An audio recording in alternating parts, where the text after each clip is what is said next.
Sometimes when I walk into my office, I get the feeling that I'm walking among the ruins of a lost civilization. Not because of the reigning disorder, but because it feels like the remains of the civilized person I used to be.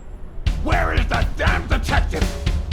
I'm gonna rip his head off. I swear I'll tear his eyes out. Hey! Hand over the pictures, you bastard! Now! Otherwise, you're gonna be dead meat. Hear me, cat? What kind of pictures are you looking for exactly? You know which ones. Me and the lady. 2 days ago. Ah. Curious, are you? Plenty of things you could learn through. I'm gonna kill you!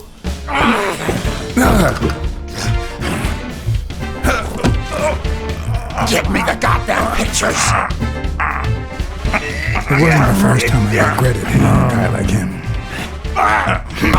But at least I bought enough time to aim at his soft spots.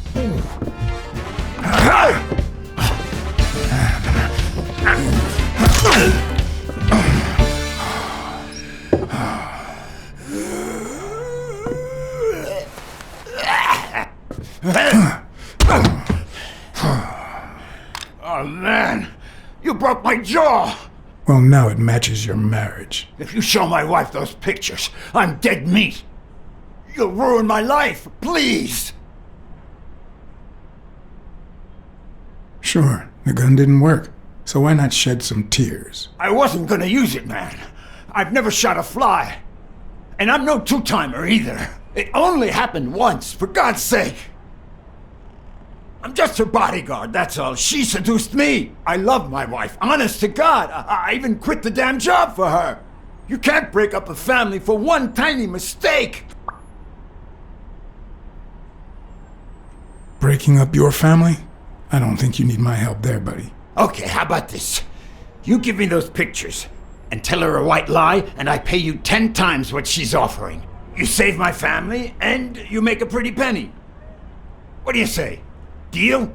For as long as I could remember, I had collected nothing more than bad gigs, debt, and sorrow. My self-respect and bank account were racing to see who'd hit rock bottom first. You're only making things worse. You better leave before I lose it. Look, partner, I've been asking about you. You're a good detective, but I know you've seen better days. You've had nothing but crappy cases lately, like this one. I'm offering you a way out. Money can go a long way, you know. You could try running some ads. Maybe you'll find better clients and well-paid gigs. You know, start all over? Come on, think about it. You can save my family and save yourself. I warned you. Okay, now I'm officially about to lose my cool. 3. You son of a... 2. Wait, man, don't shoot!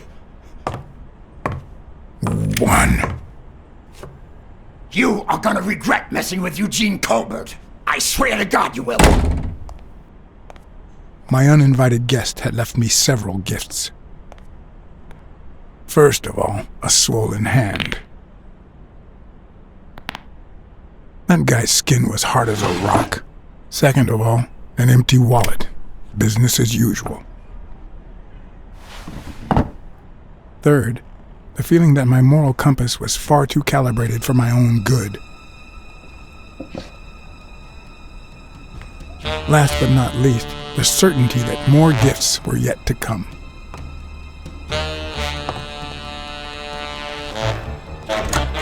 He's a nice guy. You'll,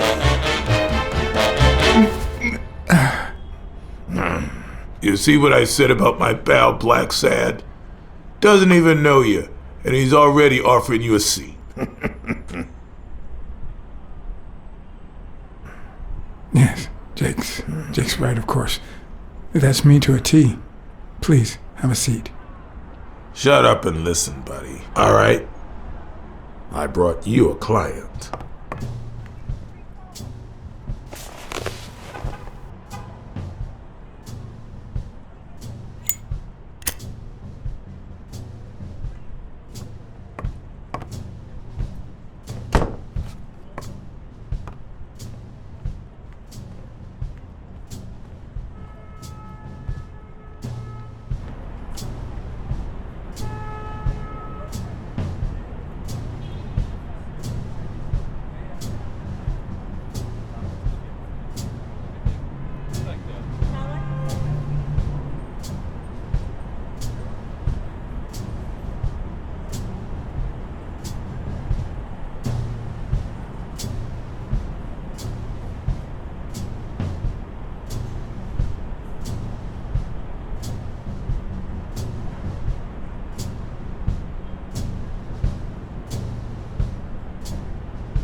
And that's why we need to find him soon, or we will have a very serious problem.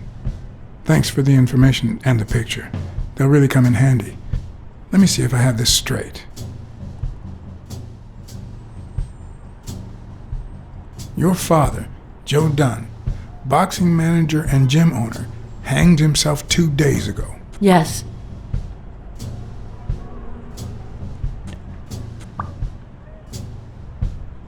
Bobby Yale, a boxer at Dunn's gym, has a crucial fight against the reigning champion in 2 weeks. But he disappeared 2 days ago, right about the same time your father died. Yes. In short, if Bobby Yale is a no-show for his fight, you'll have to pay a fine. But since you don't have the cash on hand, your father's gym would have to close. Yes. So you want me to find Bobby Yale? Yes. No. Jake wants you to find Bobby. Oh, I see. Well, first of all,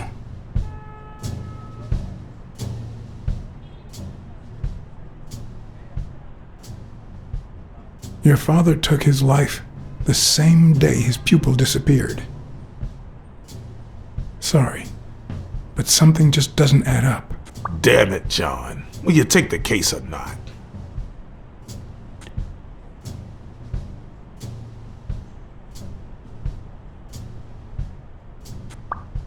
Sure.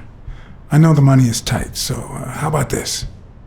If I solve the case, we'll see how much you can pay. I'm sure we'll find a suitable price.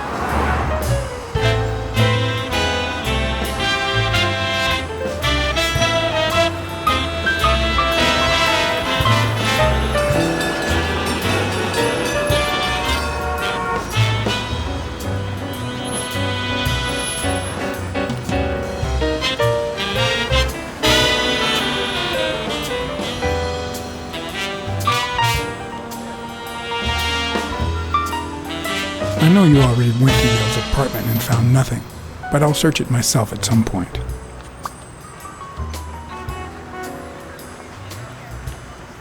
That cleaning lady, Purnell, the one who found Joe Dunn's body, she works part-time at Sam's Diner, just down the road on the left, right? That's right.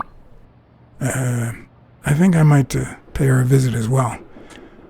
And the gym, of course, and see what I can find. Okay, I think I've got enough to start with for now.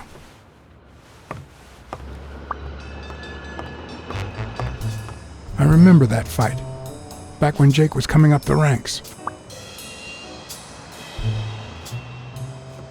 Looks like Dunn liked to measure his daughter and Bobby Yale each year. Sonia's measurements stop at 18, and there's a gap in Bobby's between ages 15 and 17.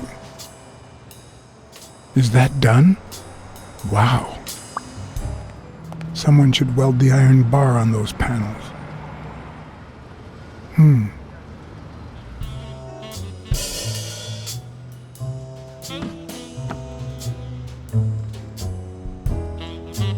What leads a man to do something like this?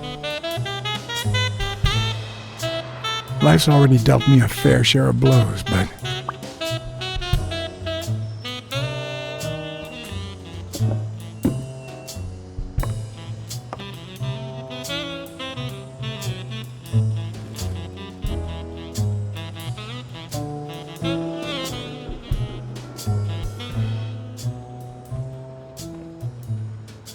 I don't know why. Something just doesn't add up.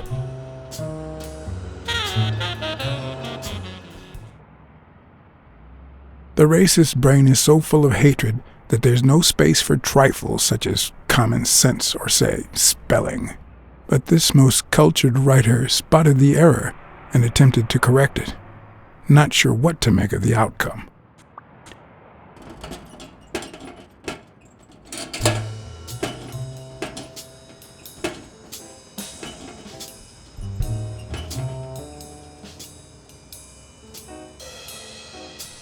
Locked. But a true detective never leaves home without his...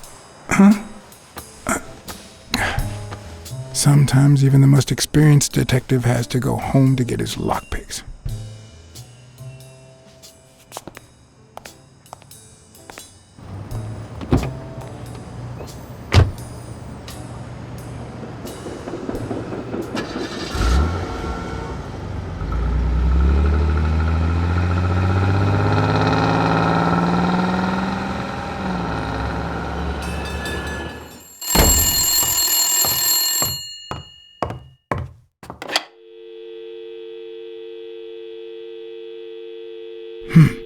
I hope that wasn't a client. Although probability would suggest a cold call. Or, even worse, the War Veterans Therapy Group. I was pretty sure I left the lockpicks on the table.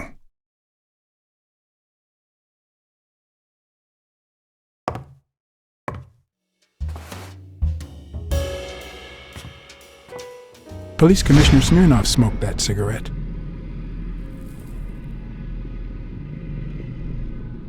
Judging by the way he put it out, he was pretty nervous.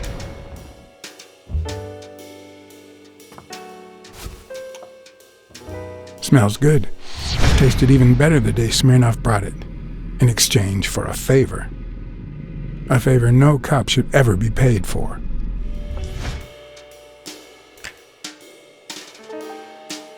I never understood why I had to be born in New York, but the real issue is why I'm still here. A visiting friend once told me that New York City smells like a giant bonfire. I'd say the smell is rubbed off on me. What if the only thing that keeps you going is the very thing that won't let you move on?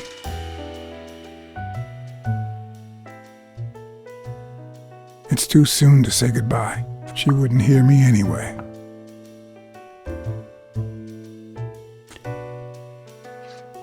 What did you do to earn the admiration of a millinery culture, distant cousin?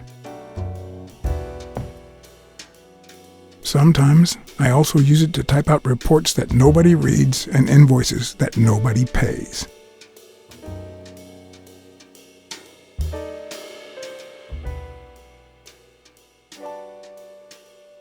You can't really call yourself a detective if you're a teetotaler, but that's not what that bottle is for. The truth? I used tequila to clean my lockpicks. In fact, I just finished cleaning them when that rhino walked in. Maybe we knocked them down during the fight.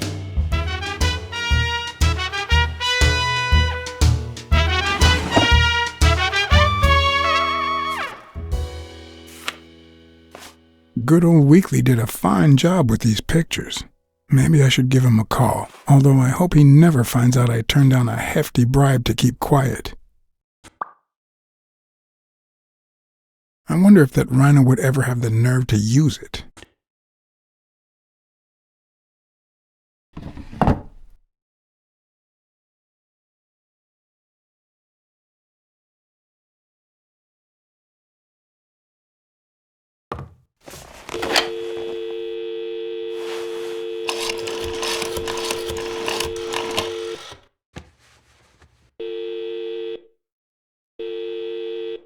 Weekly speaking, the legend of what's news. Hey, Weekly, this is... John, did you get my pictures? Yes, and... That rhinoceros has one big horn, huh? And the girl, hot damn. You want me to find out her name? Please, pretty please. No, Weekly. Look. The rhinoceros came by and offered me money to keep quiet. Wow. Are we talking petty cash or big bucks? The latter. That's my boy. Good job, Blacksad. Your boy Blacksad didn't take the money. What? Listen, Weekly. Yeah, I know. It wasn't the right thing to do. Yada, yada, yada. Okay, let's just change the subject. Hey, I heard something weird's going on at this gym. What was the name? Dunn's gym. Didn't you have a pal down there? Can I talk to him? I heard a woman's running it now. A boxing gym. Now, that's what I call news.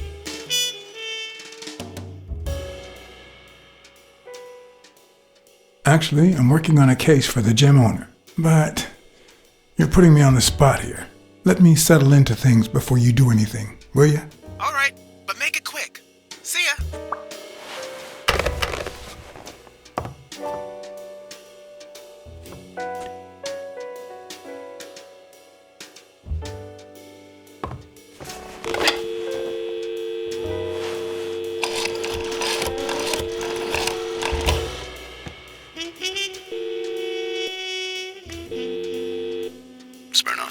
Joe Dunn, the boxing coach.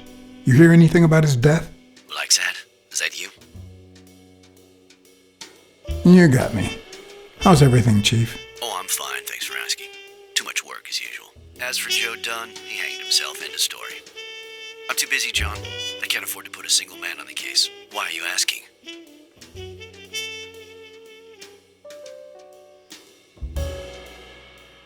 Joe Dunn's daughter hired me. But I still don't get it.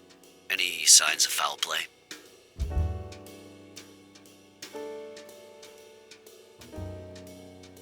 His pupil, Bobby Yale. No one's seen him since Dunn hanged himself. Well, his coach killed himself a few weeks before his big fight. Must be drowning his bad luck in booze in some gutter somewhere. So, are you going to help me? I wish I could, John. Anyway, I'm afraid I don't have anything useful to share. And it seems like you don't either. But if you do find something, give me a call. We've been friends for a long time. And you think this is what two friends talk about on the phone? Good to hear from you, John. Take care.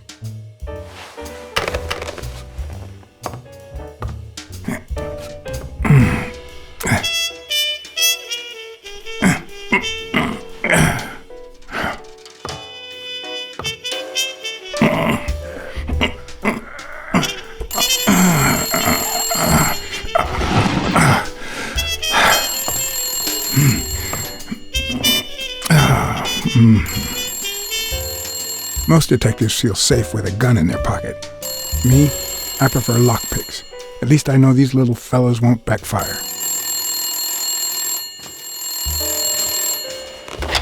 Where the hell did you go, John?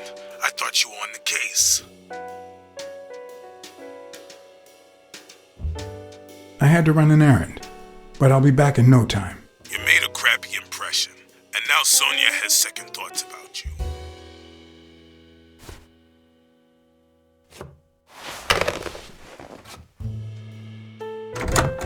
Looking back, I wish I'd never found my lockpicks.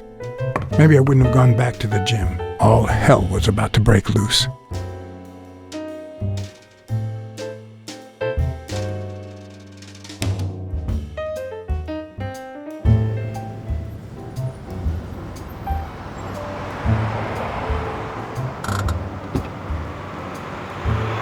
Bobby Yale's place was on the way, so I decided to drop by, lockpicks in hand.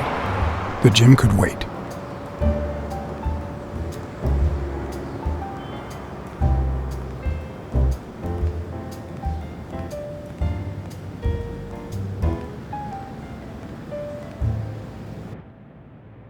Sonia and Jake had already searched the place, to no avail.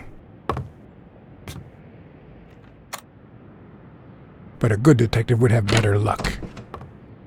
I know it might not seem like it, but...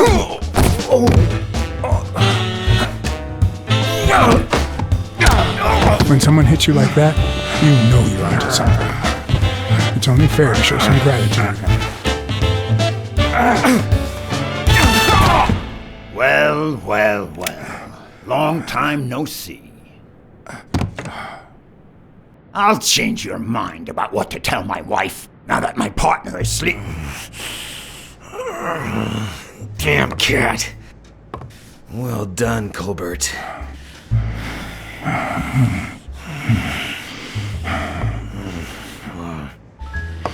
Now.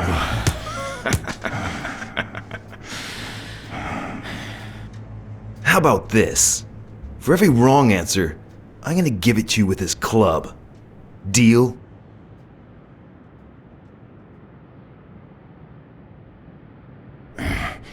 Didn't we just witness your lack of aim? Wrong answer.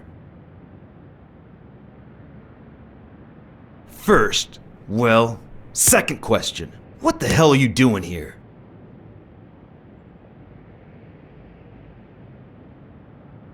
Weren't you gonna hit me? I'm still waiting for the blows.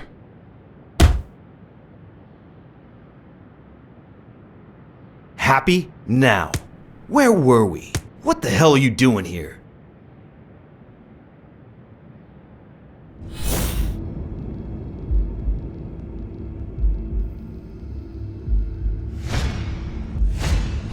A shamrock? Is he Irish?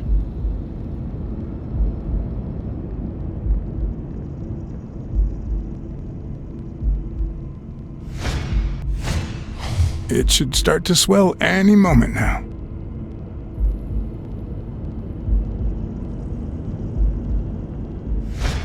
Seriously, what the hell are you doing here? Are you of Irish descent? I've got an Irish boss, just like my friend Colbert here. I'm sure the name O'Leary rings a bell, right? Desmond O'Leary. If you live in New York City, you've certainly heard of the richest bookie in town.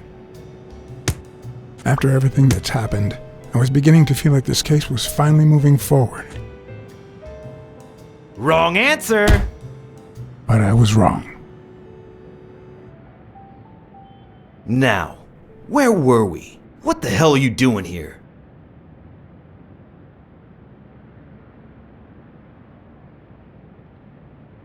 Glad to help you practice your club skills. You need it. Yeah, I love honing my skills. Alrighty, let's try again. What the hell are you doing here? I know your friend Colbert and his wife. Now he wants to insult you. Alright then, he's all yours. Alright. Now it's your turn. I'll call the boss.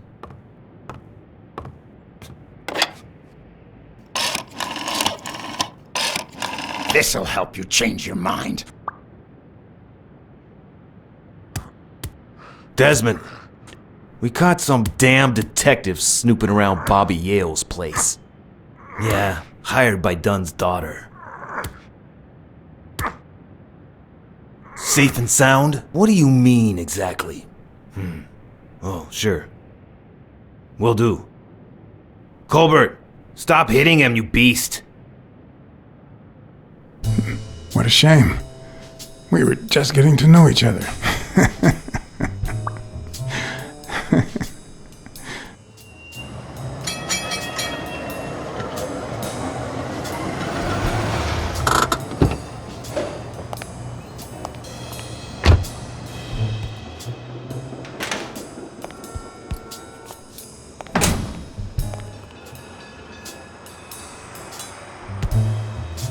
Thanks, pal.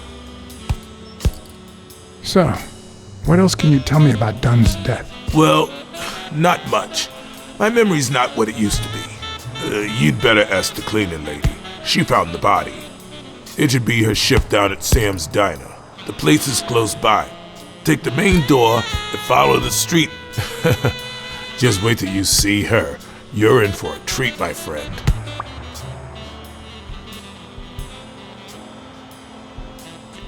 What can you tell me about Sonia Dunn? She's hot, ain't she?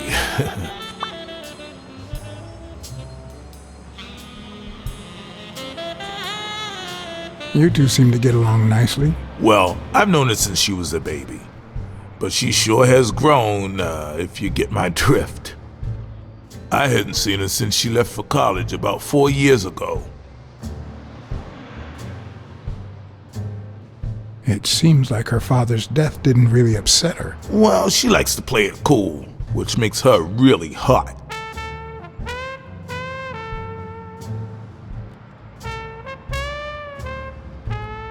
Do you have any idea where Bobby Yale could be? Not a clue.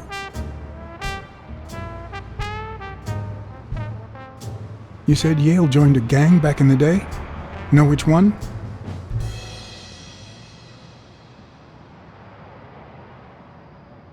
Hell, I don't know, John. This is New York City. There are more gangs than people. If Yale's gonna fight the reigning champion, he's got a big career ahead of him. He hasn't lost a single fight since he turned pro. The little bastard beat the socks off me a few years back. Do you know any of his relatives? His father, Avenarius. Avenarius? The boxer poet? Didn't he disappear 20 years ago? Yeah, and his wife, Bobby's mom, died shortly after. Dunn is the closest thing the family to poor kids had ever since. I dropped by Bobby Yale's apartment. I think he might be involved with O'Leary, the bookmaker. You sure? Yale had some dark years, no doubt, but Dunn turned him into a decent guy. I'm no detective, but I wouldn't follow that lead. What was Joe Dunn like? He was a decent man. Have you seen all those slogans on the wall? Those motivational phrases? Joe really believed in them. All of them.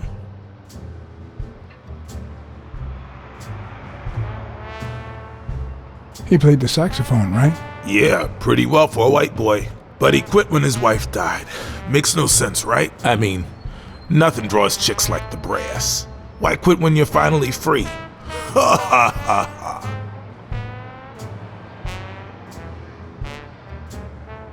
I found an empty wine bottle on the rooftop. Did Joe Dunn drink? Only for a while, back when his wife died. But eventually he quit. After that, he'd only drink on special occasions. Dunn wasn't black, but he allowed you and Bobby Yale to train here. Yeah, this was the first integrated gym in the city, I think. But not everyone liked that, hmm? You've seen the graffitis, right? If I get my hands on that bastard... I better let you get back to your drills. All right.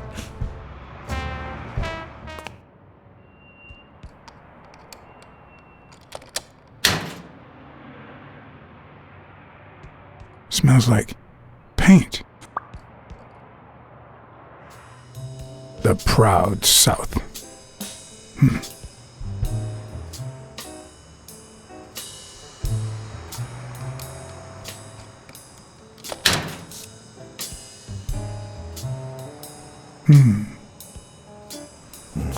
What the hell? Hey, Jake! Give me one good reason not to smash in your face. What the hell are you doing in my locker?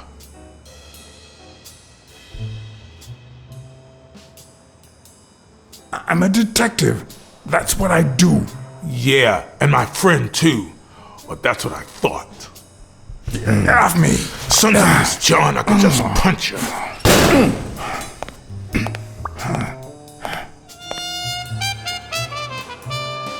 Damn. I'd forgotten that Jake used to work for Natalia.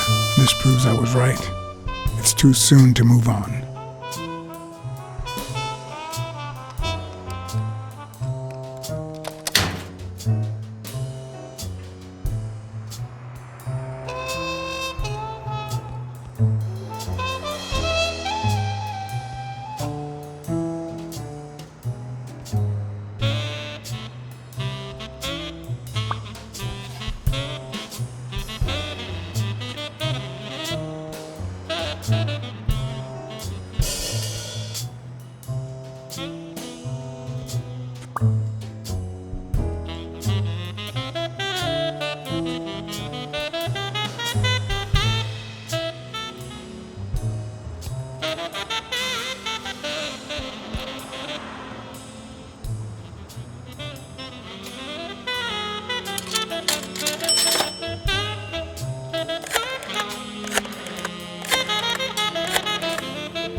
Hello? Blacksad here. Please don't tell me my husband...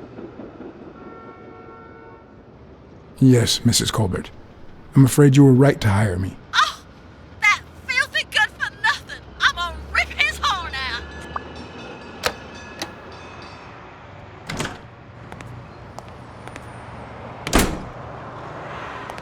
Good morning, sir. Aye, Likewise. Good morning to you. John Blacksad, Private Eye. Would you mind if I ask you a couple of questions? Not at all. Proceed, Your Honor. Were you here on Sunday afternoon? Yes, indeed, kind prince. I came down to watch TV after having run the New York City Marathon in record time.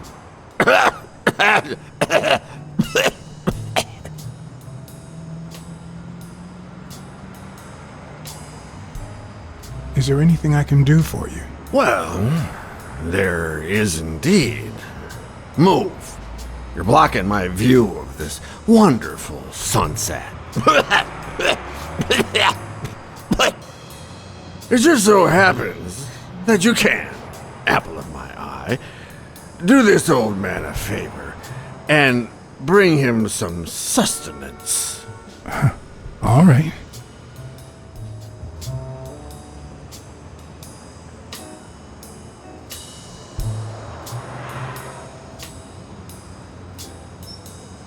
Looks like a chest expander, doesn't it?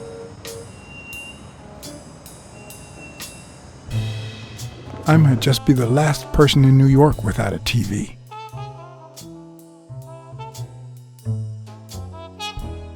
Who needs one anyway? He opened it during the war?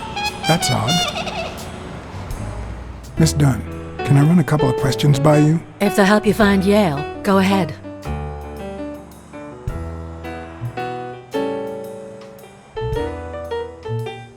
What can you tell me about Jake? I thought you were friends. Guess I was wrong. He and my father were friends, so don't go down that road.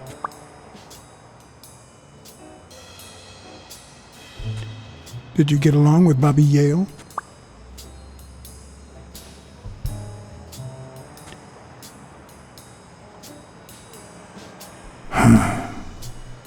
Okay.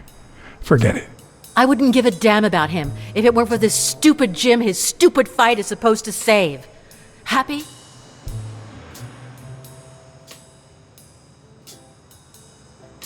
What do you think about Mary, the cleaning lady? Can't say. I barely know her. And I'm not one who's quick to judge other people. Did you and your father get along? Let's just say our relationship got better when I left for Sunny University. An 8-hour drive from here. Meaning? I'll lay it out for you, Mr. Blacksad. My father, Joe Dunn, disappeared the day my mother died. He became a shell of himself. Joe Dunn, my legal guardian. A man who gave me food, shelter, clothing, and an education. And that's more than you need to know.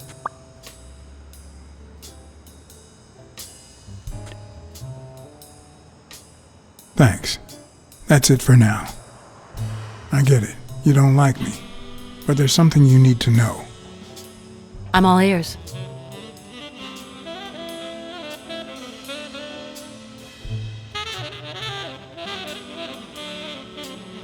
I don't really like myself either. So that's one thing we've got in common.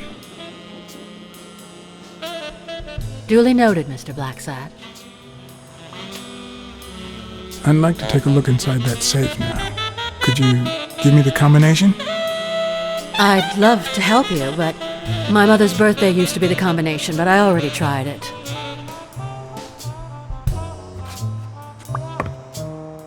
Seemed like a happy family.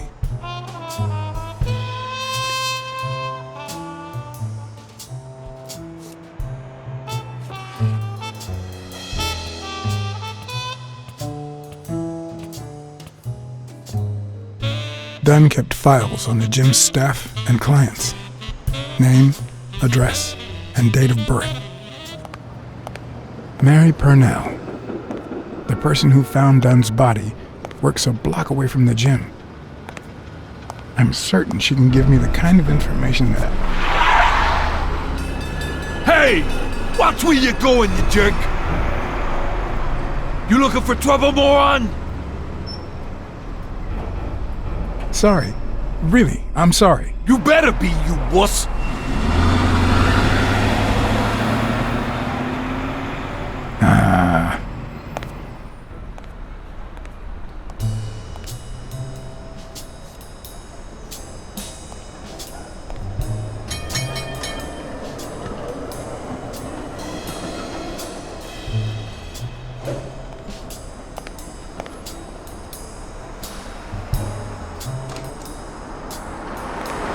And there you go. We'll miss you at Sam's Diner. Come back soon.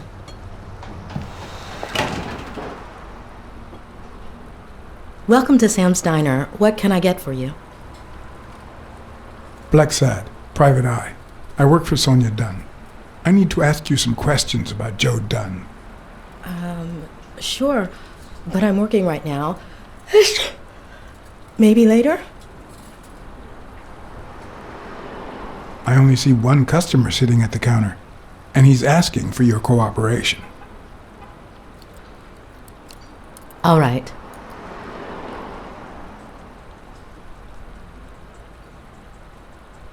Can I have a hamburger, please? Oh, sure. Regular or cheese? Regular. That'll do. Mm-hmm. You want fries? A drink? No, that's it. Okay. Is that for here or to go, then? To go, please. One burger to go, Sam. Okay.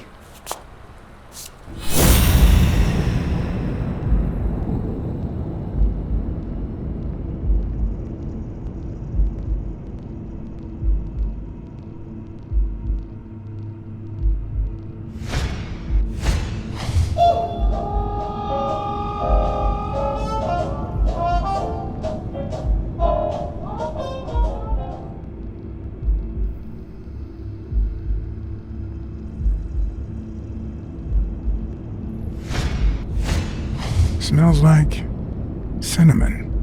No, cinnamon and burgers.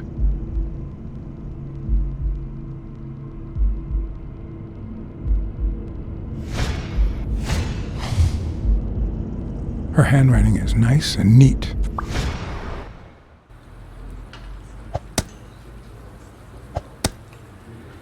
Your burger is ready.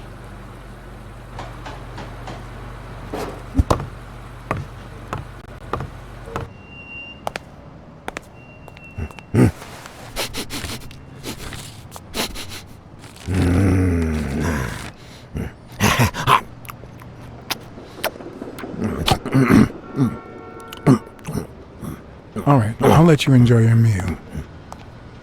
4 people used the back door that very same night. What?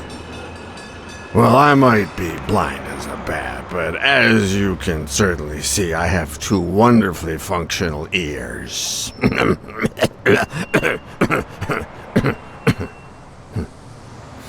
Very kind of you. Shame it didn't have any cheese, though. 4 people used the back door 2 days ago? Yeah, that's right. Who was the first person to use the back door? Someone big. Unlocked the door, stepped inside, then came right back out.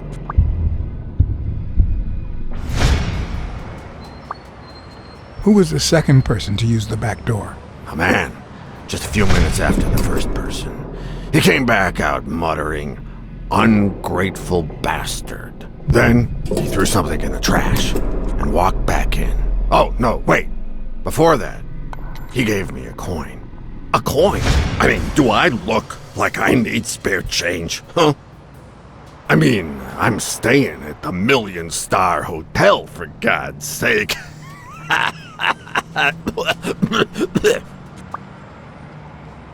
Who was the third person to use the back door? Judging by the quiet footsteps, I'd say it was someone small. I'd say it was about 30 minutes after the second person came out. Whoever it was threw something in the trash and stood in front of me for a moment. Then I heard a click. And finally, I heard trailing laughter in that direction. Who was the fourth person to use the back door? Someone big. I recall heavy breathing. The person left in a hurry, running in that direction.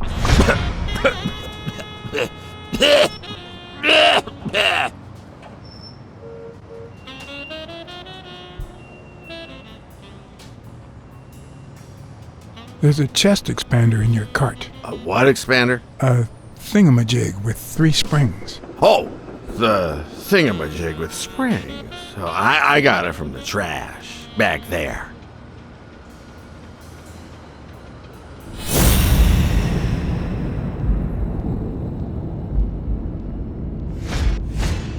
Could he have been a train conductor?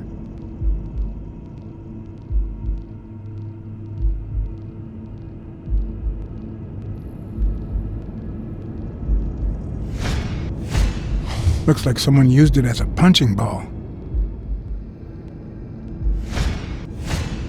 I wonder what it feels like to live without legs. Would I manage?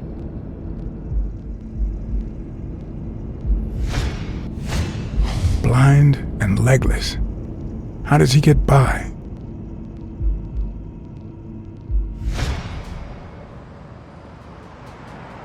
Where did you get that paint can? In the trash can in the back. A paint can and a thingamajig with springs. What a night!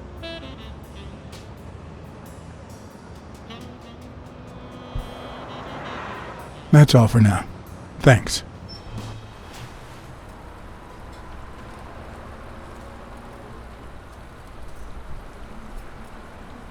Any ideas where Bobby Yale could be? How am I supposed to know? He's rarely there when I clean the gym. Bobby seems like a nice kid, but I barely know him.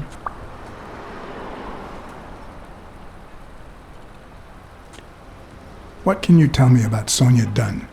I barely know her, but she looks like a smart girl, poor thing.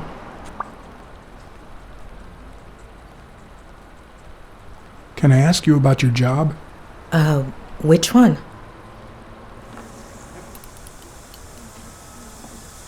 How long have you worked at the gym? It's been, 4 or 5 years? Although, I don't think I'll be able to set foot in there again. This must be really hard for you. I'm sorry.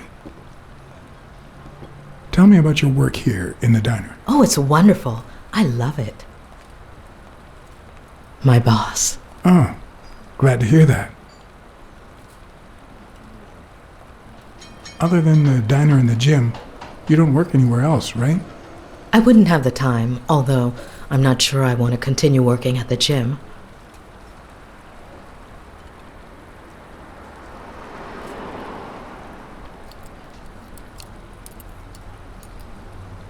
It might be best to stay away from the gym, at least for a while, for your own well-being. In due time, things might change. Joey used to say the same thing.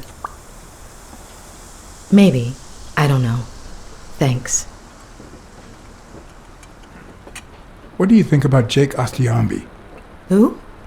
Who's that? A big gorilla. Boxer, too. A friend of Joe Dunn's. Oh, yeah. I barely know him. I don't like how he looks at me. Let's talk a bit more about Joe Dunn. Can you tell me how you found Dunn's body? Well, I thought I was alone. I clean early in the morning before Mr. Dunn comes in. Oh, so you have keys to the gym. Yes, of course. There was paint on the floor, so I thought it'd be a busy morning. And then I saw him, hanging there, like a baby mobile over a crib. Then I think I panicked. When I calmed down, I called the police and waited outside. Sorry, that's all I can say. Don't worry. But if you remember anything else, let me know. What kind of boss was Joe Dunn? A good one.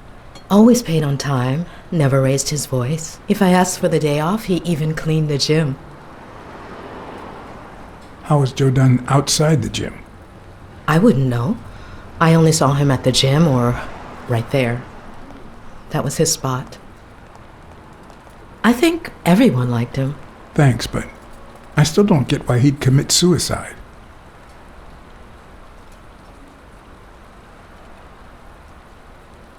I heard his relationship with his daughter wasn't ideal. Oh, really?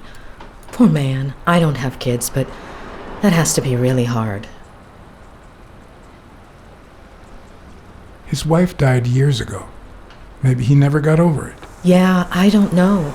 Or maybe he did. That was a long time ago. Maybe he simply had money issues. Yeah, I don't know. Could be. The gym didn't really get that dirty lately.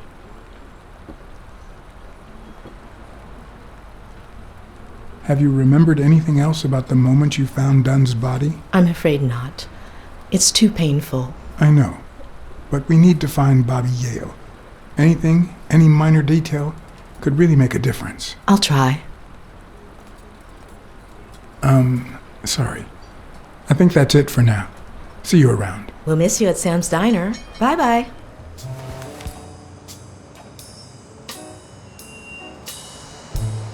Thank you, Mr. Blacksad. Does the postman always leave your mail on the floor? I don't know,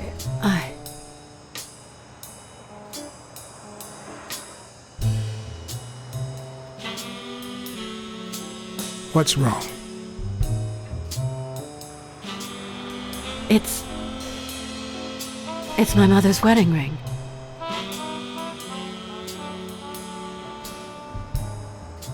Who had it? I don't know. My father wore it on his pinky finger after she died. Not always, apparently. Will you find out why? I'll try. But there's something else I'm worried about. This might have something to do with the...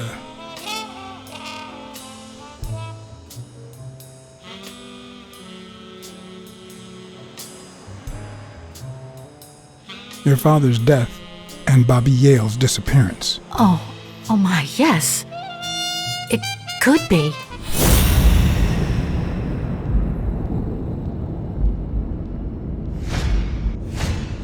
Big, bright eyes. Looks well rested.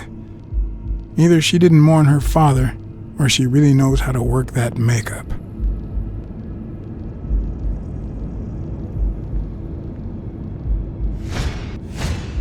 Nice and steady heartbeat.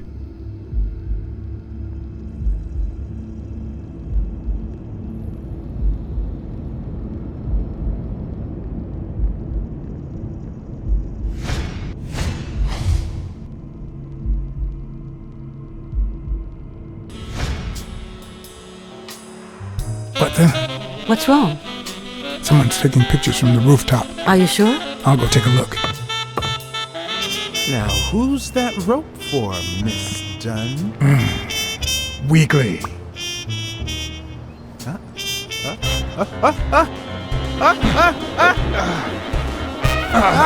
What the hell are you doing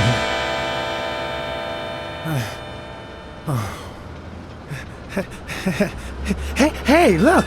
Isn't that Cassidy?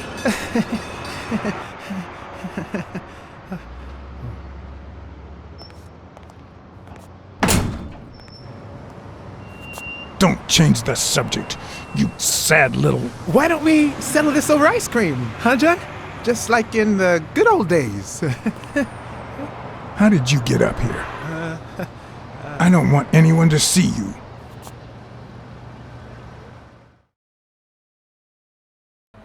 Everyone, even the most hapless of creatures, has a gift.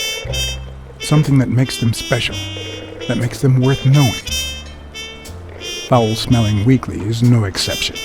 No matter what he does, it's impossible to stay mad at him for too long. This bourbon shake is delicious. Want a taste? You know I don't like milk. Your loss. So, Joe Dunn hangs himself and leaves his gym to his daughter, which makes her the first woman to run a boxing gym, I think.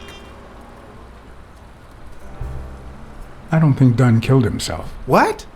Do you have a suspect? Any leads? No, it's just a hunch. Although...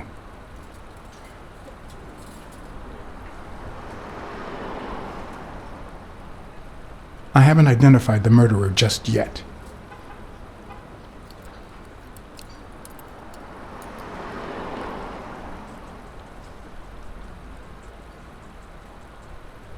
Well, it doesn't really matter. It's just a hunch. I wouldn't bet my life on it. I've got other suspects, like O'Leary, the bookmaker. Desmond O'Leary? The same O'Leary who used to date Helen Moore? America's sweetheart? Now that's a woman. And then there's the Walrus. Who was that guy? Come on. You've never heard of Frank Cassidy? The president of the Boxing Managers Association? Who's also Stone's agent, Bobby Yale's rival. Hey, he might have a motive, right? He might know something about Dunn's death, right? I decided to ask Weekly to investigate Cassidy. My reasons?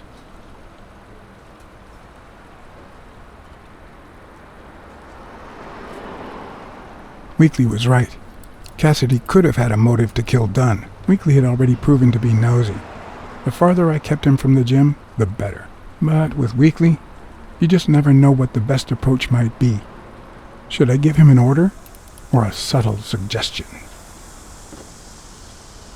Yeah, you might be right about Cassidy. But, it won't be easy to make him talk. He seems like a pretty tough cookie. Only a thorough and efficient detective could pull it off. But the problem is, I already got enough on my plate.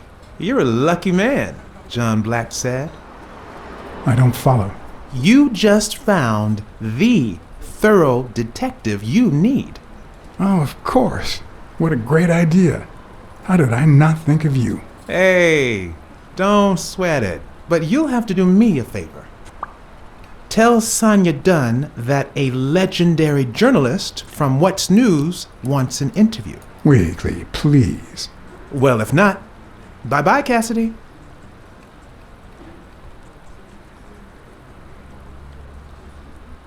You know, there's a third option. What if I tell Sonia to sue you for spying on her? You wouldn't. Try me. Okay, you win. So, was there really someone on the roof?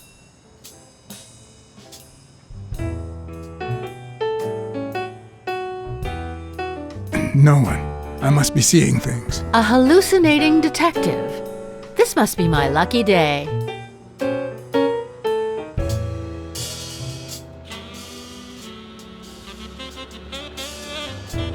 I saw you arguing with a guy named Cassidy. What did he want? You remember the fight that needs to take place in order to save this gym? Well, Cassidy manages Yale's rival, Stone, the reigning champion. If Bobby doesn't show up, he'll lose money. Maybe not a lot, but enough to care. Did you find anything interesting in those papers? No. Investigation work takes time, as I'm sure you know. On the surface, it seems dry, but there's no dust, and it's damp underneath. It could have fallen the day Dunn died.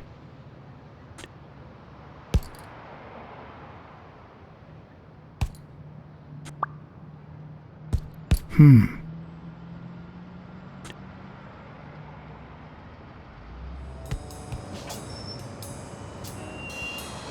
you remember anything else about the day you found the thingamajig with the springs and the paint can? Yeah, no. Wait, yeah. Well, no, now that I think of it, no. Hey, pal, how about thanking a good-looking goat with a cigarette?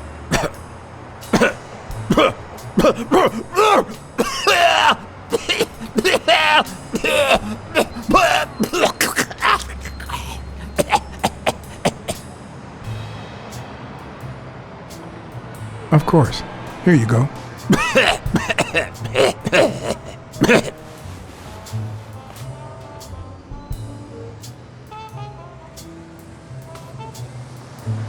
Yeah, you think you're not responsible for my pathetic state? Think you're not to blame? It's the government that shipped me off to war. They shipped me off too. Oh, right. So then you know what it's like to kill too. Well, then another sad hobo shouldn't be a problem for you, Professor.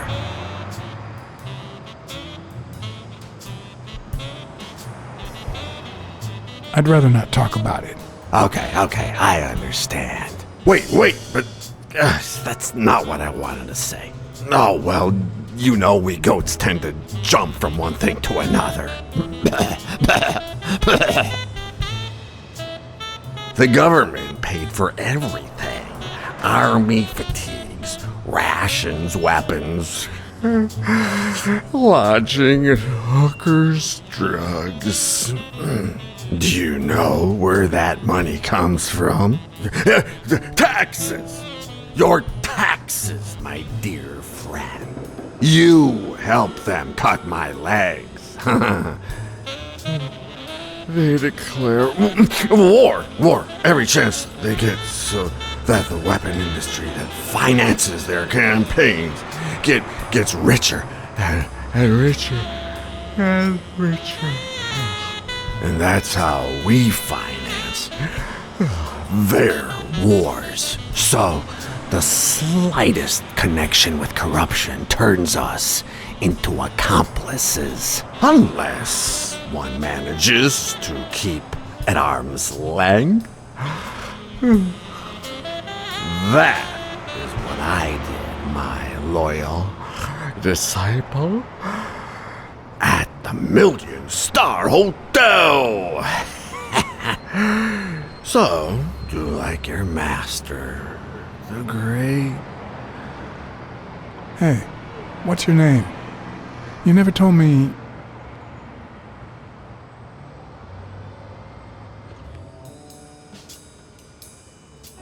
Please, Jake. Damn it! I told you to leave me alone!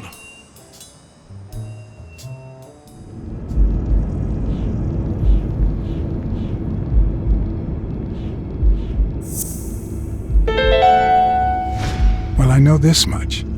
The chest expander in the trash belongs to Yale.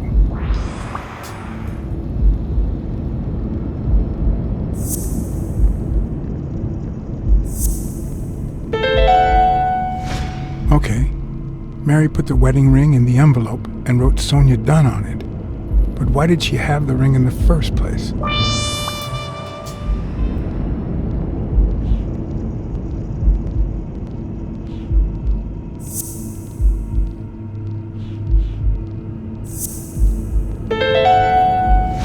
Arthur Tucker painted the racial slur on Yale's locker.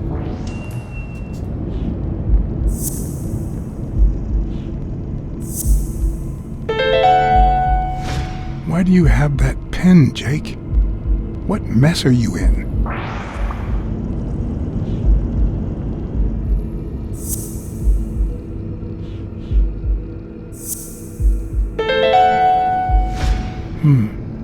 Were Mary Purnell and Joe Dunn an item?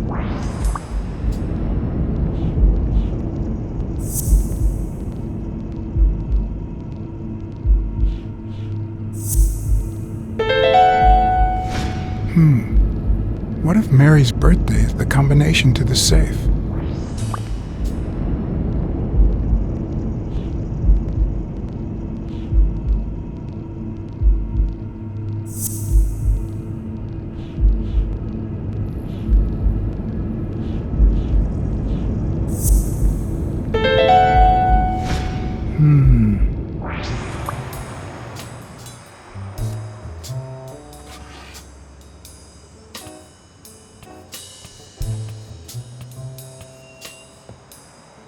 And there it was, Mary's birthday, a week prior to that very day.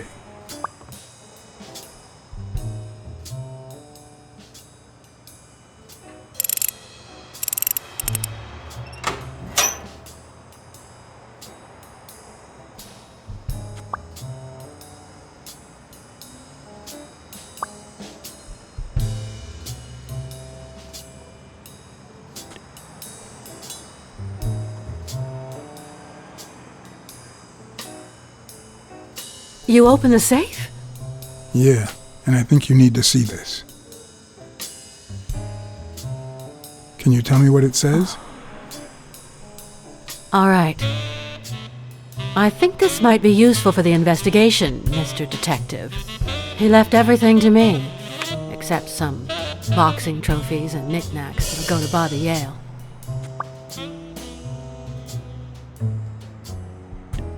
When was it signed? It was written 4 years ago, just weeks after I moved to Buffalo.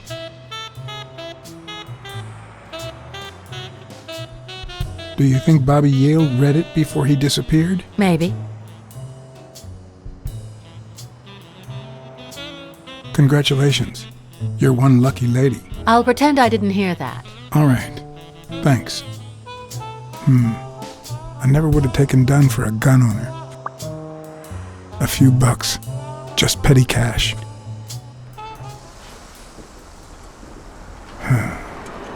I know you're hiding something. What?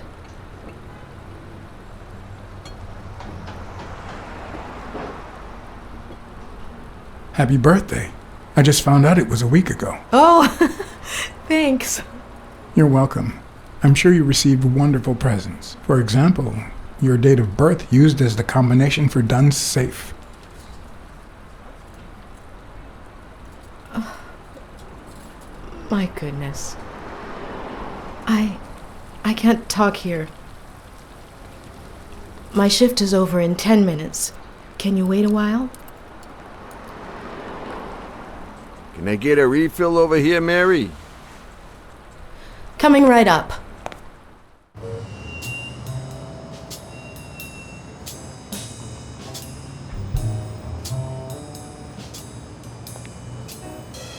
Mary Purnell, the angel Joe Dunn found in his golden years. We'd been seeing each other for almost 2 years. It all started with, well, weekdays I start cleaning the gym at dawn, before my shift at the diner. Joey always came in early, just a little after I got there.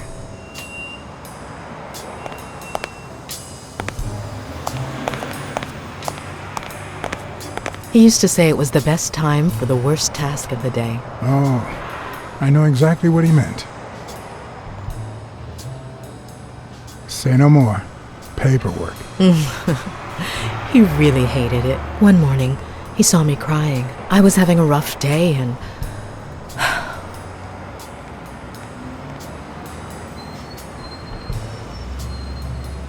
He tried to make you smile. He pointed at the coffee machine. You need a cup of joe and some fresh air. That was the first of many cups on the rooftop.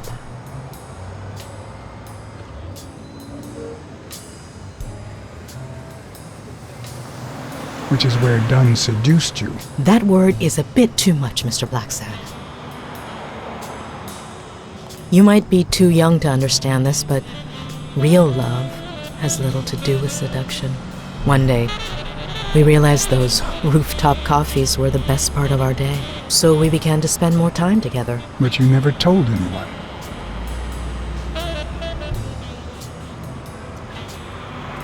Why did you keep it secret? For Sonia's sake. She and Joey drifted apart after her mother's death. He was afraid that our relationship would only make matters worse. Until one day, on the rooftop, we realized just how serious our relationship was, and we decided to turn those moments into a lifetime. So he asked you to marry him? Yes, of course. He gave me the wedding ring, and we decided to tell the world. He said he needed to share that happiness with his little girl. Turns out, he wasn't that happy after all. What about you?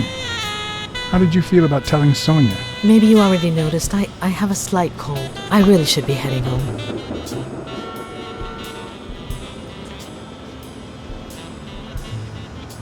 Too much coffee and fresh air? Why? Why would you say that? I lost my scarf a while back, not sure where. And now, if you'll excuse me, that's my bus stop. A pleasure to speak with you, Mr. Blacksad.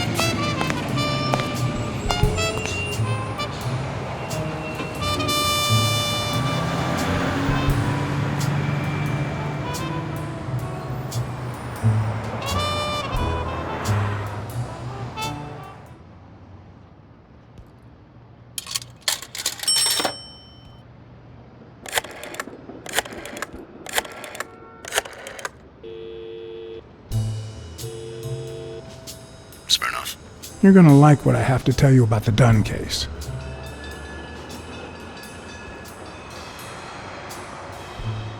Dunn and the gym's cleaning lady were about to get married. Great.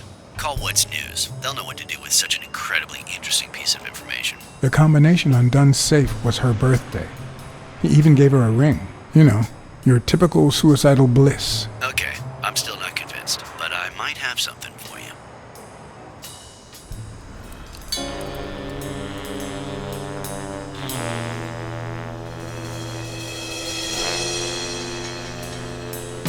Life is often off-key, like a bad song. The notes come together but feel flat, unable to create anything resembling music. And yet, there are ways to string them together to create harmony. Ways that are not always entirely in our hands.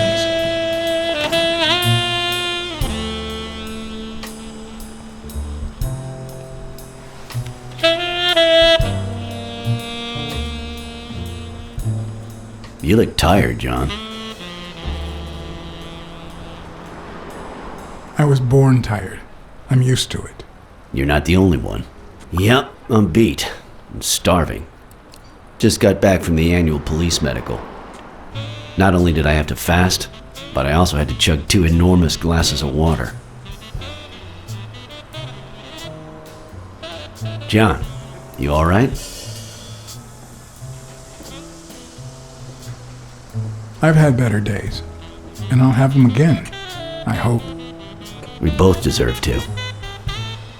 The thing is, I'd love to help you out with this case, but I can't. You know I work for the state of New York. If I had any information, I couldn't share it with a private eye.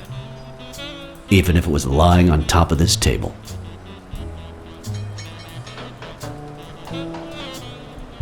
You drank 2 huge glasses of water. How are your kidneys coping with that? Yeah, you're right. Maybe I should go to the... If you'll excuse me.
Interesting.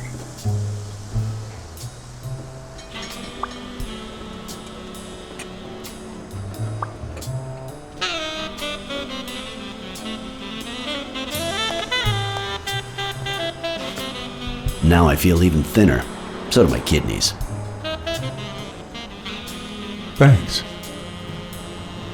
Truth is, John, it all seemed clear to me before, but now... Please, promise me you won't take the law into your own hands. I'd like to think we're not just vigilantes.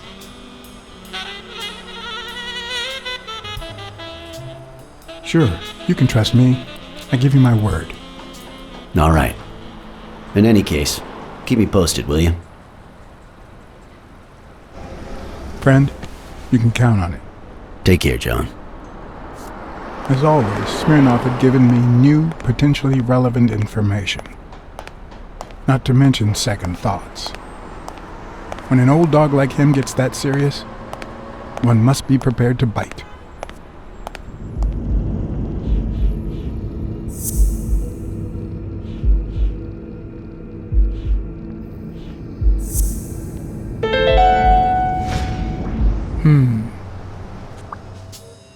I'm much taller than Dunn, and I can barely reach the noose.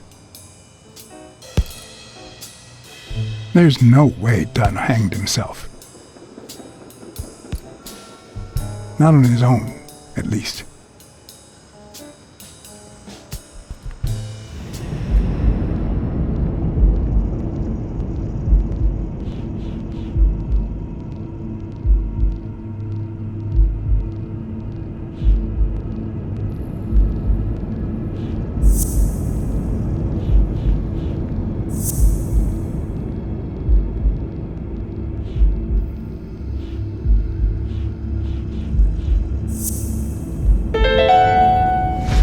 Bobby Yale. I don't know if you had a motive to kill Dunn, but you certainly had the murder weapon.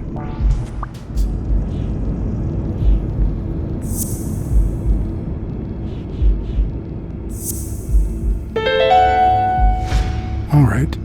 Dunn punched a paint can, but why? Wasn't he calm and composed?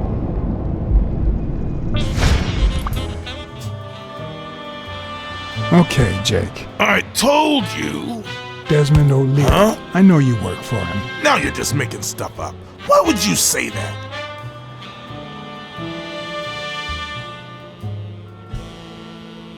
I saw the shamrock in your locker. I know what it means. Okay, let's say you're right. So what? What are you gonna do, huh?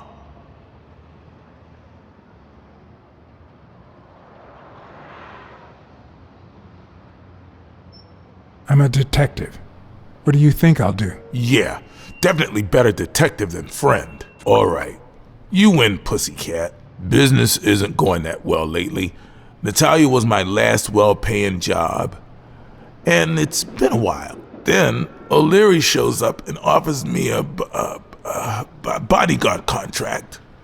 What was I supposed to do? You could have said no. Yeah, like you never take, shady business.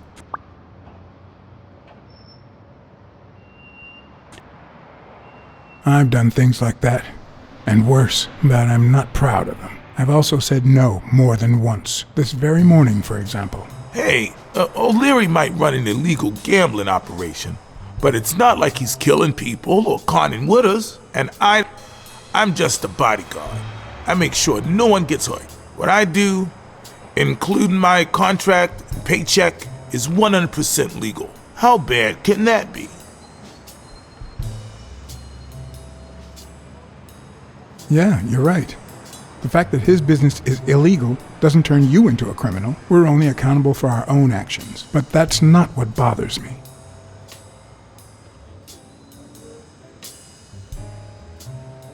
I know you're covering up O'Leary's role in Joe Dunn's death. Huh? O'Leary? No way. I mean, I don't think so. Jake, please. Well, I guess there's no point in hiding it now. I was here the day Dunn died. Go on. I had to take care of some business for O'Leary. He makes me wear the shamrock when I work for him. As you know, I left the damn thing in my locker. Say no more. You came in the back door. How did you... Yeah, that's it. Joe had mentioned he'd been painting that afternoon, but I forgot.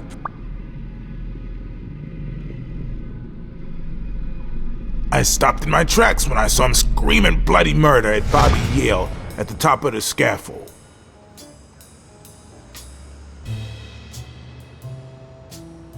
What exactly was he saying? Something like, if you do that, I'll call off the fight and make sure you never set foot in this gym again. I didn't want them to see me, so I left. Jake, why didn't you tell me? See, I knew you'd be mad. Obviously. I'm sorry, John. I should have said something. Don't worry. We all make mistakes. Time to go. I need to think about everything you just told me. Thanks, John.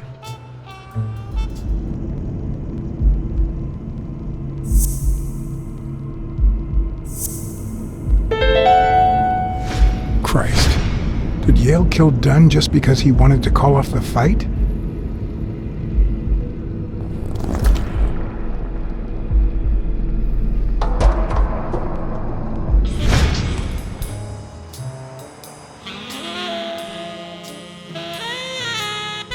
I always knew Bobby had issues. But I never thought he'd go that far.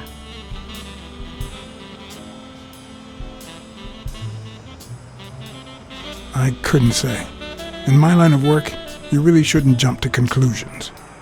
But the chest expander, the box in his locker, the marks on my father's neck. It all leads to him.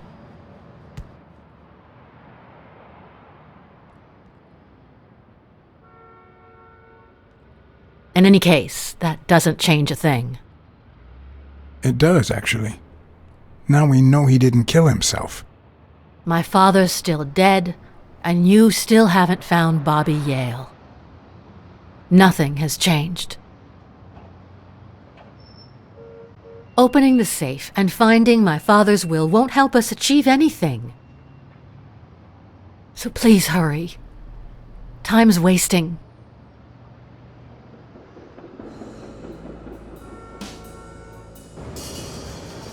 Sonia's indifference never ceased to amaze me. But most importantly, why was she so opposed to Yale?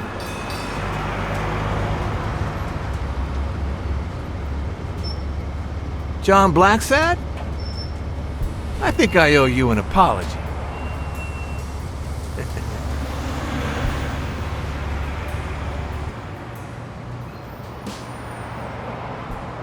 Do I know you? I don't seem to remember your face. Well, maybe you remember my boys. I'm so sorry they wrinkled your suit. The thing is, they didn't know we shared a common goal. Bobby Yale. I want to find him and get to the bottom of this as much as you do, Mr. Blacksad. So please, kindly accept my invitation. Why not share our findings? Come on.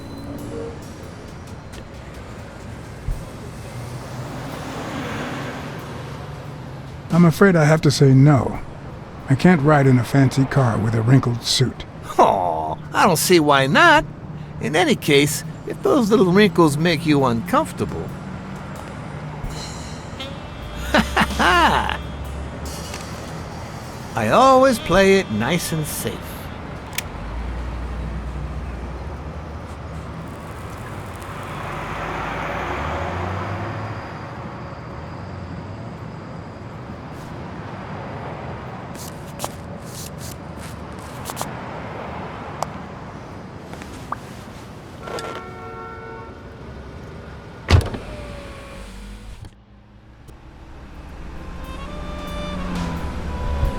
Thank you, Blacksad.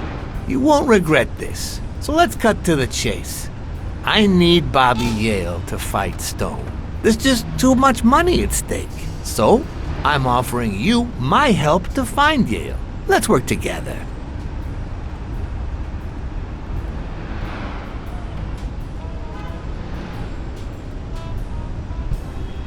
What kind of help do you need? A simple exchange of information. You're a good detective, and I, well, let's just say I have my own ways of making people talk. I think I'll have to pass this time. What? What? Do my own ways scare you? Please, hear me out. Let's say I bet a beer that we find Yale in 3 days, and you bet a beer that we don't. In 3 days, one of us has to buy the other a beer. Is that so bad? We're simply two grown men using our money and free will to conduct a small private exchange. And most importantly, we're not hurting anyone. So, yeah, I run a gambling business. What's so bad about that? I can't really say. Well, I can. Nothing. But I'll tell you what is wrong. The way our government is ruining America. We live in a so-called free country, a place where honest people can make a living, provided they don't hurt anybody. We're not communists. Well, at least I'm not. I would have never thought otherwise. As for me,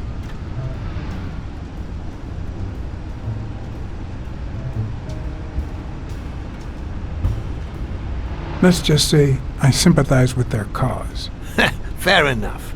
You sure look the part. In any case, that's not my point. The government betrays our nation's values by passing communist laws that forbid an honest man like me to make a living without hurting a soul. And that, Mr. Blacksad, is just wrong. I'd even say it's unconstitutional. Do you get my point now?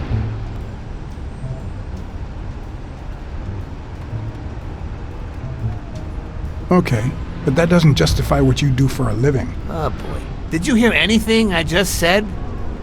Anyway, when the government passes these laws, there's only one legitimate weapon the people can wield. The same weapon that turned America into a great nation.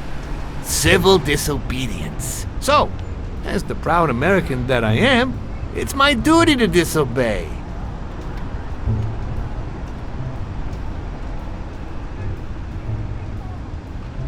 You're bending the truth to justify organized crime. Oh no, it might have been organized crime, but not anymore. I wasn't always a boss, you know. No, sir. I started at the bottom, when Lucky Blitzen ran the show. That good for nothing.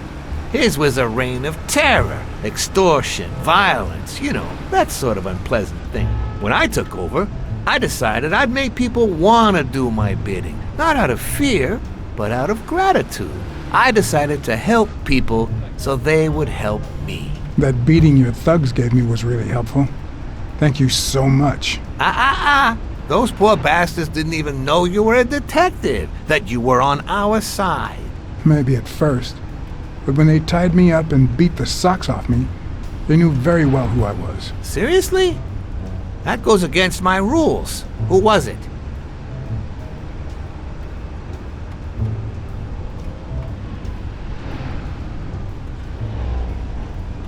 Yeah, the two of them. Bastards.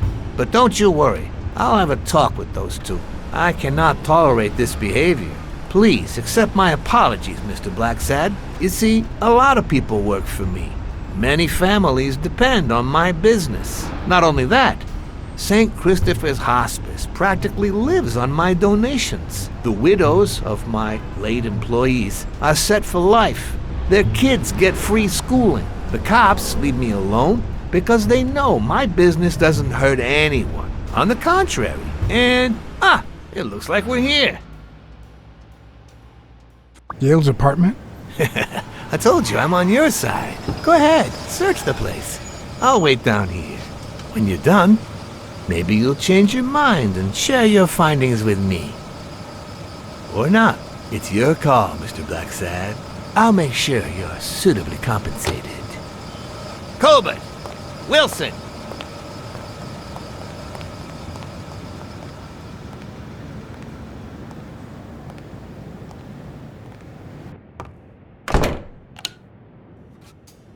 A woman's fragrance. Almost angelical.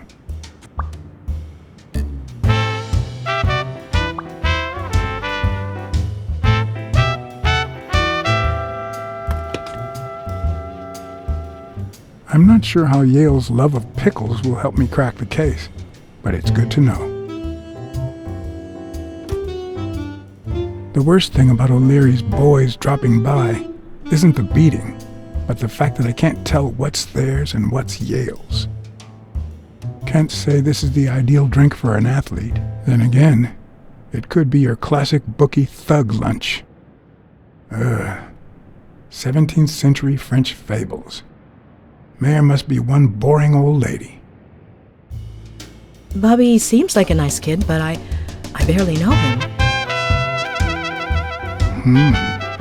Judging by the general state of the apartment, they were leading a quiet life. So, you like your mob stories, don't you, Bobby?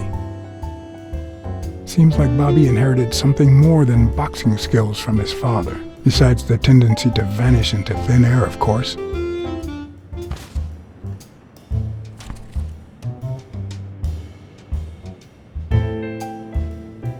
Copy 1 of 3. Do you know any of his relatives? His father, Avenarius. Avenarius? The boxer poet? Didn't he disappear 20 years ago?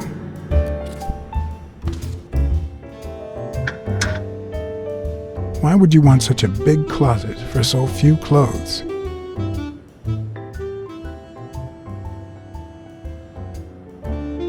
Unless someone emptied it recently.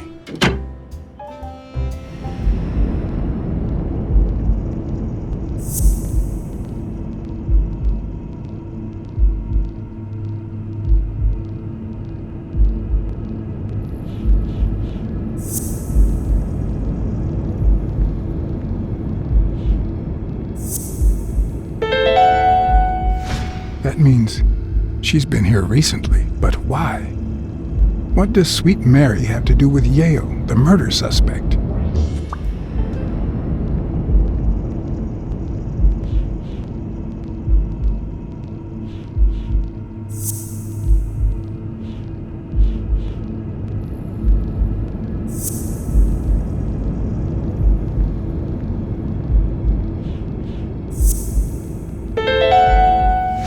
Dunn must have punched the can while he was arguing with Yale. I guess that explains why he'd threatened to call the fight off.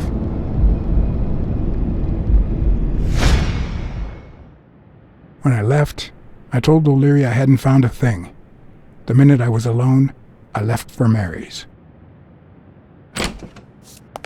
But before all that, I took a small parting gift for her.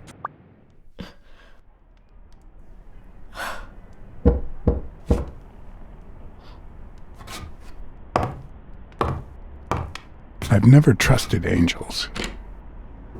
Mr. Blacksad? What a... Surprise?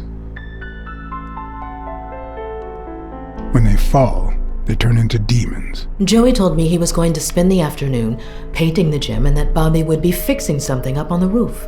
So, after I found the body and called the police, I went to Bobby's place, but he wasn't there.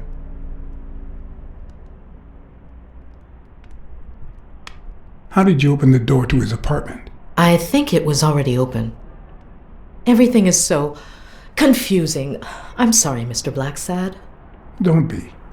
I'm here to figure it all out.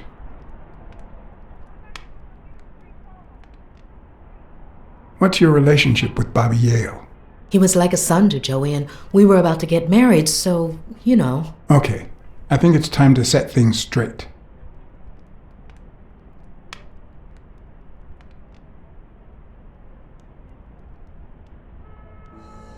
I knew you were cheating on Dunn with Yale. Or was it the other way around? No! How can you even think of something like that? How can you convince me otherwise? I found a picture at Yale's apartment. It's you and him on a roller coaster. Care to explain, Miss Purnell? I'm not white, Mr. Blacksad. What? 7 of my great-grandparents were white. The 8th was black. According to law, I'm a black citizen, even if my skin says the contrary. Do you know what that means when you're born in North Arlington, Alabama?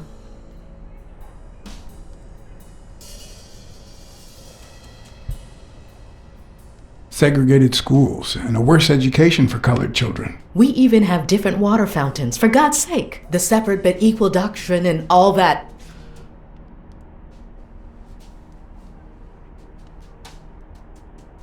That crap. And all the lies. That's why I moved here. No one knows what color my great-grandparents were.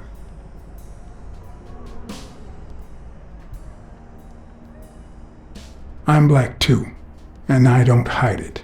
Well, at least you're a man. In any case, what's that have to do with Bobby Yale? He's my nephew, Mr. Blacksad. Joe and I first started taking care of poor Bobby when my sister died. That was when he was almost 15. The 3 of us went on that trip to Luna Park. So this is where Joe Dunn comes in. Bobby was the only one who knew about me and Joey. We were afraid that someone would use my past to ruin his career. It's not the first time I hear that story.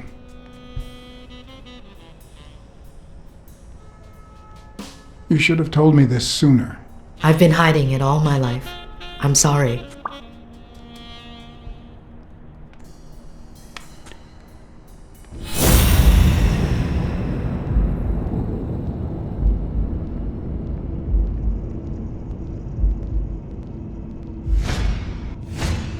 Mary smells like... Actually, the whole room smells like a pie fresh out of the oven, so I can't identify any other fragrances.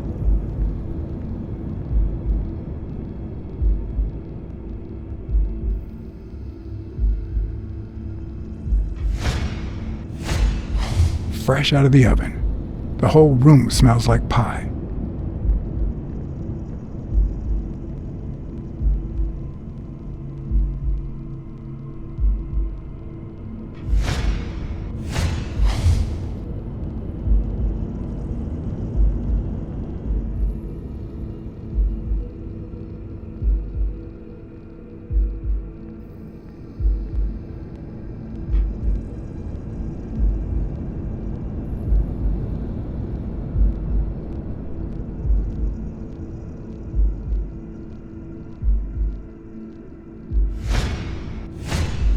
TV and radio all in one. Where will these mad times lead us?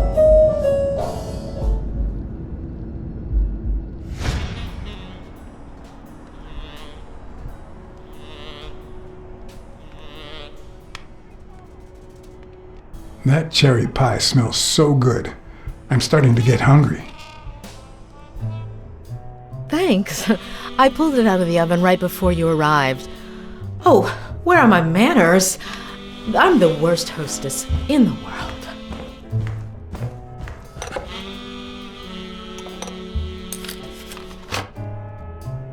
Let me go get a knife from the kitchen.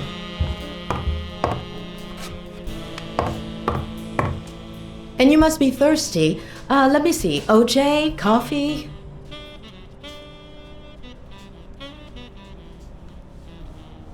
OJ is fine, thanks.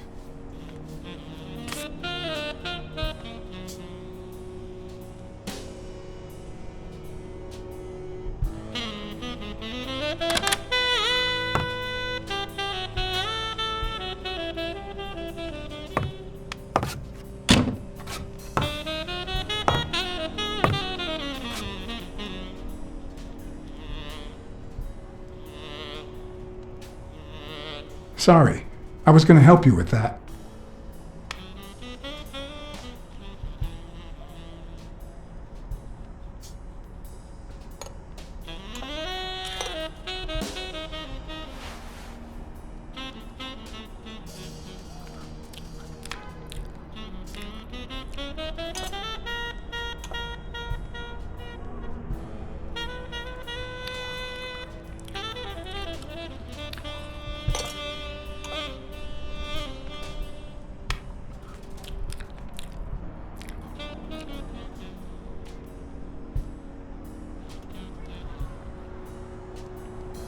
You should open a bakery and sell these pies. Thanks. Joey used to say the same thing.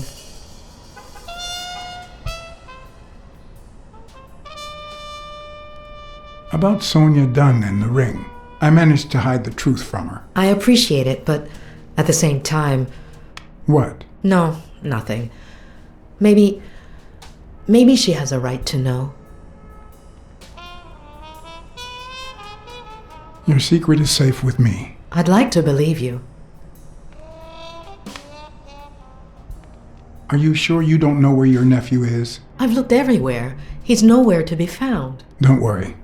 I'll find him. Thank you. I couldn't help but notice a queen-size bed in the room. You what? Sorry. I had to make sure Bobby Yale wasn't hiding in there. Oh, yeah, sure. Joey bought this place. It was going to be our home after the wedding. I left my apartment and moved in so I could save some money. If he had left his own apartment and moved in, you could have saved twice the money. I'm no hooker, Mr. Blacksad.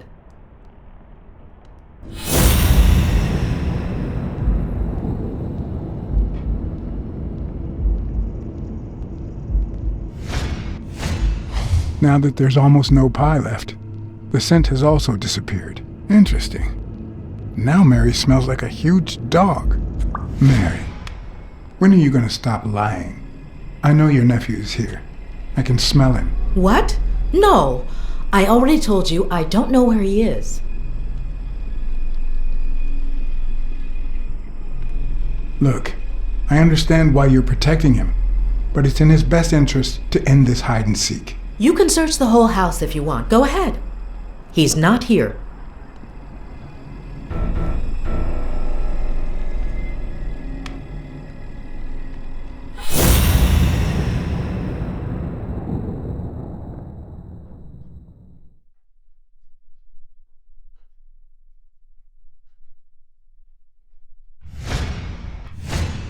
Wait a minute. She's not the one who smells like that.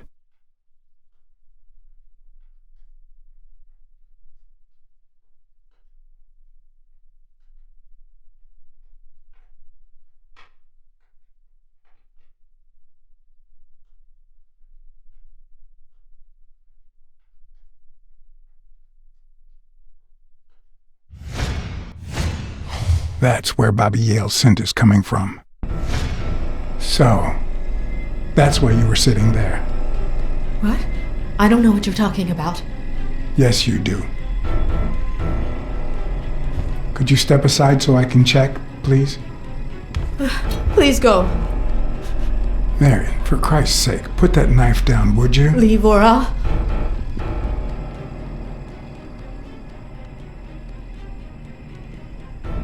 Mary, please, calm down. I mean it. I don't want to hurt you. Leave her alone! Bobby!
Call an ambulance. Do as I say. Go on, call an ambulance. Do it now. In the face of a heart attack, there's two things you can't forget.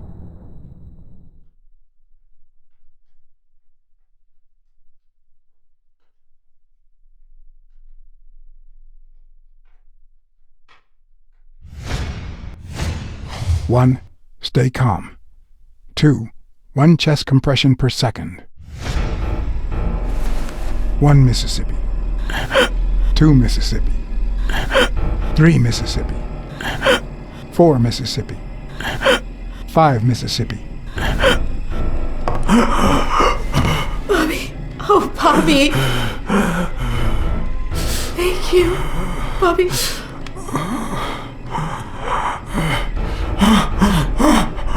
Bobby.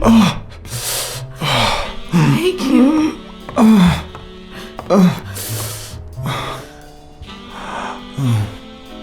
I had lots of reasons to consider this a great day. I had investigated a suicide case. I had discovered that, in truth, we were dealing with a murder. I had found and captured the prime suspect. And I had saved a life.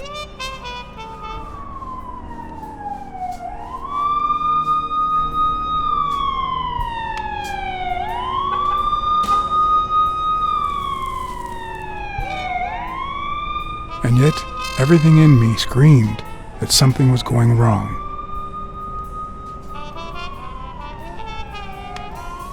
Terribly wrong.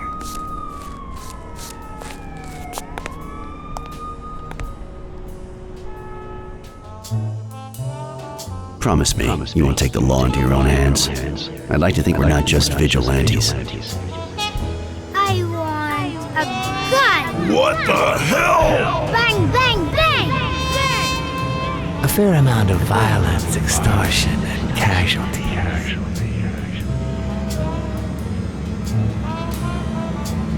I hate detectives. Bang, bang, bang! You're dead meat, cat. That you, Smirnoff? You seem agitated. Nightmare?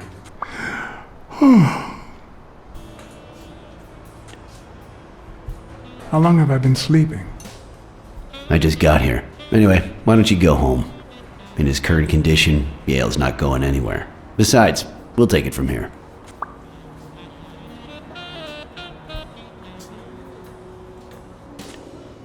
Who is that? Can we trust him?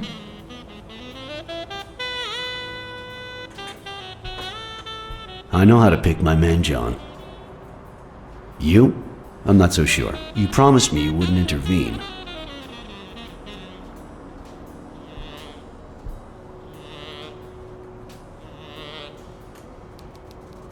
If I hadn't intervened, Bobby Yale could be dead. If you had warned me, maybe we could have avoided a heart attack. Anyway, what's done is done.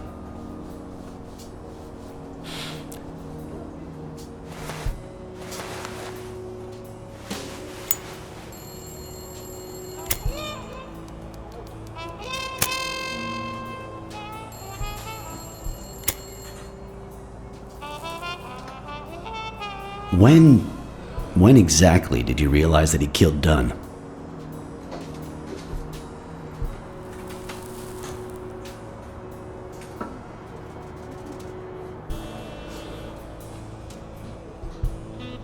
Out of sheer curiosity. I'm a cop after all.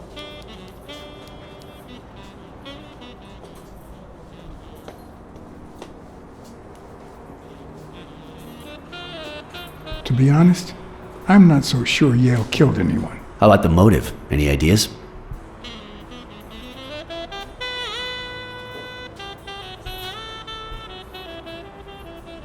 I know Dunn wanted to call the fight off after something Yale did, but I still don't know what. In any case, hopefully Yale will tell us more. Would you let me ask him some questions when he wakes up? I know you will, with or without my permission, so I'd rather not feel betrayed. In exchange, drop by the station when you can. Your investigation could really help my men. Who, by the way, must be waiting for me to interrogate Mary Purnell. Boy, she was hard to pry from Yale's side.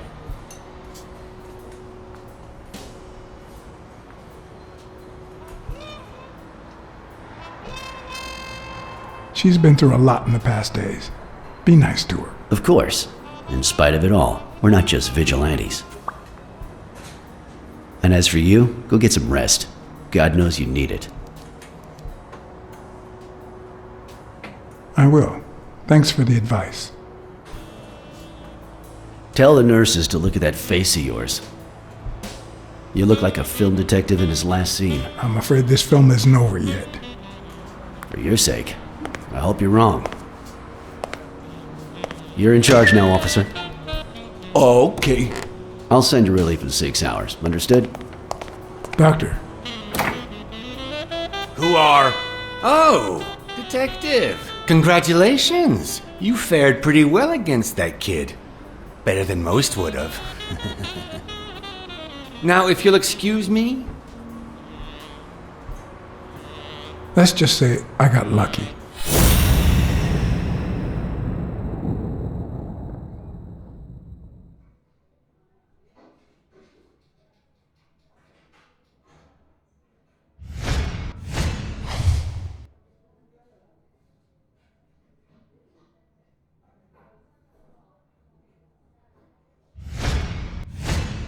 We, as a society, simply don't trust reptiles.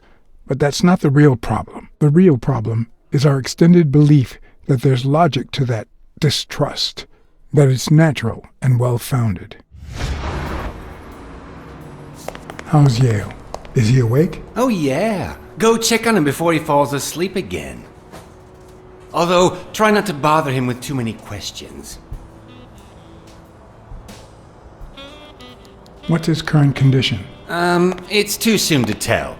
He did have a heart attack after all.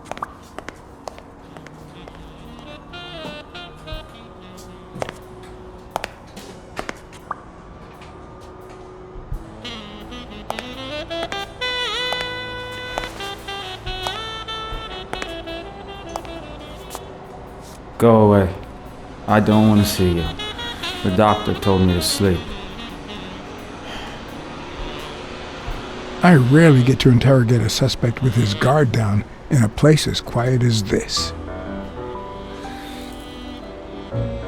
Getting the chance to study his body language with no distractions is a rare gift.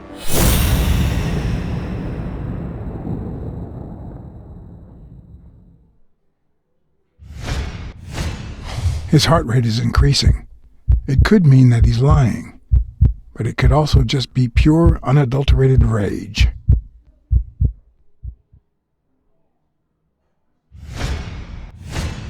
He's looking straight at me.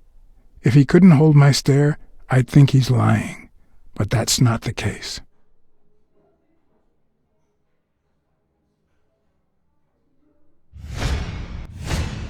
He's clenching his fist, a sign of contained anger. Clenched fist, fast heart rate, fixed stare. He feels some genuine rage towards me. I'm sorry you don't want to see me, but I'm afraid you'll just have to put up with me. For now. Luckily, I just got my medication. I'll be snoozing soon. All right, I'll just cut to the chase.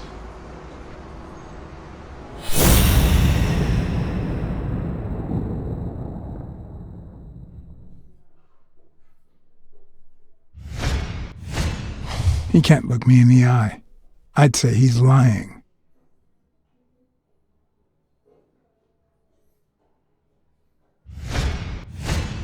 Is he lying, or did his heart rate speed up out of rage?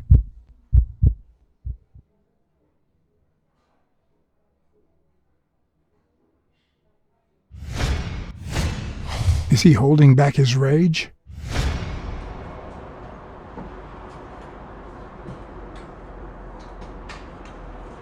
Who killed Joe Dunn? What? Are you trying to confuse me? Joe hanged himself.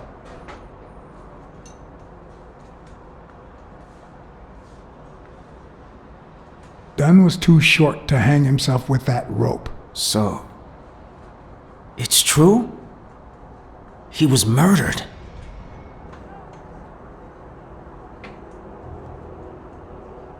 I know the murder weapon was yours. What?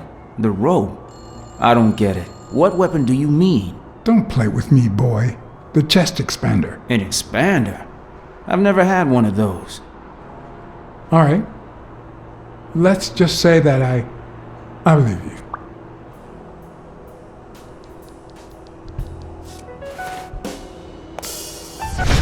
The murderer killed Dunn with a chest expander and planted evidence to make us believe it was suicide.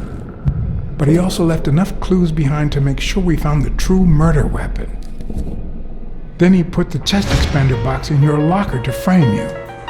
Do you know anyone that twisted and who also happens to have a motive? I don't know.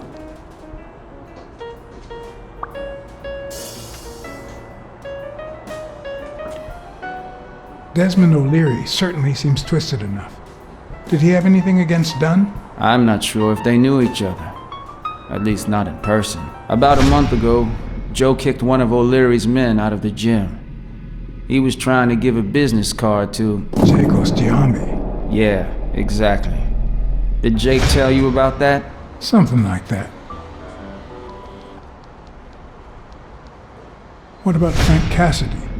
Do you think he has a motive? Maybe. A few weeks ago, Joe took me to a boxing managers association meeting. Headed by Cassidy. Yeah.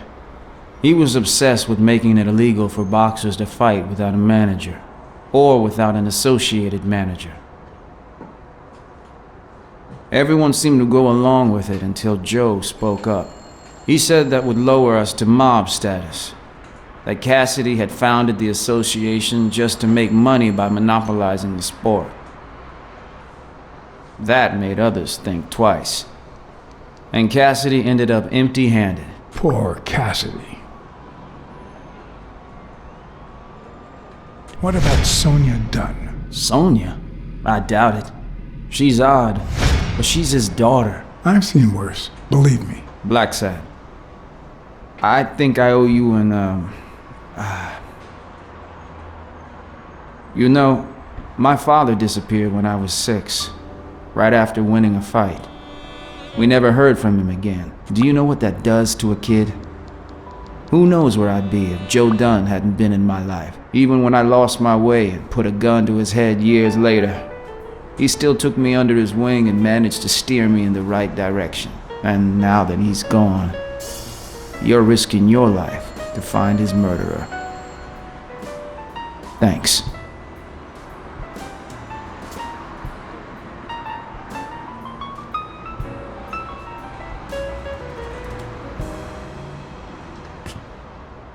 I'm just doing...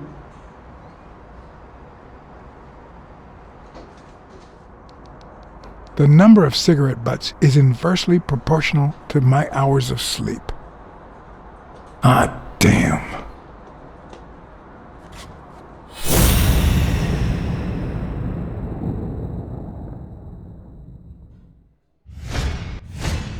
The hands say a lot about what's going on inside a person.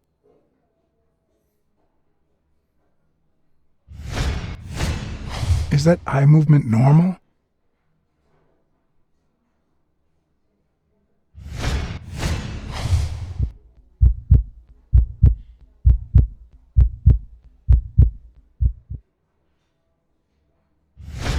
He seems restless. Should I tell someone?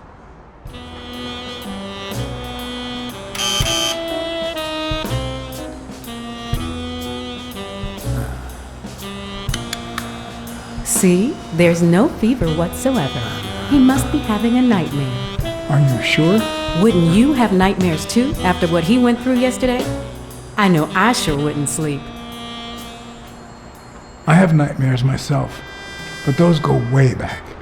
Oh, the poor thing. Do you know what my nightmare is?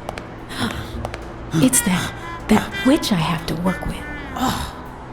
Good thing she's got trauma surgery at 12:30, but I wish it were a little sooner, you know?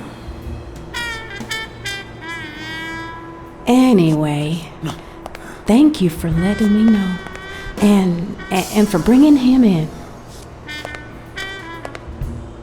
You don't know how excited I am to be involved in a criminal case.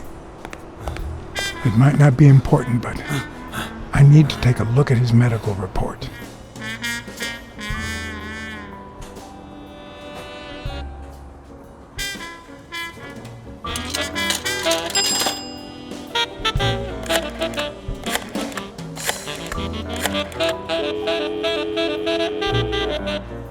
Dunn's Gym. Jake Ostiombe speaking.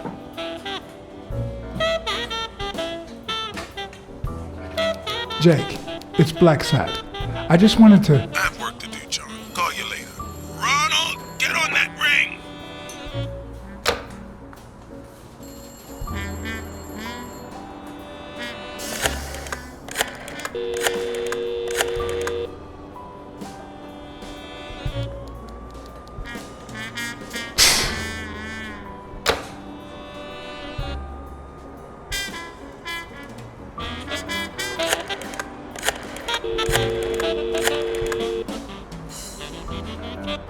Hi, Ray. Hi. Who are you? Take a guess. I already gave you a clue. I know your name, so... I don't know. That means I'm a detective. No way. My Uncle John is a real detective, and he's way cooler than you. Wait a minute. You're Uncle John. Uncle John, I guessed it. I'm a detective, too. Mom, it's Uncle John. I guessed it. You got me, Ray. Congrats. What did I win?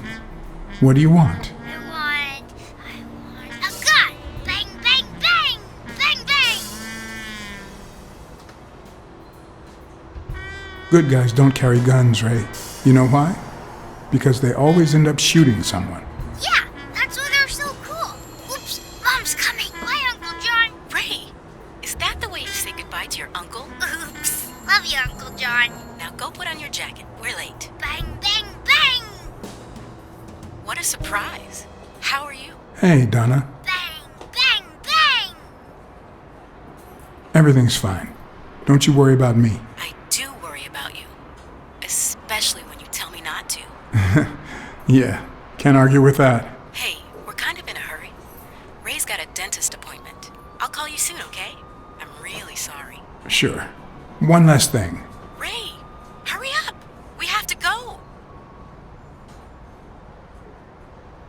Love you, sis. And I love you, little brother. Okay, now I really have to go. Bye, John. Bye, Uncle John. Bang, bang, bang. Hi. You're awake, handsome?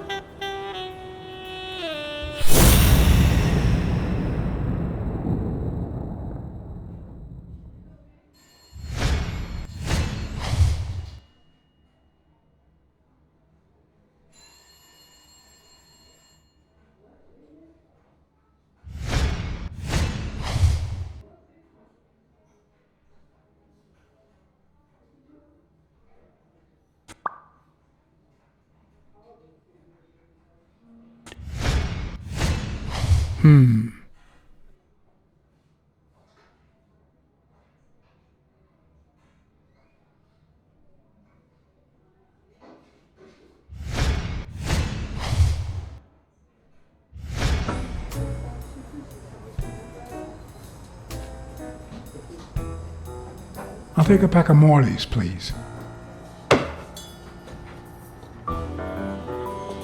Honey, get me a pack of Morley's for Mr. Handsome.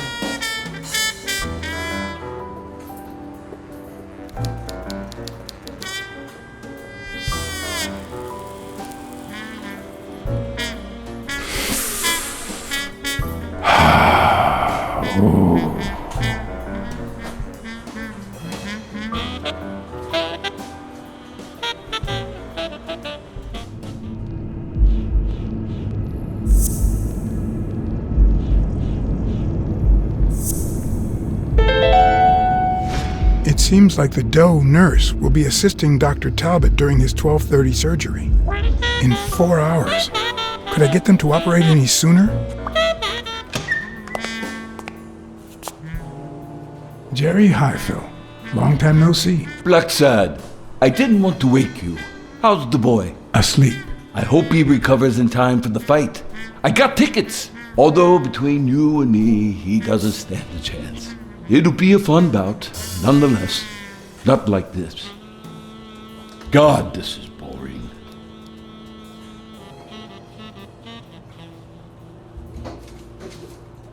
You want to smoke? Don't smoke or drink. No vice for me. Smoking's dirty. Alcohol goes straight to your head. And women, they're all just mean. Well, everyone except mine.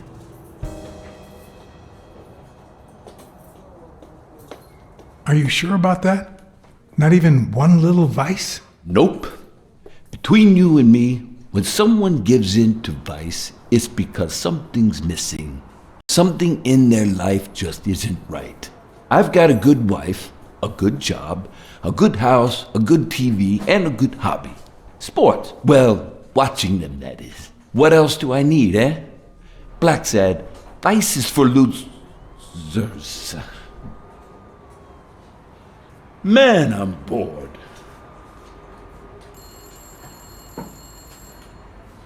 Are the odds against Yale that bad? The boy's talented, don't get me wrong. But stone is stone, you know? I bet half my pay, but you know, no vice for me. You say you've got a good job, and yet you're bored. Well, it's just a figure of speech, really. I like my job. Is it boring? Yes, but I can entertain myself with a good fight or a football game. Well, watching them, that is. Well, I'm going back in.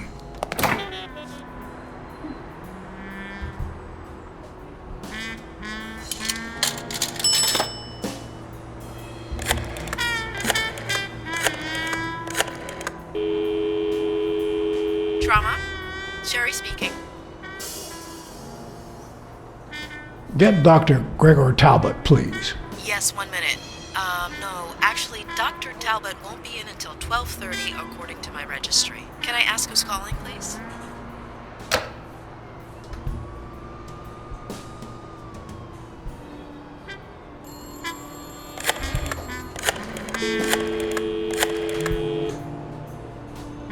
Sherry, this is Dr. Talbot. We have to reschedule the 12:30 procedure. I want everyone in the operating room in 5 minutes. If anyone gives you any grief, tell them it's a matter of life or death. Understood?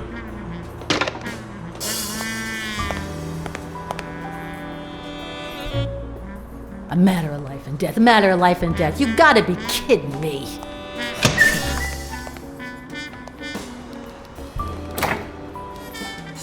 All right now, how do I put this? I need something that you have. Oh, only if you guess why I'm giving it to you.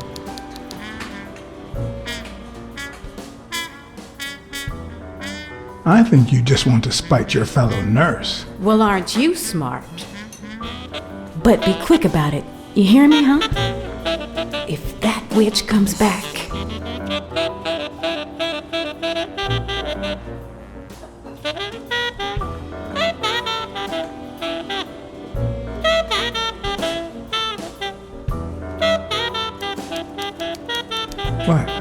What does it say here? You know doctors. The top handwriting is mine. Let's see. Extrasystole dehydration caused by panic attack. Extra what? You know, arrhythmia, like skipped heartbeats. What about this here? It's a good thing I know that Mr. Yale is in Dr. Ferguson's hands.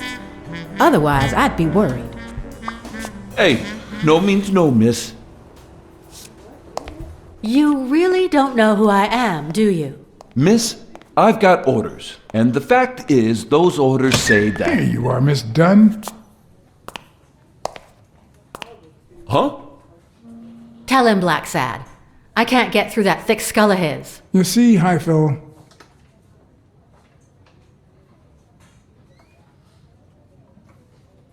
she's the owner of Yale's gym. A woman? Whether the kid recovers or not depends entirely on her. Between you and me, and all due respect, miss, but aren't we taking this woman's liberation a little too far? All right, let her in, but she's your responsibility. Thanks for convincing the cop.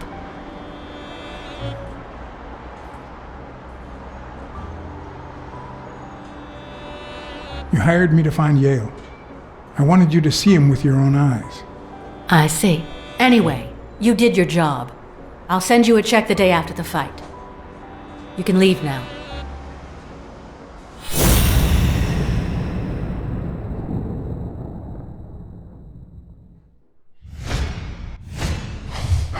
No. She's gonna do something stupid. Sonia, don't. He killed my father! You said so yourself!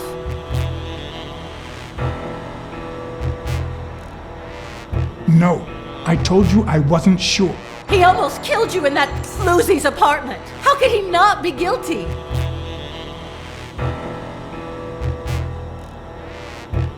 You can't take justice into your own hands. Believe me, it will haunt you as long as you live. Shut up!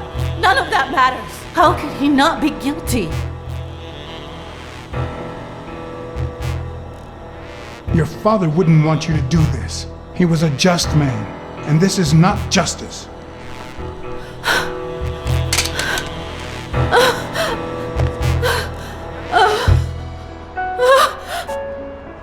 Shh. It's okay.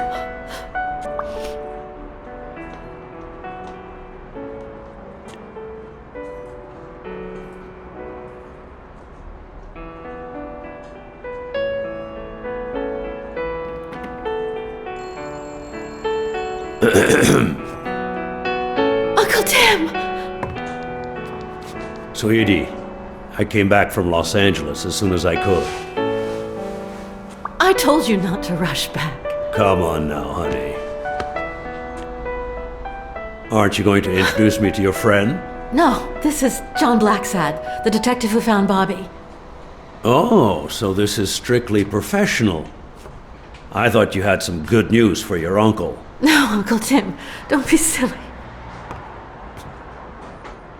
Don't be silly. Look at you. Smart, educated, as dazzling as the brightest of stars. Every single man in this city should be at your feet.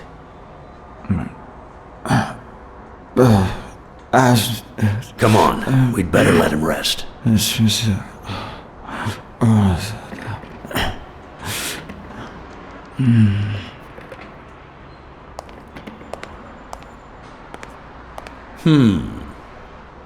I see. Let's say you're right and Bobby Yale is innocent. Who should we focus on now? We? Well, your father turned down my money, but he made me promise one thing, that I'd take care of you if anything happened to him. But I can...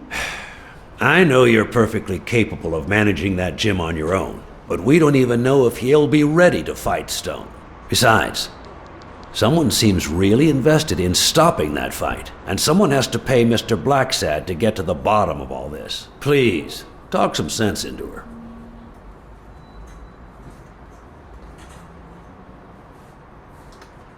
It's your life. As much as you love your uncle, it's up to you to decide whether you want his help or not. Blacksad, I was just starting to like you. All right. Thank you, Uncle. Thank you so much. All right, stop crying or you'll ruin your makeup, honey. Now fix yourself up and I'll buy you some breakfast. Wait, my purse. I'll get it. It must be... Blacksad, wait a minute. I think she needs some time alone, just like you and me. Listen, boy, do whatever it takes to find Joe's murder. Whatever it takes. If things get messy, don't worry. I'll clean them up. Deal? I'm not a vigilante. Well, suit yourself. Just get that ball to the end zone. No. Are you telling stories about the great iron arm again? Wait a minute. Of course. The Milestones quarterback. Tim Iron Arm Thorpe. It's a good thing folks usually recognize me sooner. Blacksad, you coming to breakfast? I'd love to, but I have to go ask for a favor. The investigation required that I ask Jake for a small favor. Or demand it, if worse came to worst.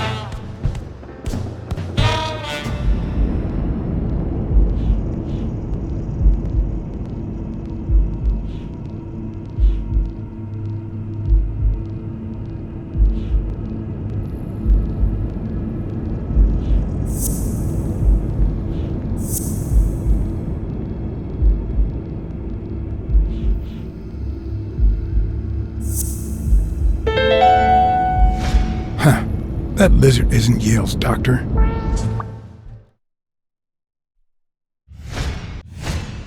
How many hits does a boxer take to the head throughout his career?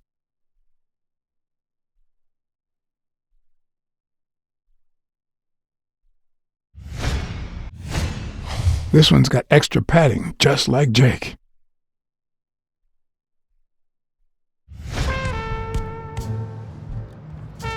Hey, hi. Hey, focus, will ya? Not the smartest cookie in the jar, nor the most tactful. But do I trust him? No. Do I consider him a friend? Yes.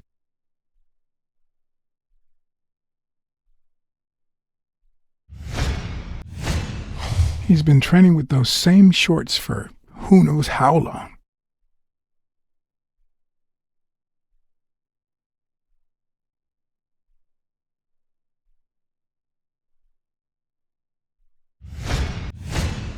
I hope he never feels inclined to hit me.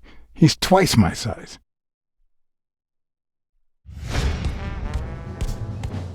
Hey, Jake. Not now, John.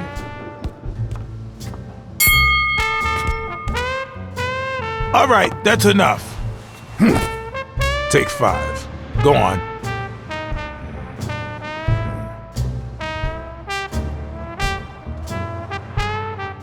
What, John? What's so important?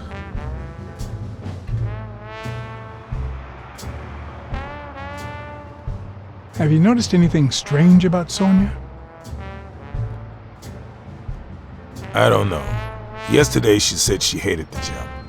But it also seemed like she wanted to save the place. Do you get any of this? I sure don't.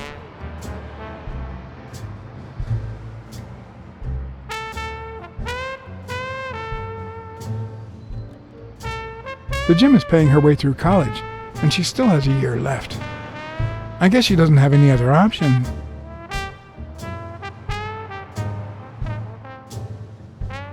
Could you tell me where O'Leary's headquarters are? What for? No. You could get me into trouble. No way.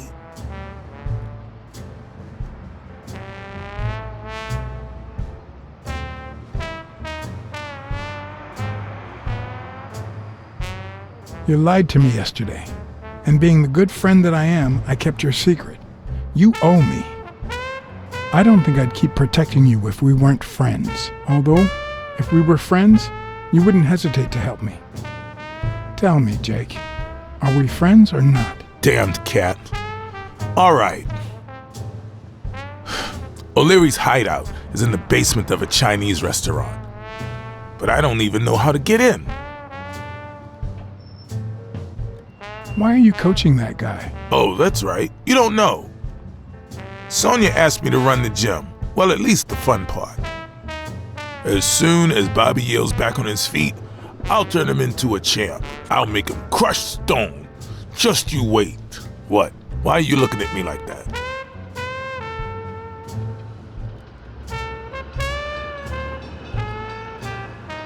Couldn't you just stop working for O'Leary?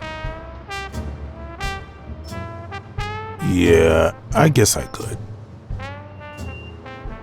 Well, I'll see you tonight. See you there. Ronald, the break's over. After 30 hours of work and several beatings, every bone in my body ached for a bed. Now it's my turn. So I went home to recharge. Because the night ahead was bound to be promising.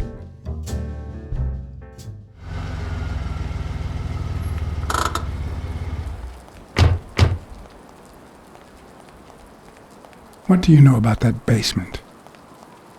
Well, let me think. Nothing? Come on, Jake, for Christ's sake.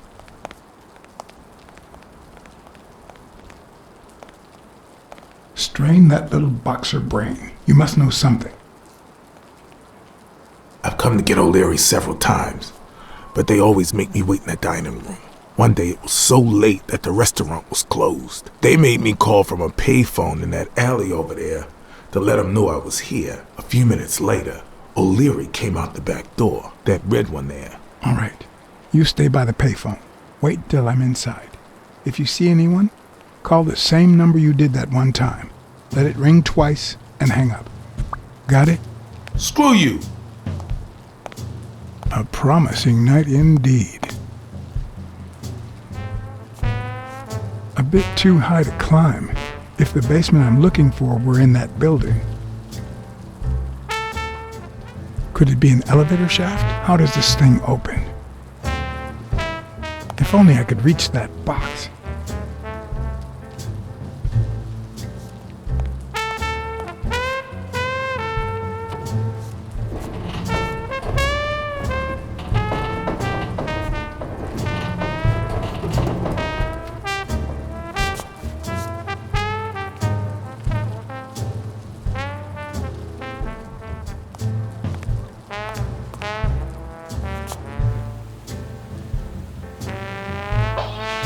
I'm guessing it lights up when they ring at the main door.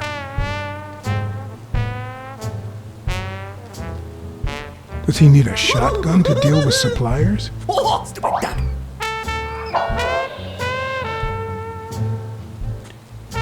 Maybe it leads to the basement.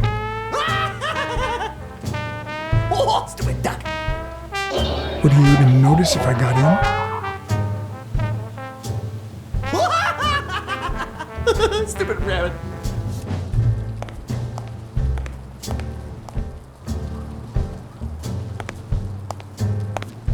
What happened? Should we run for it? Do I look like I'm in a hurry?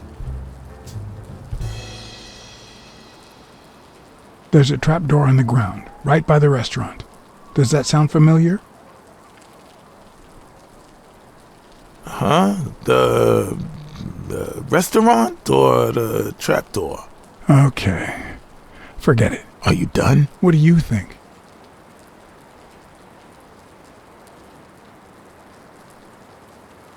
There's a guy watching TV inside the restaurant. A red panda, I think. Doesn't ring a bell. I don't recall any panda waiters. What's taking you so long? You want to switch places? From the back door, I can see a hall that might lead to the basement. Does that sound familiar? O'Leary sometimes comes from a hallway, but who knows if it's that one?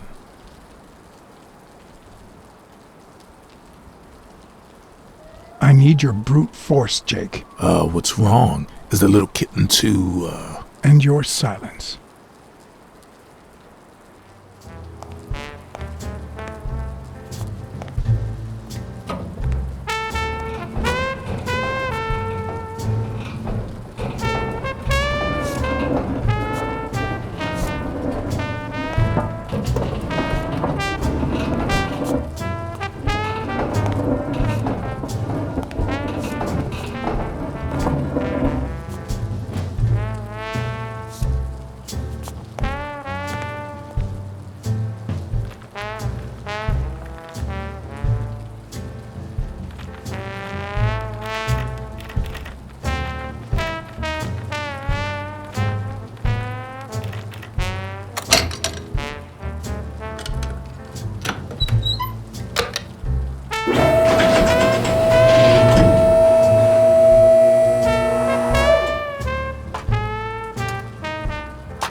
questions we only ask ourselves when it's far too late.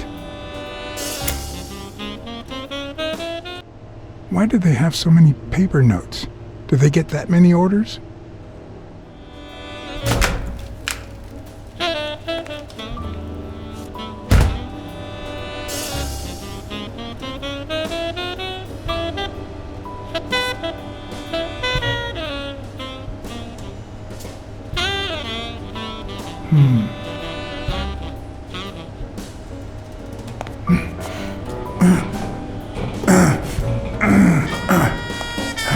It won't budge.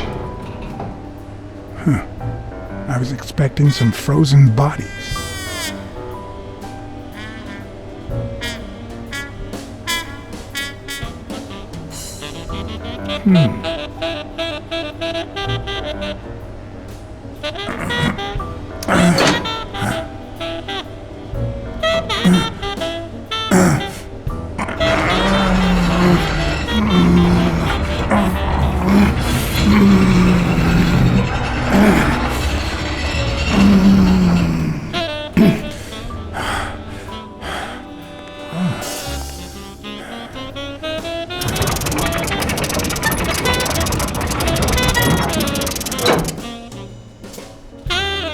The odds are incredibly in Stone's favor. I guess that he's the reigning champion, and Bobby Yale is just a contender, but maybe word got out about his condition.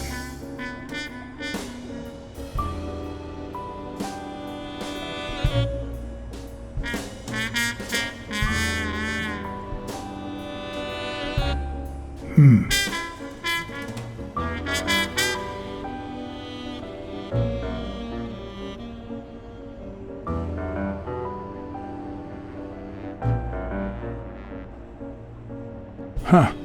Looks like those colorful notes weren't restaurant orders after all. There's one on each table, except this one.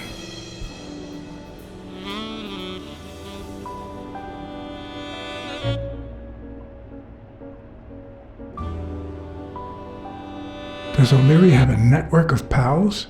Wow. I didn't realize you could place so many bets on a single baseball game. Could that be Ireland? I'd say that's Ireland too. A Crossler? The good news is, I don't need lockpicks to open it. The bad news, I didn't bring explosives. Even Dunn had a gun in his office. O'Leary couldn't possibly be the exception. Dunn had $200 in his safe. O'Leary had about $20,000 in a drawer. Ireland, of course. This guy's obsessed.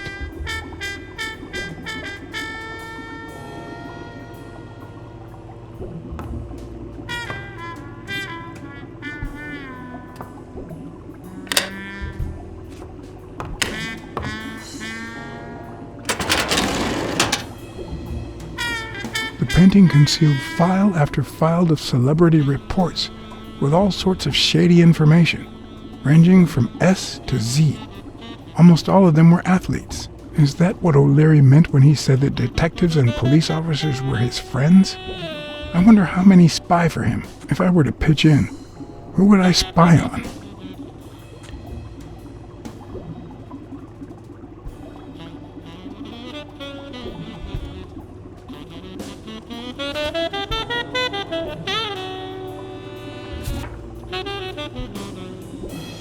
According to Stone's report, he was so clean, not to mention hard to corrupt, that O'Leary opted for a more subtle strategy. Apparently, when he broke up with the tennis player Helen Moore, he set her up with Stone.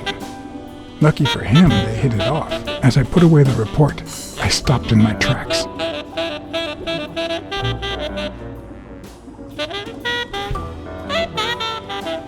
Did I really want to risk knowing what O'Leary had on my good friend, the incorruptible police commissioner?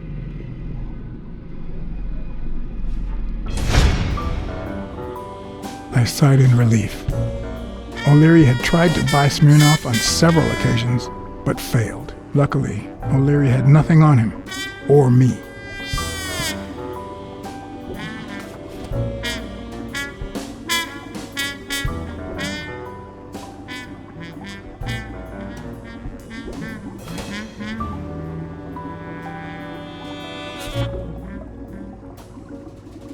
In Bobby Yale's folder, all I found was a log of his incredible stats as an aspiring champion. 20 victories, 16 by knockout. Although, at the end of the report, someone had underlined one word several times: untouchable.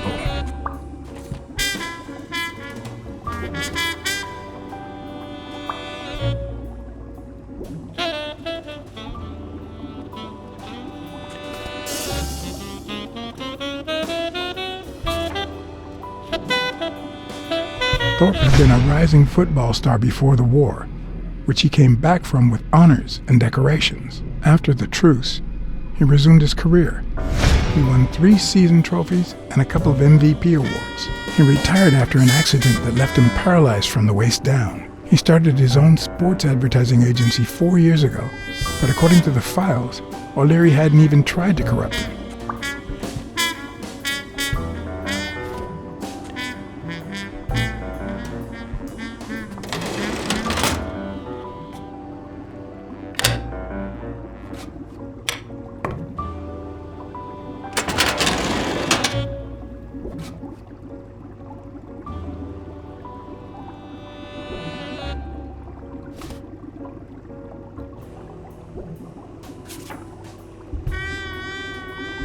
Helen Moore's file was, by far, one of the juiciest. She had been just a run-of-the-mill tennis player until O'Leary launched her career by rigging enough games to help her climb the ranking. However, O'Leary hadn't fixed any of her games in over a year. In spite of that, she remained undefeated. Be as it may, it was clear that O'Leary had enough information to ruin her career.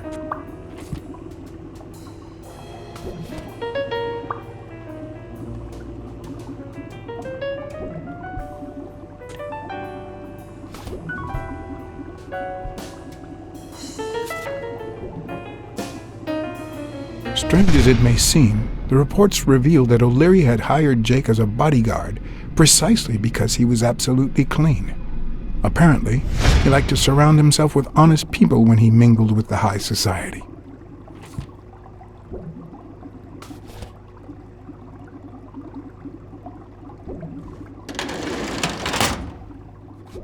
I hope I never become the object of O'Leary's obsession.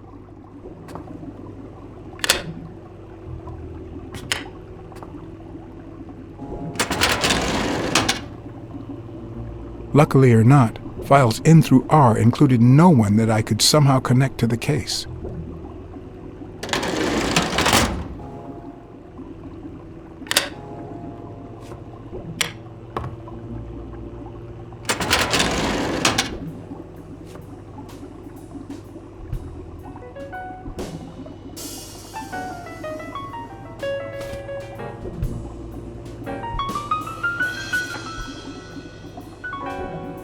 Cassidy's report was possibly the longest among all of O'Leary's files. Apparently, their rivalry went way back, so much so that they spied on each other in the most unthinkable ways. At least I was able to confirm what Yale had told me. Cassidy had threatened Dunn after he refused to join the managers' union.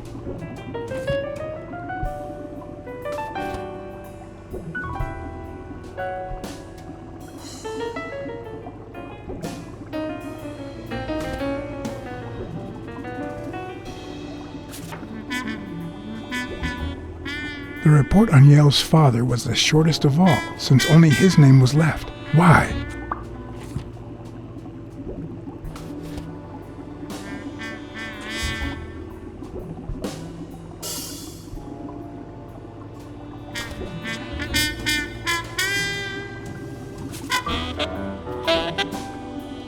Dunn's integrity was legendary, even in O'Leary's shady reports, just like Yale had said. Dunn had kicked one of O'Leary's men out of the gym when he found him snooping around.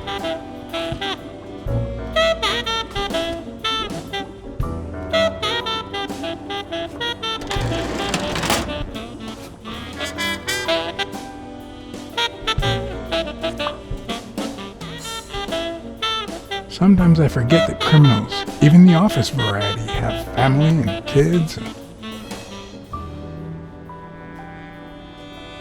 Anyway, maybe things aren't so bad on the dark side.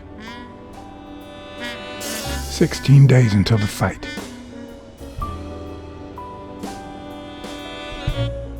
A little thingamajig that adds on its own. What'll they think of next? It looks like a summary of all the bets that come in. Day, amount, bet, wagerer. Wait a minute. Did O'Leary himself bet $5 grand on Yale?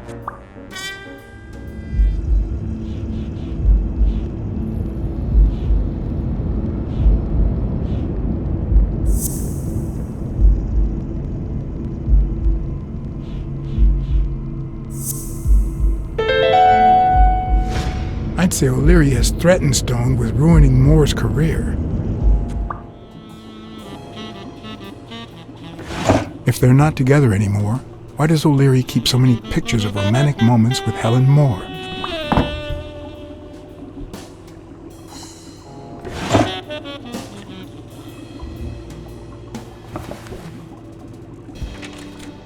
Limited edition copy 2 of 3. We listen, if you call it listening, to the sentimental romance. Your eyes act like the moon.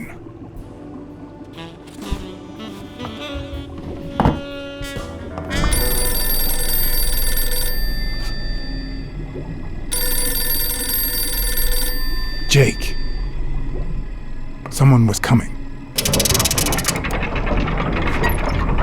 Are we or are we not exemplary workers, Jim? Here it is, middle of the night.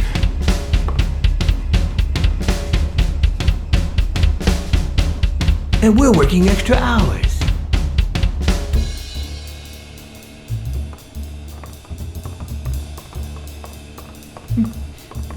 Hey, Jimmy, what do you think about that? I think he's scared stiff, Desmond. Why's that, Jimmy? We're giving you the red carpet treatment. We even let you in the boss's office. You're one lucky fellow. You can't say I don't treat you well, Jimmy.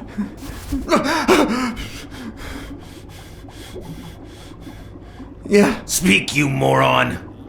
Very well. Why are you... Shh. Calm down. How long have you worked for me, Jimmy? 3 months. 3 months. Oh, yeah. I hired you right after your cousin Martin died. I need your opinion. How would you punish someone for ruining an innocent man's life with a hit and run, Jimmy? I don't know. And tell me, what about you, Wilson? What would you do? No, please. I didn't do anything. I swear. He was a good guy. Of course, you already knew that. You knew him better than me, right? He was my cousin. That's why I hired you, Jimmy. You see, Martin was a dear friend. And his widow said you were a nice kid. That you do a good job and you needed the money. And I have a soft spot for those in need. Please. But, you know what? I talked to her just yesterday. She told us you did some naughty things to her with that gun, Jimmy. No. That's no way to treat a widow, is it?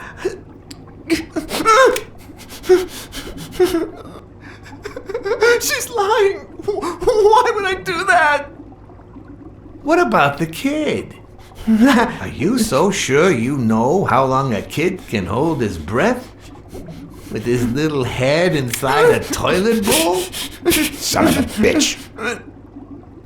I didn't want to. It was his idea. Selfishly, I was glad I hadn't risked my life to save Jimmy. Maybe not even someone like him deserves to die. But one could also argue that I didn't deserve to die for someone like him. Who's your boss? Give me a name! Cassidy. It was his idea. He said you'd hired me if I'd managed to scare the widow, and I just... All right. Let's just... calm down now. It's gonna be okay.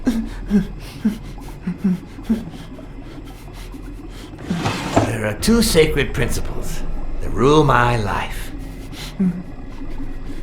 The first principle is the love for my family. I'd do anything to protect them. The second principle, I never put my future in the hands of fate. I always play it nice and safe.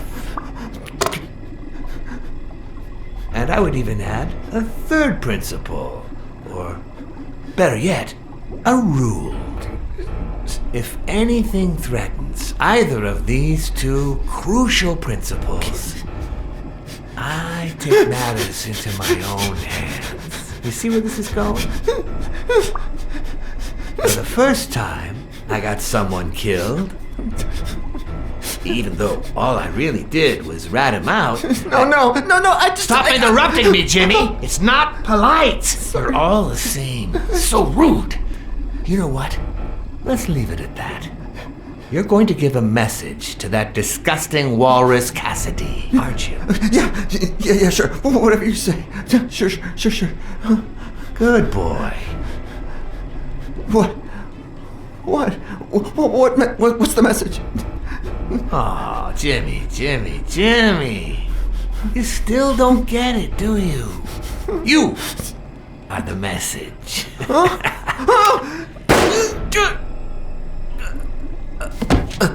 Come on.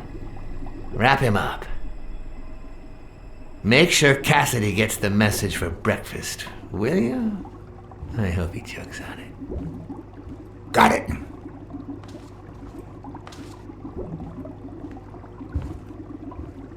Where are you hiding, little fishy?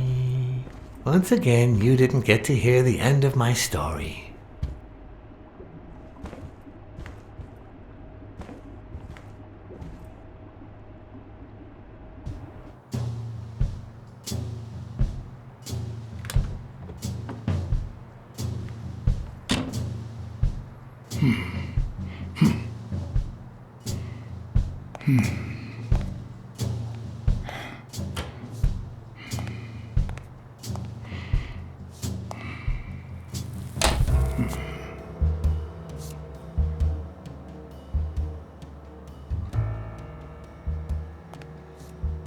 What?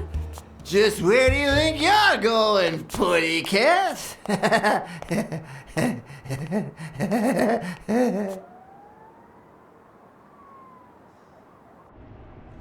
Two sacred principles rule my life. The first is the love I feel for my family.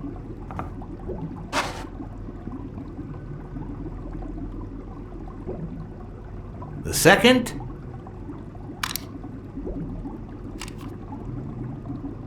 never leave destiny in the hands of fate.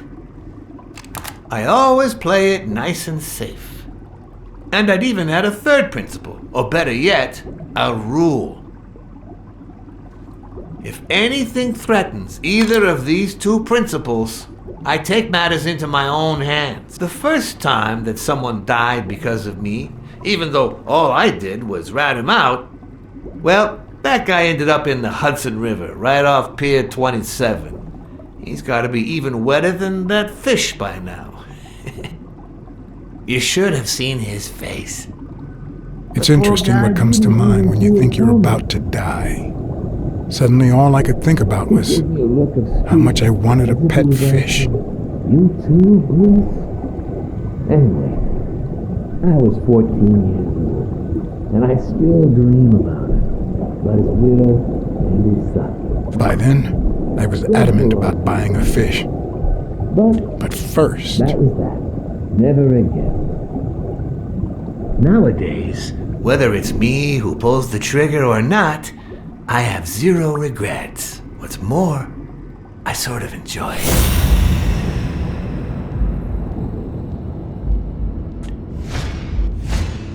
His pupils are dilated, and there's a slight grin on his face. The bastard is enjoying himself.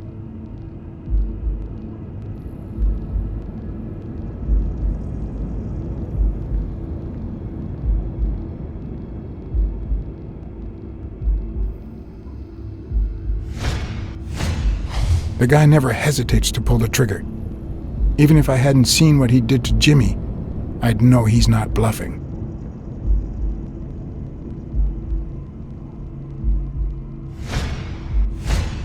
When a mob boss declares his love of family, it can only mean that A, he won't hesitate to ruin yours, and B, he's cheating on his wife.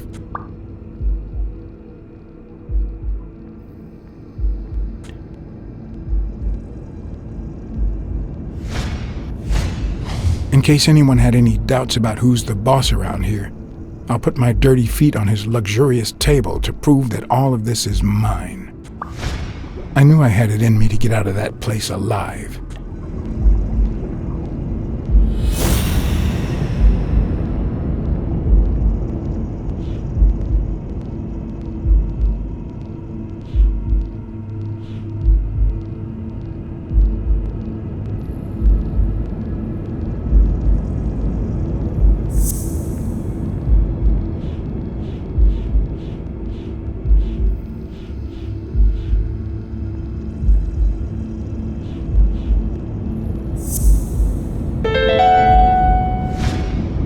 No. O'Leary's wife is having an affair with Colbert? Should I serve this to O'Leary on a silver platter?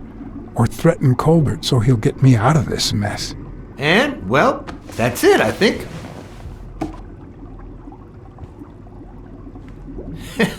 You know, Blacksad, I never made it this far. Congratulations, you're going in style.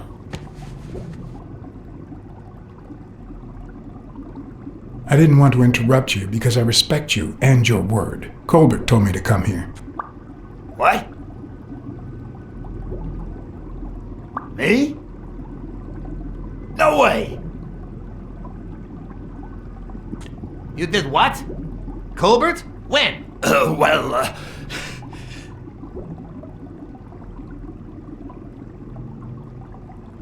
Yeah, remember? At that bar on 33rd and Main Street. Don't you remember that cocky drunk guy?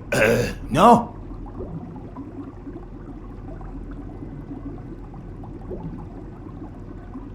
He kept bragging about how he was banging another guy's wife. Oh? Oh, yeah. Weird times, huh? Yeah, and you congratulated me for finding Yale and saving your life. Several times.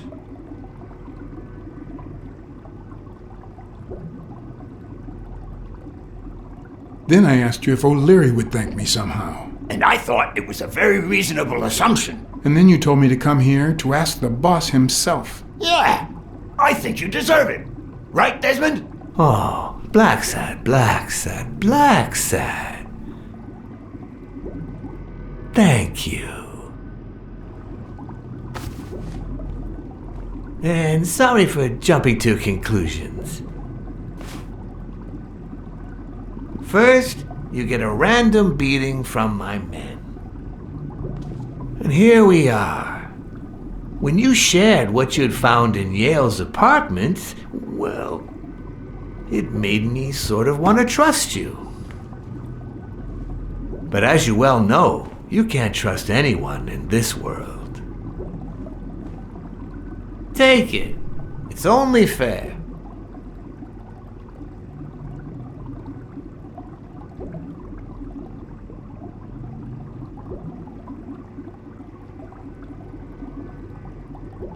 I want to bet it all on the fight. Ah, so you're a gambler after all. We listen, if you call it listening, to the sentimental romance.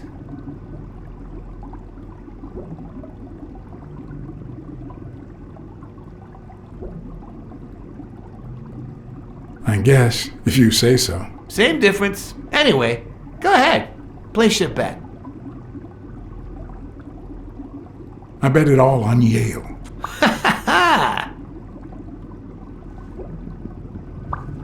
Oh, Blacksad. Aren't these odd hours to pay me a visit? Your message was important, but certainly not urgent. It could have waited until tomorrow, don't you think?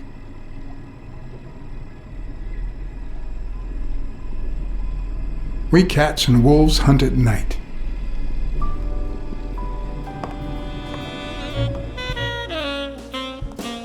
I wish I was a noir fiction writer.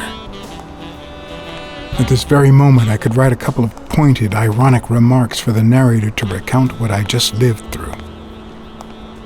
The dark, crooked alleys of New York reminded me of the state of my own soul. No.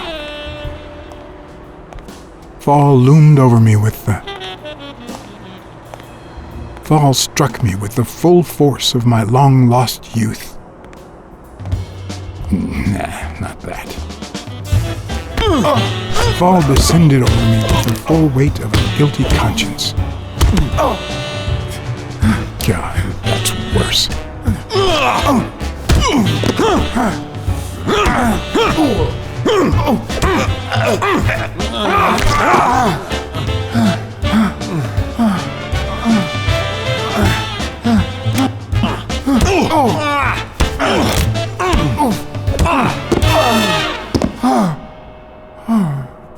What were you thinking? He wants him alive!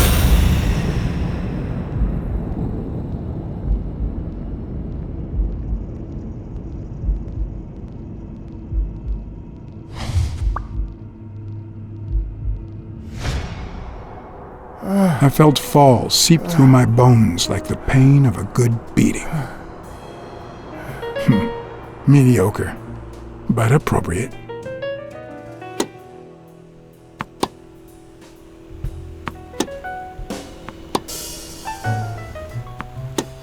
Against all odds, next morning I got up bright-eyed and bushy-tailed. And I had my kind, unknown assailants to thank. The beating had taken its toll, but for the first time in months, I had slept like a baby. Oh, come on, Helen, focus! All right, take 5. We'll work on that double backhand later.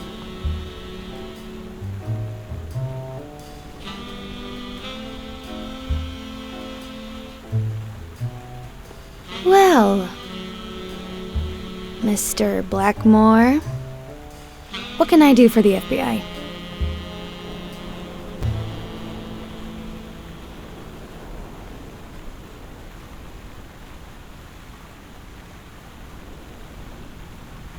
We'd appreciate it if you stopped breaking the law. I see you like to cut to the chase. Are you going to handcuff me, or can I ask you what I'm being accused of?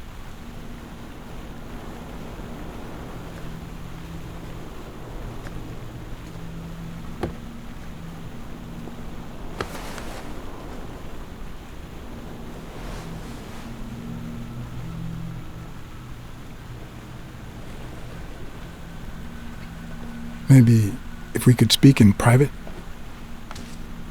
Alec! Coming! You've got 4 minutes, Mr. Blackmore, so... make them count.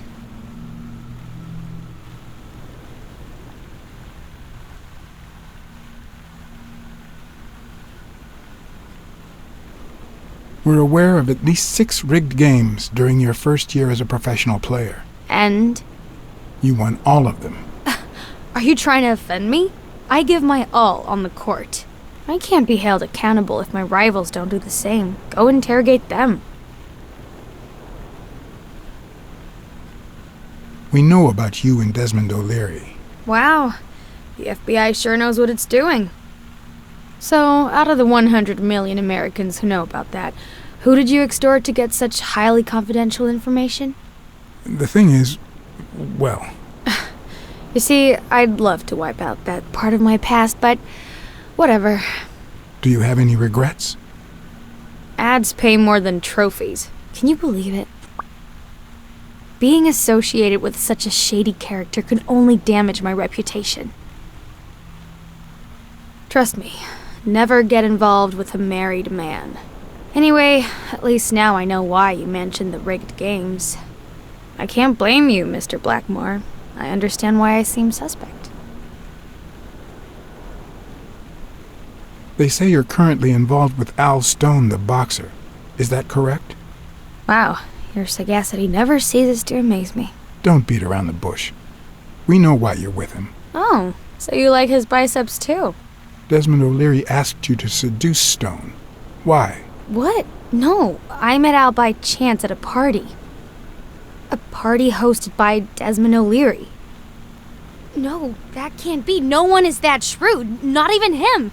Damn, I hate that bastard. Anyway, now I get why you brought up the rigged games and your obsession with O'Leary. What do you really have against him? And don't say illegal gambling.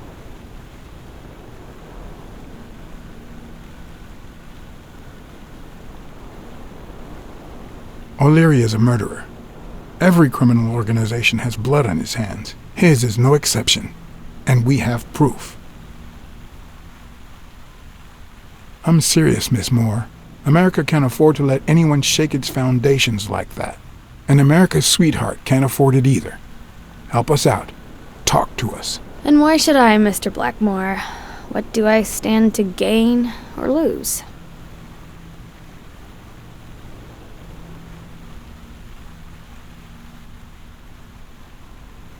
Our country faces drastic problems that require drastic solutions. Do you want to be part of the problem or part of the solution? This is actually quite simple.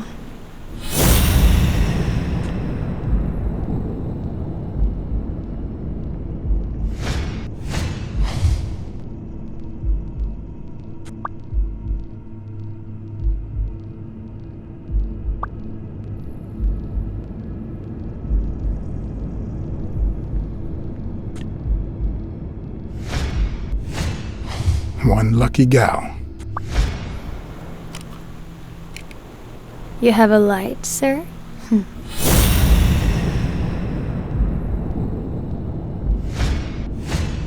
The pearly white teeth of someone who barely smokes. Am I making her nervous? Damn. I'm almost out of fluid.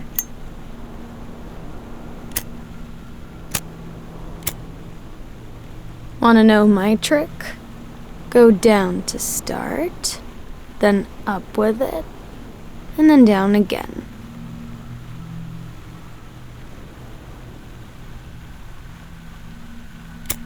Don't worry, I'm not making any assumptions about your masculinity. Almost. Will I get to smoke today?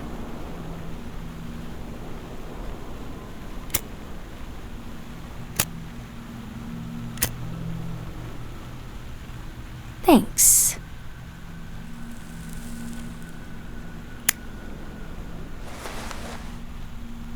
I don't know what you want me to say. You're trying to frame O'Leary, perhaps rightfully so, but I think you're barking up the wrong tree. Believe me, if I had the slightest... Come on, Helen. Time to work on your backhand. Let's go. Do you smoke? Nice meeting you, Mr. Blackmore.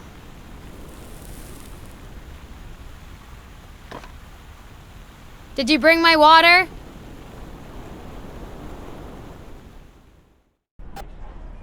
America's sweetheart gave you her cigarette? Dear God, she has the hots for you! I can't believe you said good old Weekly to investigate that stupid walrus while you were hanging out with Helen Moore herself! So, what do you say, you and me, we change places next time, huh? Your turn. Now tell me, what did you find out? You're gonna love this. You ready? I've got news, but I happen to also have a Blacksad. Thank you so much, Mr. Blacksad. Huh? Oh, Mrs. Colbert. When you told me about my husband, I kicked him out. But this morning he came back with a bouquet of roses and asked me to forgive him. He said he had some kind of big scare yesterday and that he hasn't stopped thinking wants to take me to Niagara Falls on a second honeymoon. And? I threw the roses in his face, and I told him to shove Niagara Falls up his ass. You think I could forget what he's done just like that?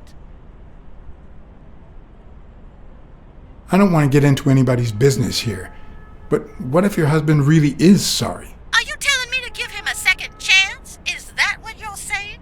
Oh, yeah. No. No, actually, I'd rather not say anything. All right, but I'm gonna hold you accountable. If that two-timing rhino betrays me, I'll scratch his eyes out and I'll smash his head in. And yours, too.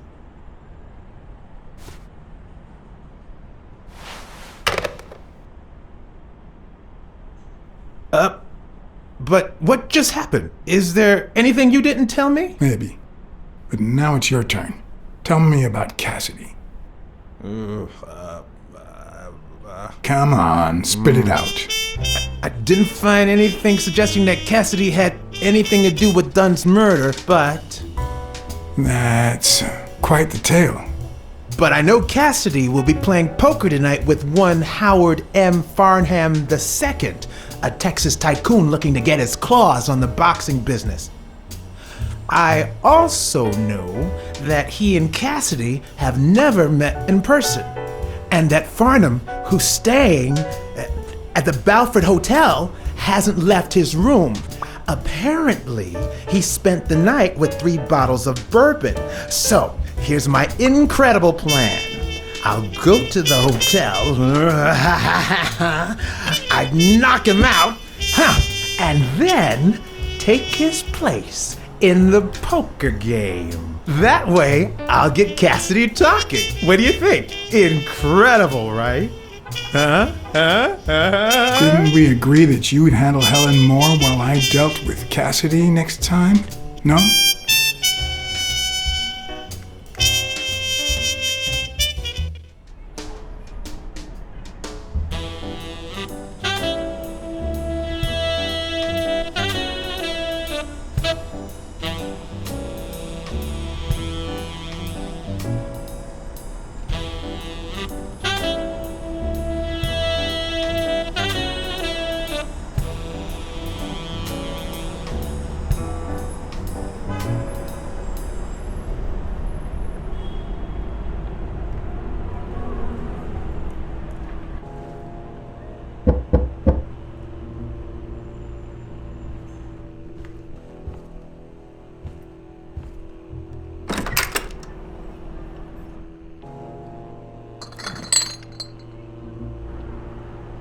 Good afternoon, Mr. Farnham. What's going on? Allow me to introduce myself. John Blackmore. I work for Frank Cassidy. He asked me to bring you these bottles so you could choose which one you prefer for the game. Oh, sure. I was fixing to leave, but I guess them monuments ain't going anywhere. Well, come on in then. Getting in Farnham's room was easy. Earning his trust was another story. I always have an ace up my sleeve. Blackmore? You okay, partner? The best way to earn someone's trust is to make them believe they've earned yours. And sometimes, the best way to fake it is to tell the truth. I don't know where to begin.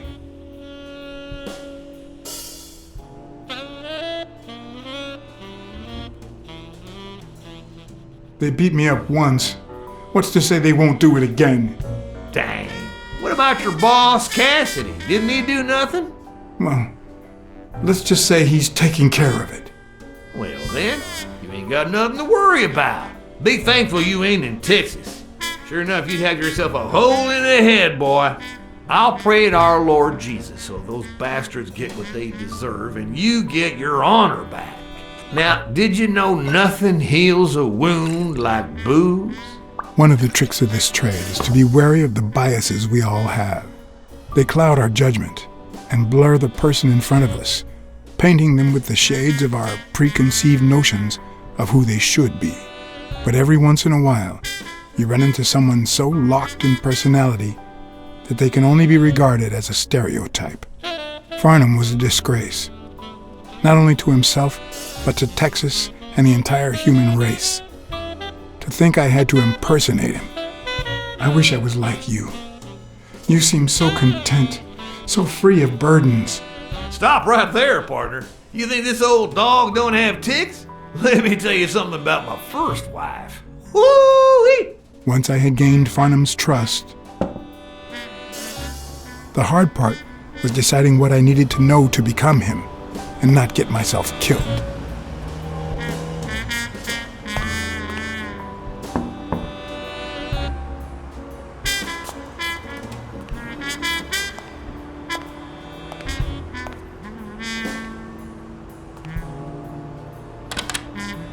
What can I do for you, sir? Howdy.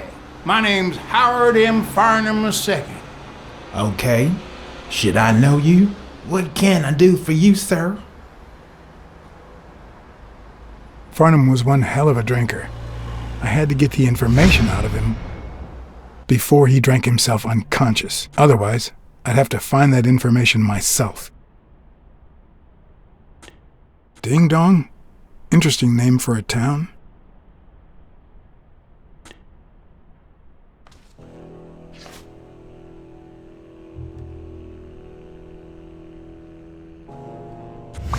Yes, I got a Vietnamese saved last time. No, please, come in. Of course, I remember you. Take a seat.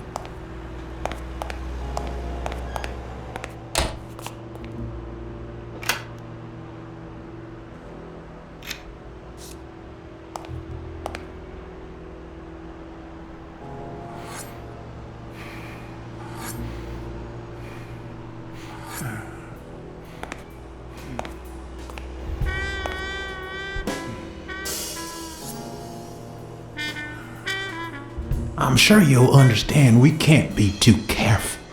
Our host has many enemies, and someone has to keep them at bay.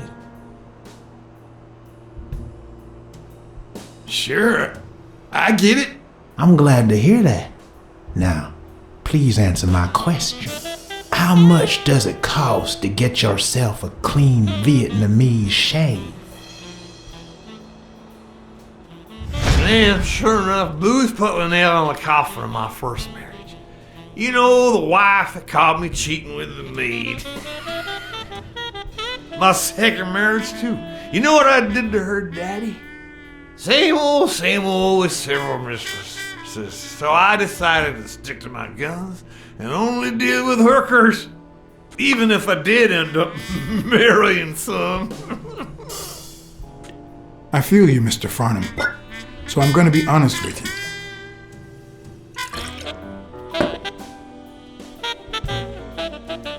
I'm Cassidy's slave. He lent me the money for a game deposit, and I lost it all. Now I have to work off my debt. Oh, Cassidy's not your problem, son. It's poverty. Sure enough, I had to pay my own deposit this morning to y'all, and that was just petty cash to me. Petty cash, to be honest. I asked you how much. Of course they gave me my receipts. These things I am, boy. Wait, I'll show you. I got it somewhere. Just a sec. I'll get it. I just put it over. I think I'll be right back.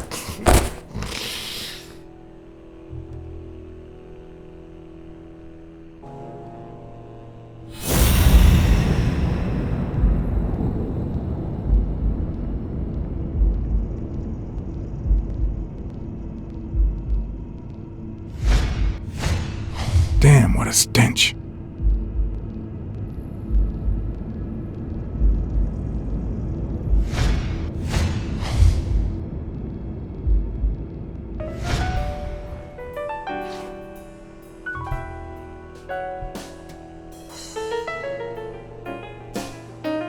Why didn't you just say you had the receipt in your pocket? I'm almost certain, but tell me, who told you to come to this barber shop?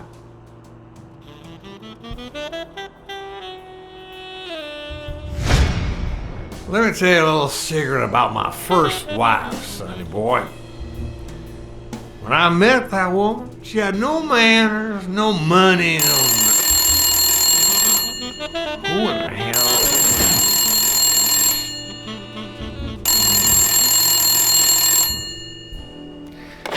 Farnham. My God, if it ain't the hero of the day.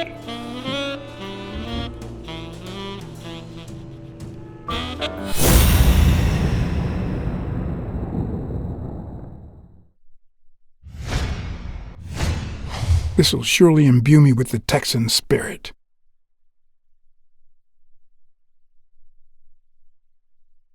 Boxing at the Grand Ole Opry?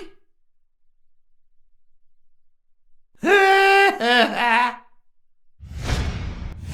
probably don't need to imitate his just a gestures few during the bourbons, game, that's all. but it certainly wouldn't hurt to try.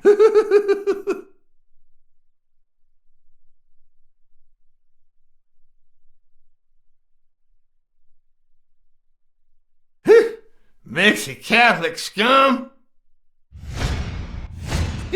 Nothing says Texan like a cowboy hat.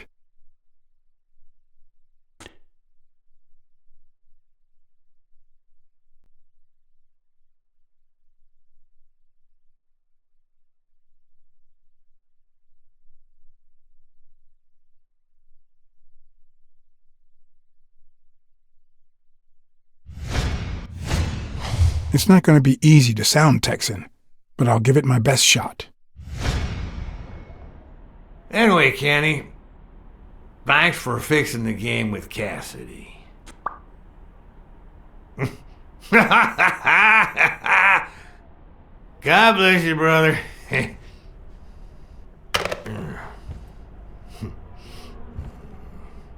craziest goddamn Texan in New York. My good old friend Kenny, craziest goddamn Texan in New York. You know how many Kennys there are in New York? Kenny who? So besides when and where the game will be, the password, and the money Farnham dished out, what else do I need? They smell like a party.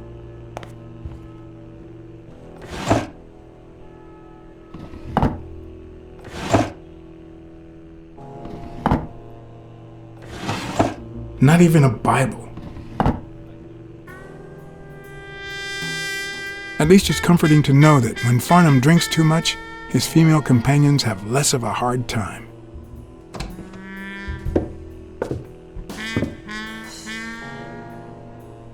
Luckily, there was only one Kinney in Farnham's address book, Kinney Eakes, residing at...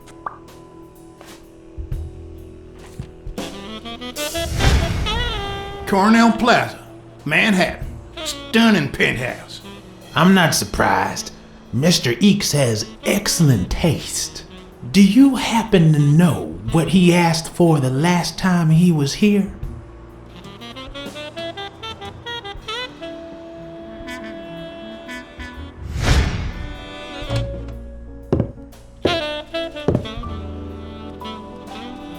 No matter how superficial someone may seem, there's always a way to win their heart.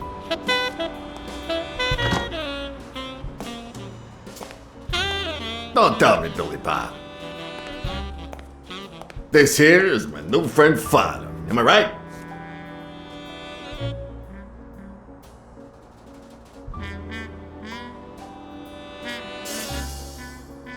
Sure enough, but your slasher friend sure could learn how to treat his customers. Hey, Billy Bob, come on. This guy's a good guy. He's one of us. My apologies, sir. Hey, come on. Let's get in there before they finish all the bourbon without us. I haven't frisked him yet, sir.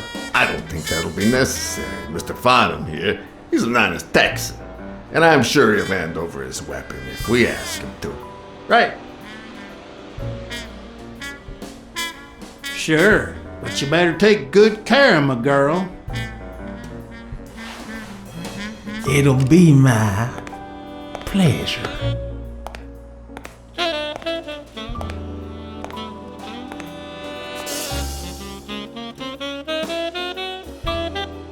Welcome, gentlemen. Chips are on the table and guns are in the safe. Now, We got a lovely night of poker ahead of us, full of smoking and bourbon. So let's get started. Take a seat, Mr. Farnham. Let me introduce you. To my right, wearing gray boxers and weighing in at 140 pounds, the owner of Pink Vice, the largest meat market in all of Manhattan. In other words, a real son of a bitch. No offense to the women he exploits. Our reigning champion, Oswald Quince. A title I aim to keep, provided our new contender here doesn't interfere.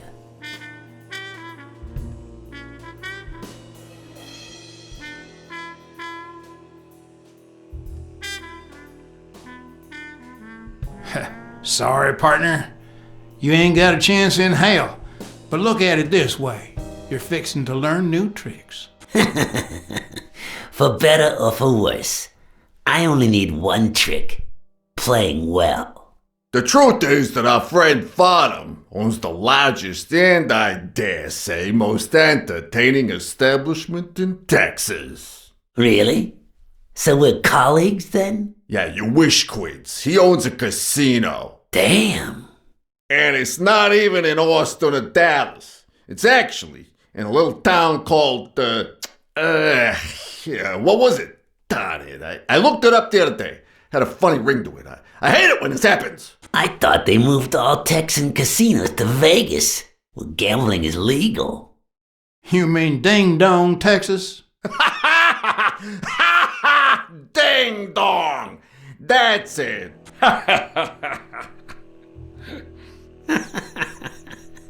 Who'd ever think of a name like that? Well, casino or no casino, let's just hope he doesn't keep as many aces up his sleeve as the late Ventimiglia, huh? Amen. To my left, wearing brown boxers and weighing in at 396 pounds. Frank, show some respect, huh? The hospitality tycoon, Polly... no. Tycoon? I just own a small bar with pool tables. Clients drink close to nothing and play even less, but certain business transactions just couldn't happen anywhere else. Damn it, Paulie. Why don't I know your last name? Because they took it away from me. You have no idea how good my ex-wife's lawyer is. Women, they even take our damn names.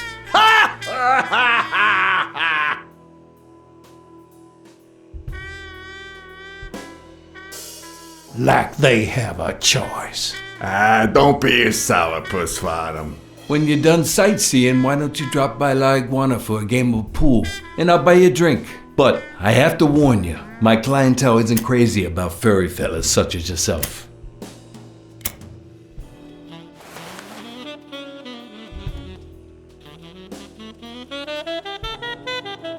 Thanks. I love me some pool. Perfect. It'll be my pleasure. You're looking to start your own pool business, Farnham? This guy here wants to start a boxing association in Texas. Guess who he's turning to for advice? To be honest, several things got me worried, so I'd be much obliged for any counseling. So, what worries you?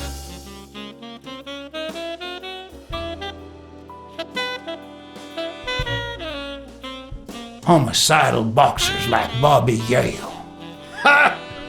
That's some piece of news, huh? Hey, I don't know if he did it, but the real problem is that the fight against my champ Stone might not even frickin' happen. The good news is that I've almost convinced the governor to let him out of prison on the day of the fight. Under police escort, that is. I bet you the audience gets a kick out of that. Billy, bring out the bourbon. We're drying up here. I'll deal with a fresh deck, of course. We respect traditions in this establishment. Poker is as boring as it is simple. All you need to do is read people's faces. And even the worst detective has that trick up his sleeve. The real issue is knowing what to play for when there's much more than just money at stake.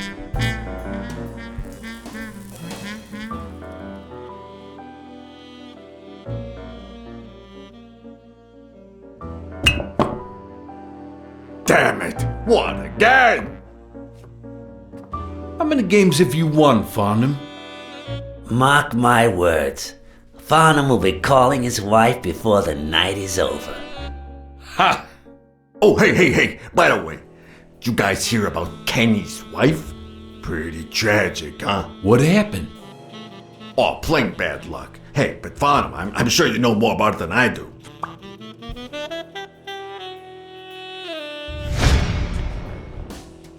Anyway, Kenny, thanks for fixing the game with Cassidy.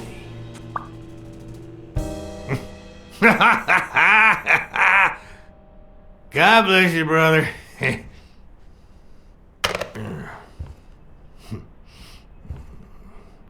craziest goddamn Texan in New York. And the poor fella's already got enough on his hands now that his wife... Women just gotta have their vices. But she's in a rehab clinic now, hooked on tranquilizers and all that. That's it, tranquilizers. Don't tell me women don't have their vices, too. Bring out the bourbon, Billy Bob. Come on, give me the bourbon. Maybe I spoke too soon when I said that poker is easy for a good detective. Let's just say it's relatively simple. There's always someone ready to surprise you, relatively speaking. Well, I'll be damned! I don't believe this! What happened, Farnham? Beginner's luck doesn't last forever, and that's when the real champ comes in. I hope you're ready to lose it all, my friend. Poor Farnham. Came looking to make big bucks in the city with his boxing, and he's gonna lose it all with poker. I hope your counseling will make up for it. Yeah, so how can I be of help?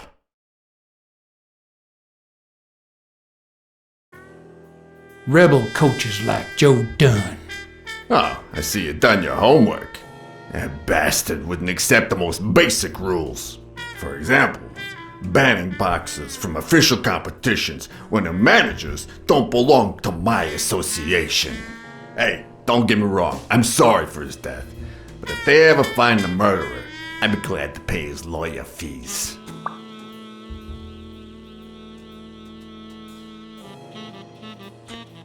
Those there athletes hooking up with each other, like Al Stone and Helen Moore.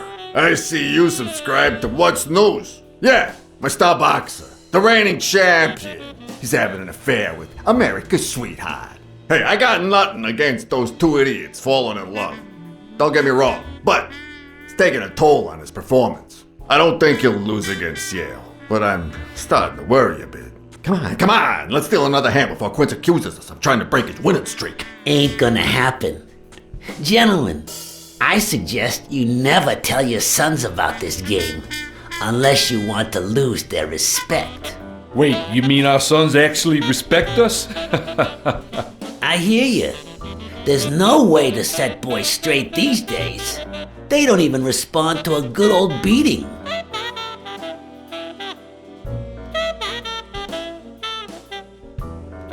I dare say Texan boys do respond to a good beating. Hey, careful, Quince. You're talking to a pro. So, Kenny told me you had quite a house full. How many kids you got in that house full of yours?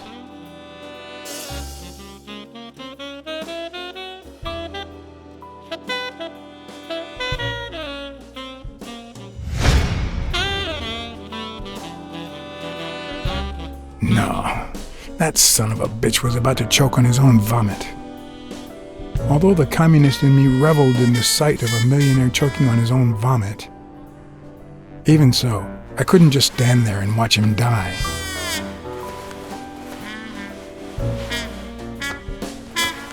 No, deserving or not, the man would live.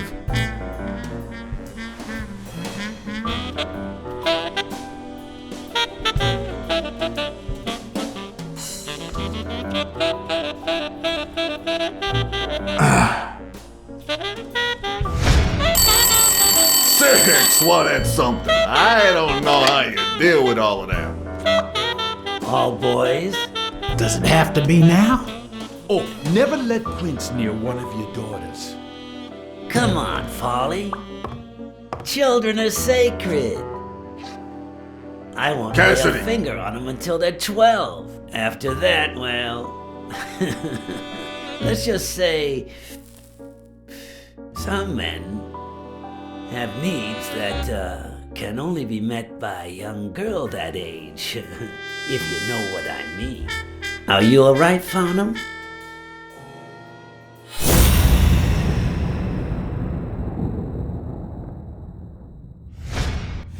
That damn eagle represents the lowest scum of our society.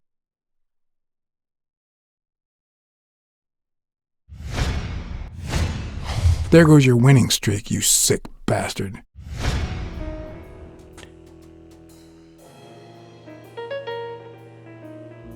Sooner or later, the police are gonna bust your ass.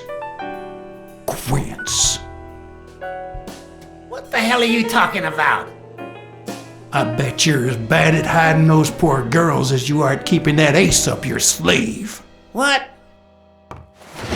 You lying piece of shit? Quince! Don't believe a word he's saying, Frank.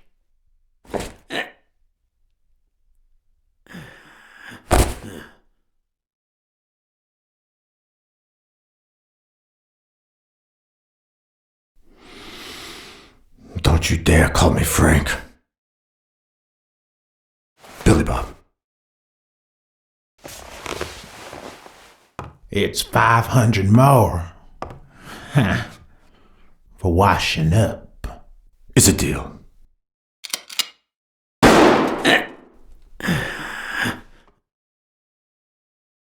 And good call, Farnham. I owe you one. Please, take that flying scumbag's tokens. And mine too, if you want them. I'm feeling generous. Hey, turns out the governor accepted my suggestion to let Bobby Yale out of prison on the day of the fight. Hey, this is turning out to be the perfect night. If you decide to go ahead with your new venture, call me, Farnham. Your behavior at last night's game was utterly insulting. Never contact me again or I'll put an end to your pathetic life. If our common acquaintance should ask you about your business endeavors, tell him that boxing is too violent for you. Signed, Frank Cassidy.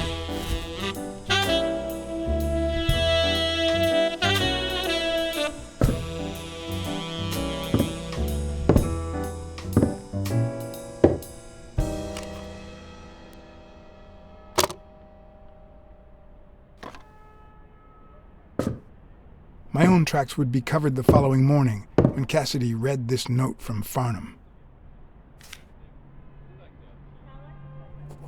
Dear Mr. Cassidy, although I'm grateful for your kind help, last night's game made me realize that boxing is just too violent for a peaceful Texan like myself.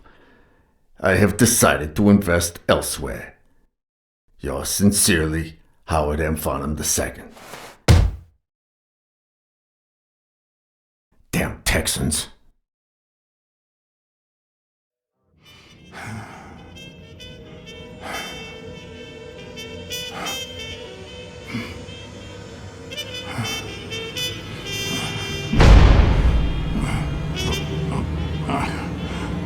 As for me, it was the first time in days that I had gone to bed without my daily baby. A real shame.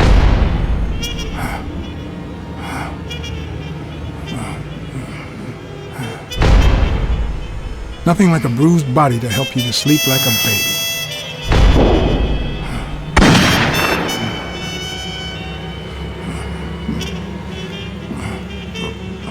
Maybe I should have given myself a beating.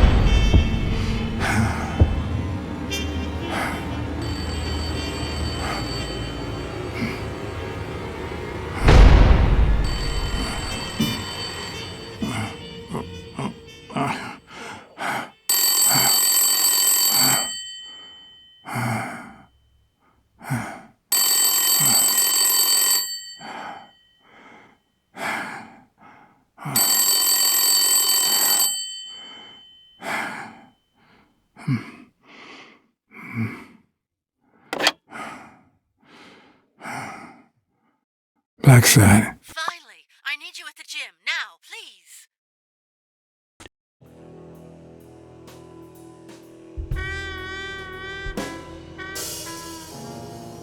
It was like this when I got here. When did you get here? I've been calling you for over an hour. Calm down. I'll take care of this. Had you already finished looking through these papers? I wish. Well, I guess you'll enjoy sorting all this again. Bingo. What is it? Nothing. Just a freshly signed contract. What are you doing? Do you like sardines? Excuse me? Do you like sardines? Ugh.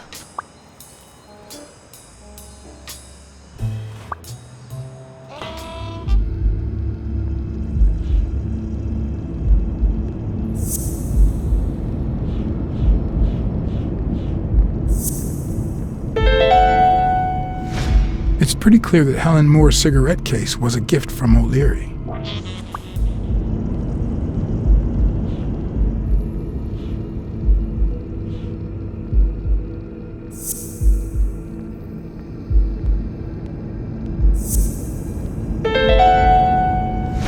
If she's still in love, why does she claim she hates him? What is she hiding?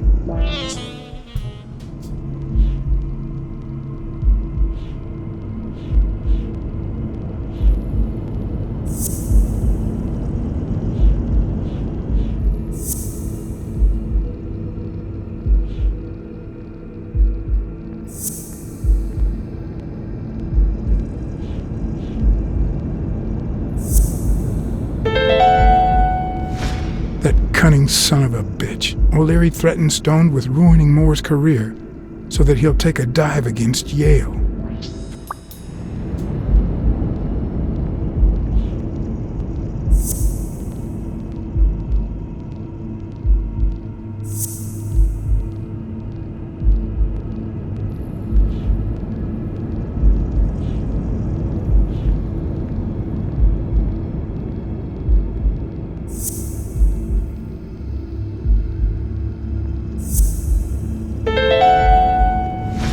Maybe O'Leary accidentally caused the death of Yale's father. So now he tries to make up for it by secretly helping advance his career?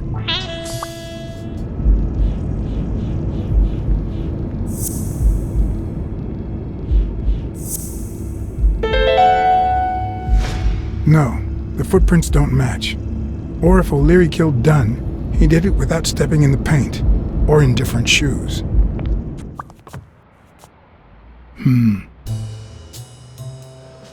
Not that I suspected otherwise, but it's obvious they weren't looking for money. Looks like the burglar isn't interested in bureaucracy. Did they take anything? No, although...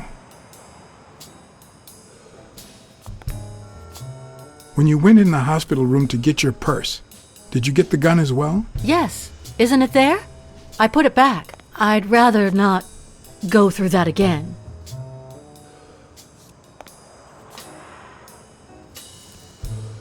I see.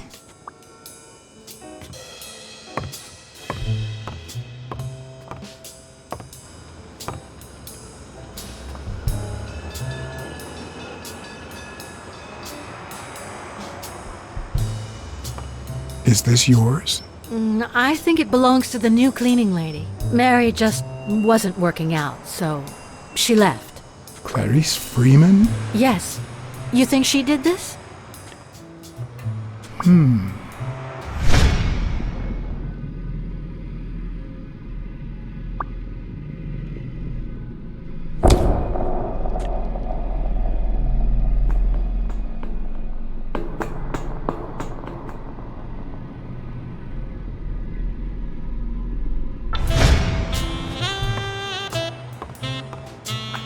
Wait here, please.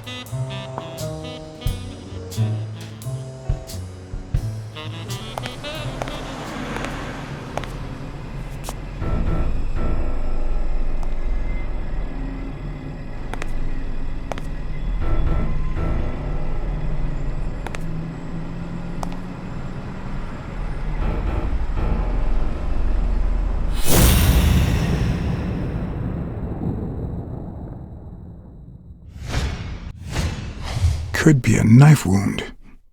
The murder was brutal.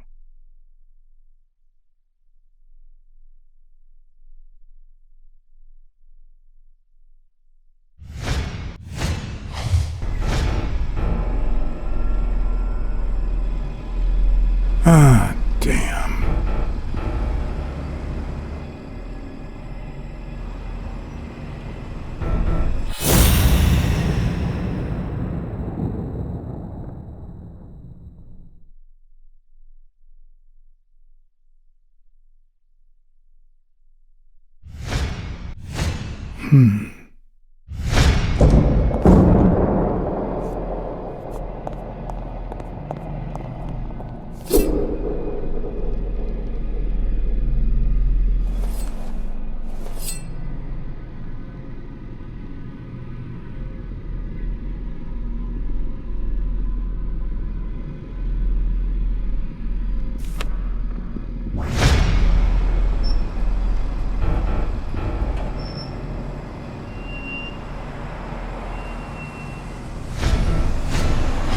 I can just picture her saying, "Honey, I found a job.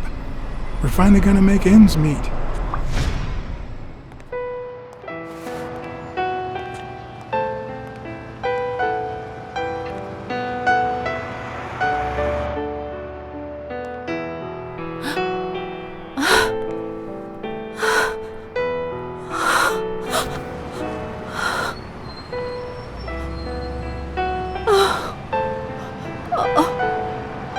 I want you to call the police, Sonia, and then go straight to a friend's house. Don't even think about going home, and definitely don't come back here. I'm staying at a friend's house. I haven't even set foot in my father's place yet.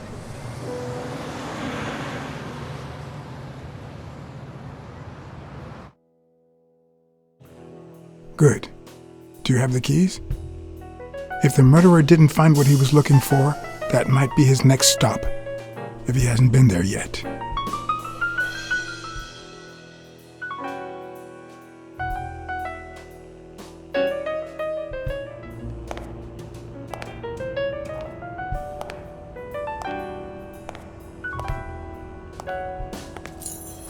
So once I had the keys to the place, which meant I wouldn't have to use my lockpicks or...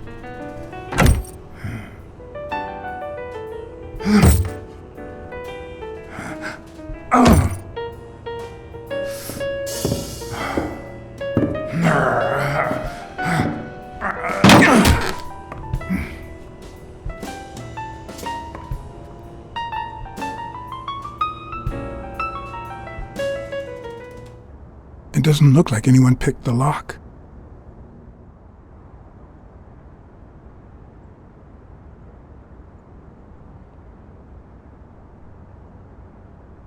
Today, everything's an art. So what next? The art of hopscotch?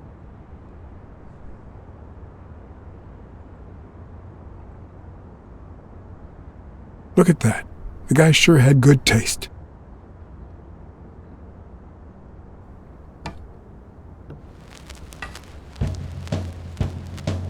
It looks like Dunn had already begun to move his things.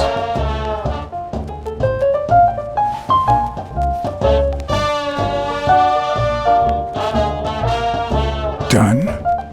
Thorpe? No idea. And these two, they look familiar.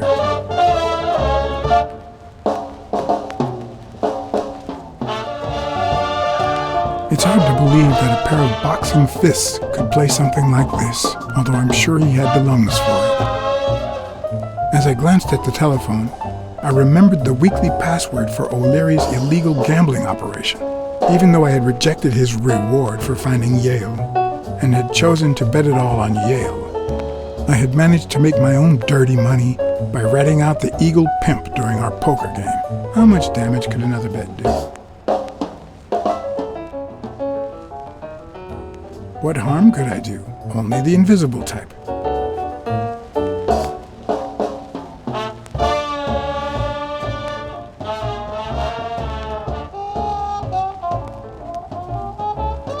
I seem to recall Sonia being mad about the pictures, but who knows?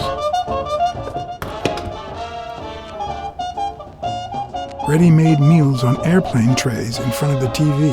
Who would have thought we'd end up eating like this? Dunn died 4 days ago, and that lettuce still looks okay. Sardines. It's been open for a few hours.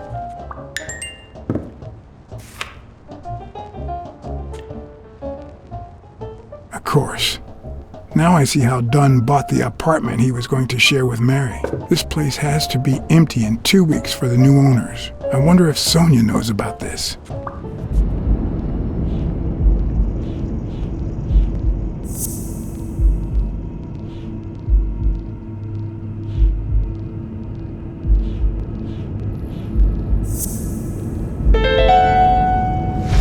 It's pretty clear that the burglar came by the house before heading to the gym, which means he probably didn't find what he was looking for in here.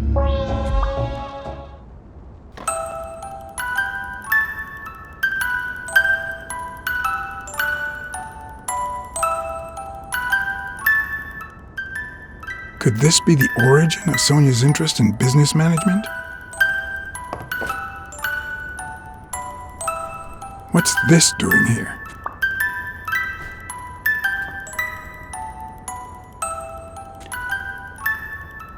One of the very few teen idols who only got better with age. Another empty closet.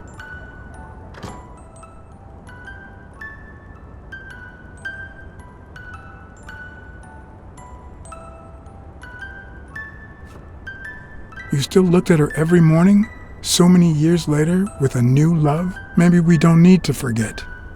Maybe pain just transforms into, I don't know, something.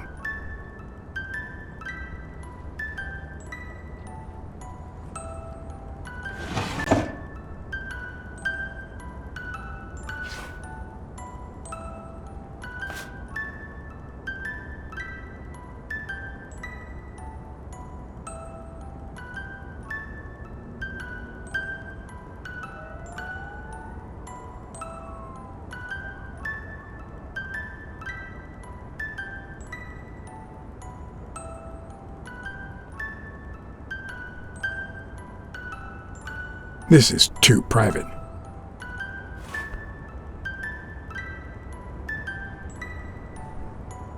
Elaine. I think that was Dunn's wife's name, according to Jake. No matter how hard I look, I'm not getting anywhere. I need to talk with Sonia, and maybe with her uncle Tim.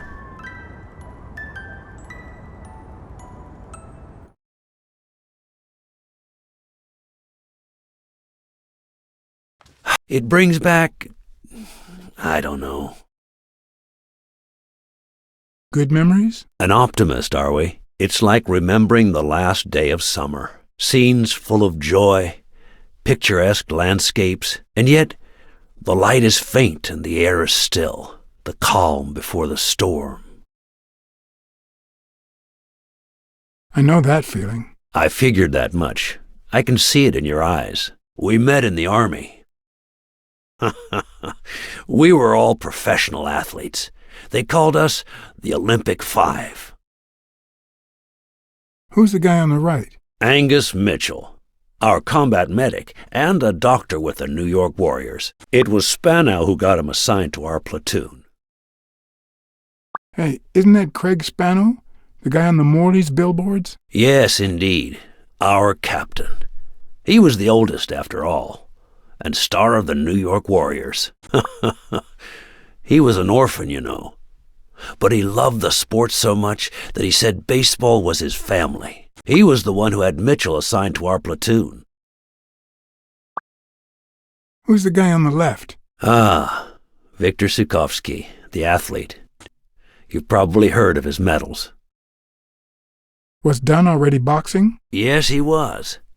I had already seen him fight before I even met him. He was as humble in the ring as he was in life. He'd always let his rivals take the initiative. I remember how he barely dodged the blows. If you didn't look at his feet, it seemed like he wasn't even moving. And the footwork, pure dancing. You could almost hear the music. The song would play until his opponent was exhausted. Then came the drum roll, followed by Dunn's victory by KO. What about you?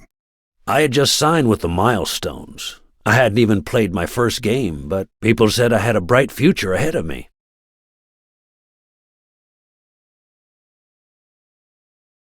And you did. The cop at the hospital sure seemed happy to be the proud owner of a Tim Ironarm Thorpe autograph. Who would have thought that I'd end up becoming Tim Iron Legs Thorpe? What happened? I fought the Nazis for 2 years, up there in the sky, over Europe. And I never set foot in a field hospital. 3 years later, I crossed the street without looking. And look at me now. What happened to all of them? Zhukovsky died the same day they injured Dunn. Dunn received an honorable discharge and came home. He quit boxing and opened his gym. Mitchell was redeployed to a field hospital. Spano and I continued in the same unit, but nothing was ever the same. You see what I meant with the last day of summer. And after the war, well, who the hell cares? I do. What happened to Spano? Well, you've seen the billboards. He made it big time. When I was forced to retire, I got him some advertising deals. That's how I founded this agency. But then, something happened to him. He became sullen. He fell out of shape, and slowly but surely lost touch with reality. He withdrew from public life and broke off our friendship. Haven't heard from him in, 3 years? And believe me, I've tried to contact him. What happened to Mitchell after the war? Mitchell? Who knows? We lost touch. I hope he's doing well.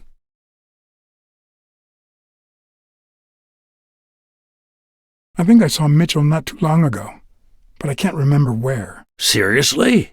Please try to remember. I'd love to hear from him again. I'll do my best.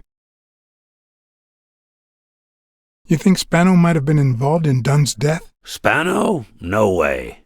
He and Dunn were always... Well, Spano's changed so much that it's hard to say. Allow me to double your wage. You have to find the murderer. Maybe Dunn stayed in touch with Mitchell or Spano. Maybe even with both. But he never told me anything. Maybe Sonia knows. I doubt it. But that's not the only question I've got for her. May I?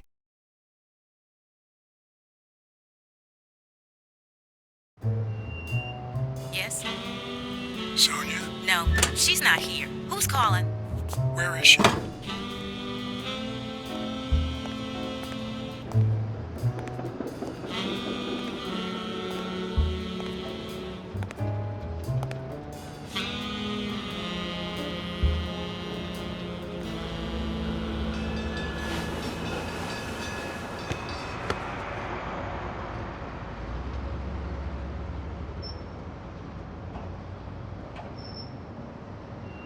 You know, it's dangerous. Have you ever wished you'd never been born? What?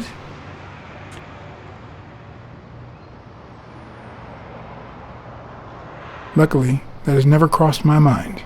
Then you can't help me. First time was right after moving to New York.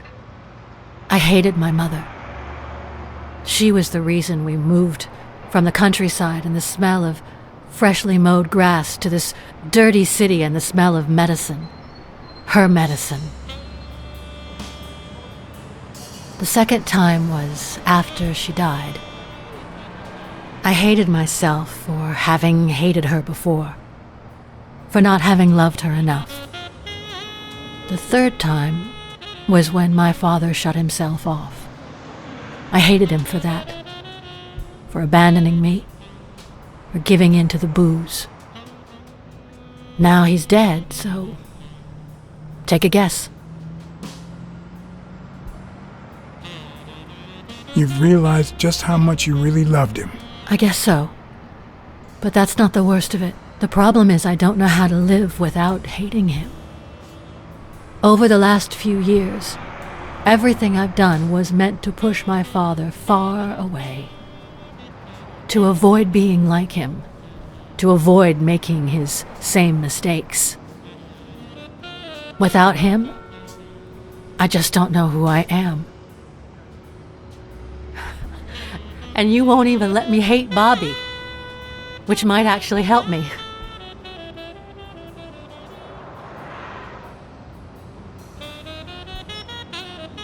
Bobby Yale is innocent. He doesn't deserve your hate. Don't you think I know that? I need someone to blame. Without that someone, I have only myself to hate.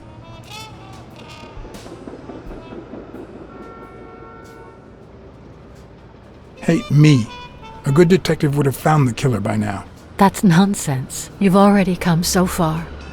I'm sorry I haven't been a little more grateful. In any case, you shouldn't hate yourself. You are... No, you have such good qualities.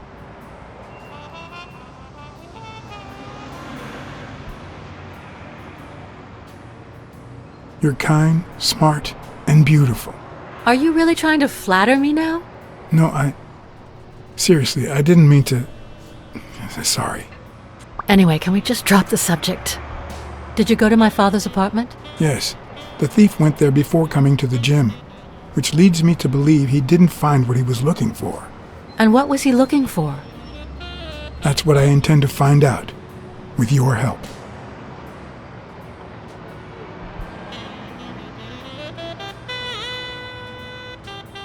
Your father sold his apartment. The new owners move in 2 weeks. What?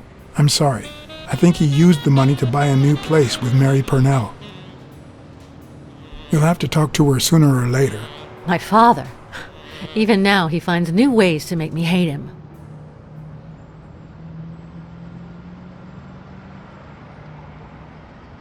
Your dad had great taste in music. You think? Let me guess. The same taste you have, right? Exactly. You don't know how happy that makes me. I found a picture taken during the war.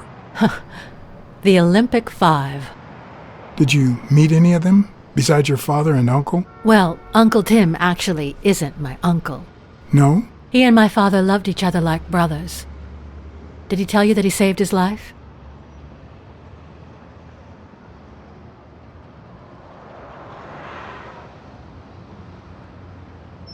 Thorpe saved your father?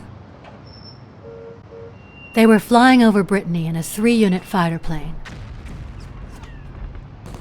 Zukovsky was the pilot, my father was the co-pilot, and my uncle manned the machine gun. Suddenly, enemy fire killed Zukovsky and injured my father, which is why he never boxed again. My uncle jumped out of the gun turret, ran to the cockpit, and managed to pilot the plane to safety. Oh, the times my father told me that story. And now...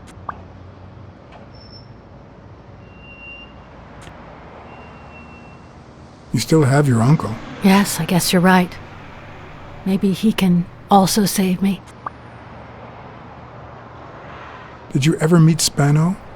What can you tell me about him? I think I saw him once, but I was just a little girl. I think my uncle turned him into a star. That was a long time ago. I found a baseball glove with Spano's autograph in your room. Oh, I've never seen it. My father must have put it there, although I don't remember him having a signed glove. Did you ever meet Mitchell, the doctor? Mitchell? The lizard? No, never. Why? Oh, nothing. I think I've seen him somewhere. I saw your old room. That's embarrassing. I see you were dead serious about me hating you.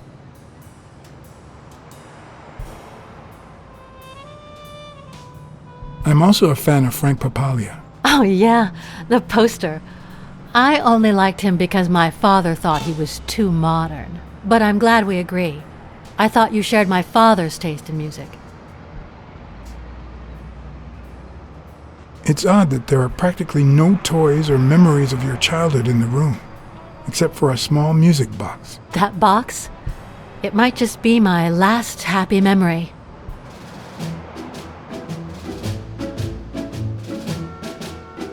It's from before my mother got sick and we moved here.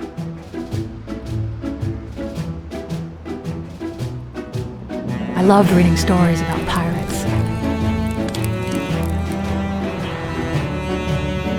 So, my father drew a treasure map for me.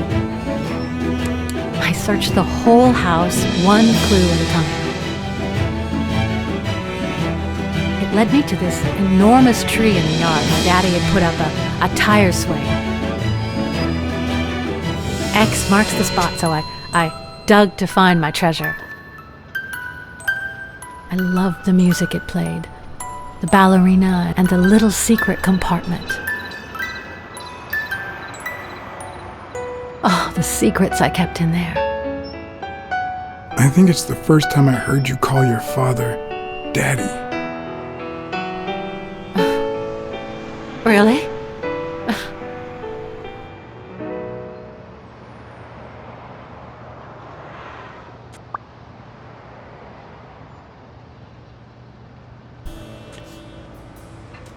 Did the abacus inspire you to dabble in finances? The most useful gift anybody has ever given me.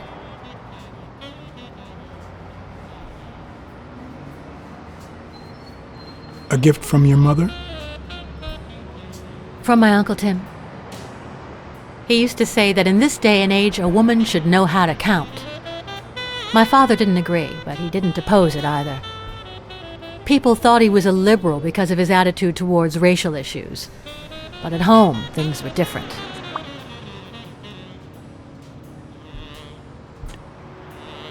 Are you cold? A little. Maybe I should go. Anyway. Thanks for the company.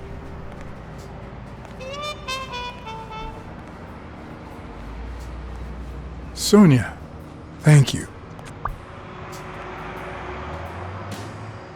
Aren't you coming?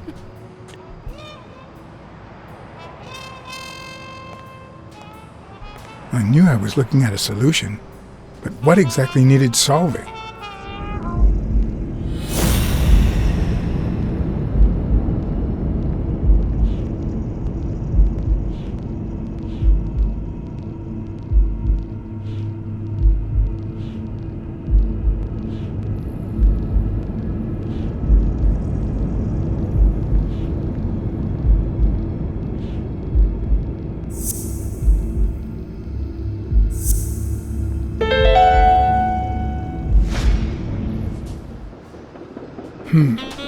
Maybe Dunn used the same hiding place once more.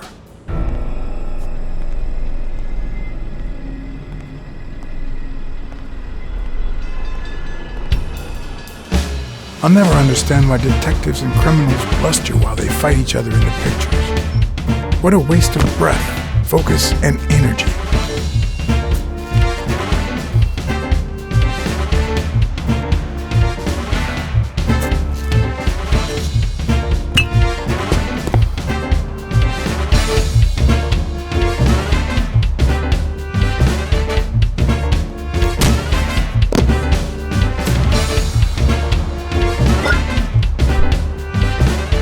It's not the lack of credibility in the screenplay that bothers me.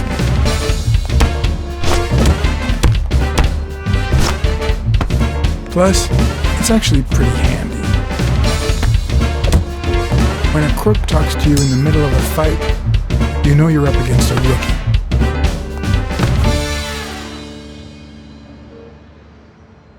And if he doesn't even say, "Help me, please,"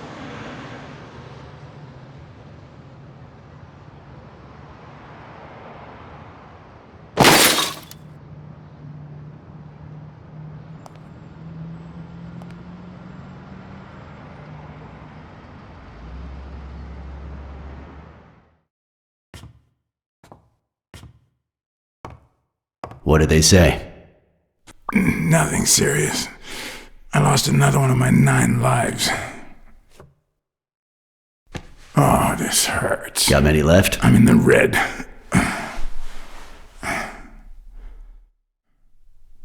He hasn't woken up yet? Nope. We're gonna be here a while. Vulpine, 7 letters.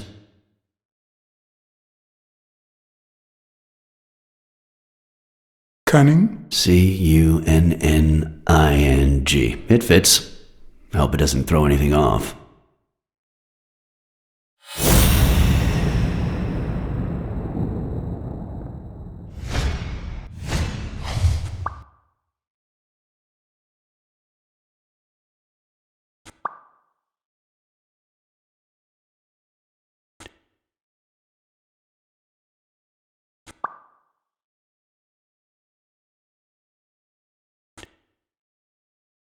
Yep, looks like you were right with cunning. What are you looking for? Nothing. Will he live? He'll live. So what have you found out? Randall Lee. Apparently in love with our penitentiary system, judging by the frequency of his visits. Theft, assault, extortion, minor things of the sort. Any partners? Always works alone. He's never ratted out his employers, provided they exist. Did you find anything? Is this our man? Do you have proof?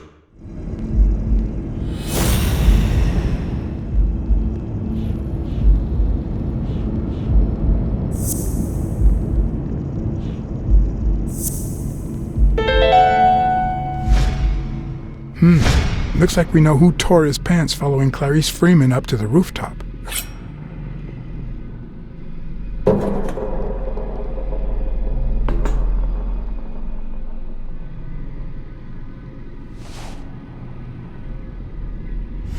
His pants have a tear in them. I found a piece of that same fabric at the gym, on the stairs that lead to the rooftop where we found the second body. Makes sense, but how many pairs of ripped pants are walking around New York City? I don't call that evidence.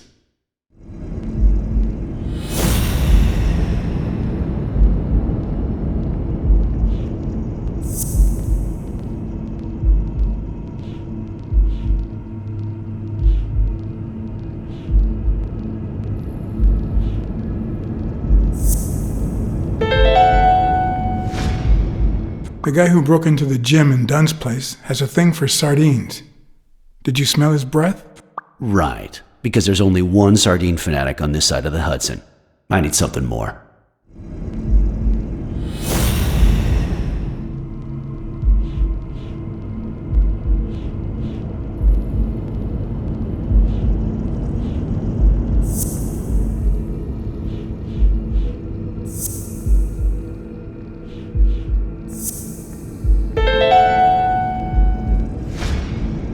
I saw footprints from those very same shoes next to both the gym murders. Unless you're telling me that shoe is a limited edition, I'm gonna need something else.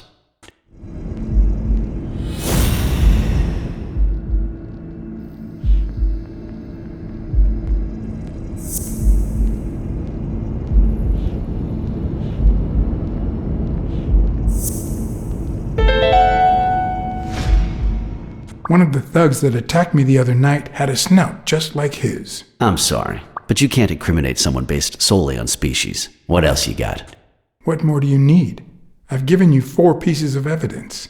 None of which are conclusive. He tried to throw me off the rooftop. Yeah, you're right. I'm sorry. He's our man. No, he's not our man. Make up your mind. He's just a puppet. Someone is pulling his strings. Could it be Yale?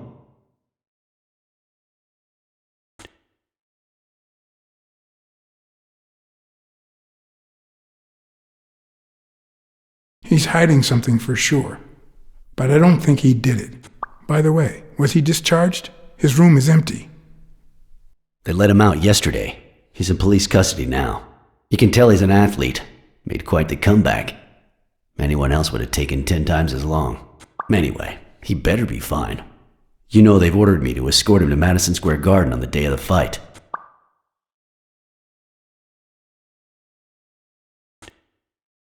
That's the first I hear of it. Quick, what do you want? Good cop or bad cop? I'm the good guy.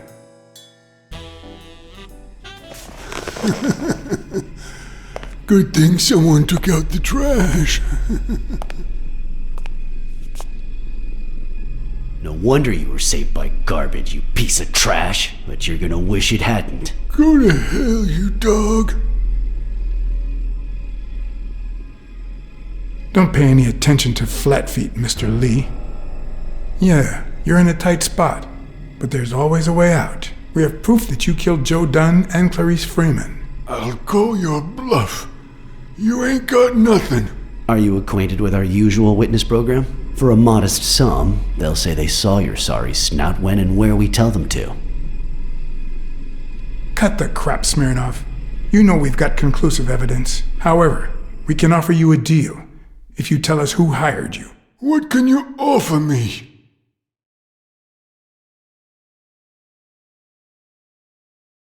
We could significantly reduce your sentence. I could testify that you helped me on the rooftop. That's a start, but it's not good enough. I want in on the witness protection program. New city, new job, new identity, and a clean police record. That's the only way I'll talk.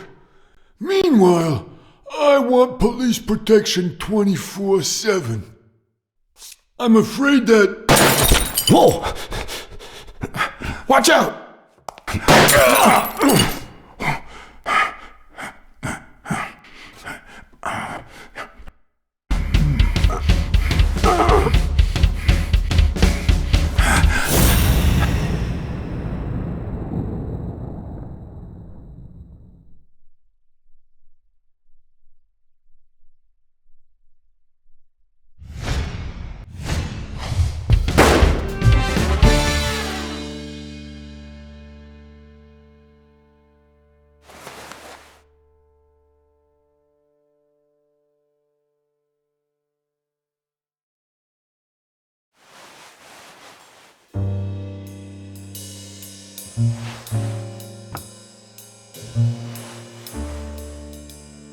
Luckily, Smirnov's wound wasn't as bad as Randall's. Unfortunately, the police found nothing on the nearby rooftops. Our best shot at finding the killer was gone, so I went back to my previous lead.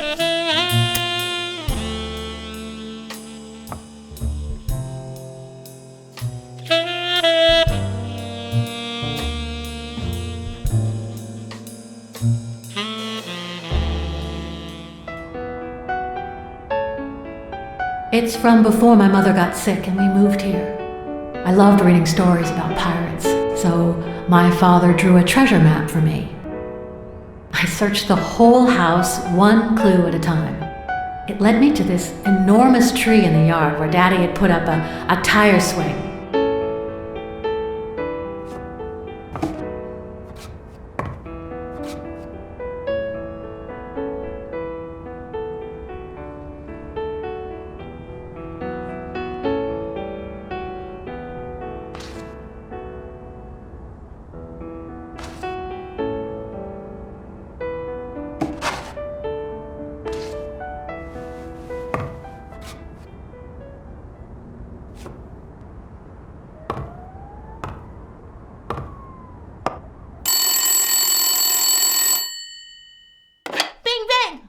Hello, Smirnoff residence. You're dead! No, I got you with my lasso! Can you quiet down, kids? Dunn got killed for stirring the hornet's nest. And you confessed your crime! Kids, please. He'd been investigating athletes for months, including Helen Moore and Al Stone, among others. Dunn's notes aren't all that clear, and I'm not sure what he was after. But I'd say we're facing a widespread corruption case.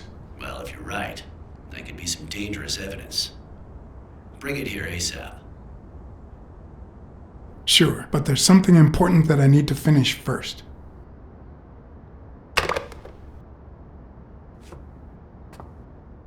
I wanted to follow a certain lead on my own before Smirnov had the chance to see anything.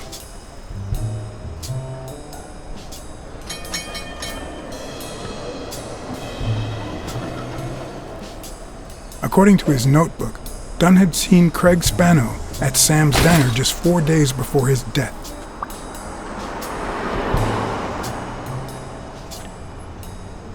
Get out of here, pussy!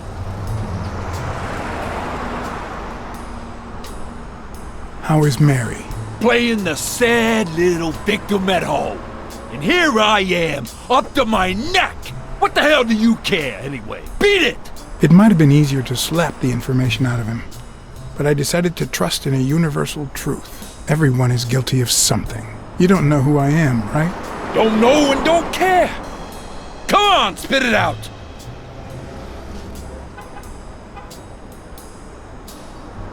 I'm John H. Blackmore, Public Health Inspector. Oh, yeah, right. There are some real freaks around here, so I have to be firm, you know? Have you eaten? Dinner's on the house.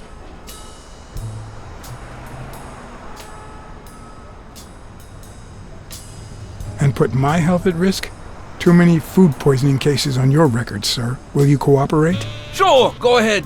Your call. Always at your disposal, Inspector. Ask away. Fear turned him soft and made him talk. Sure enough, Dunn had been there a few days back with a chimpanzee who matched Spano's description. Apparently, the guy still lived with his father. Dunn said he couldn't stay there a day more. For the time being, he would move into his place. Wait a minute. What does Public Health Services have to do with that chimp?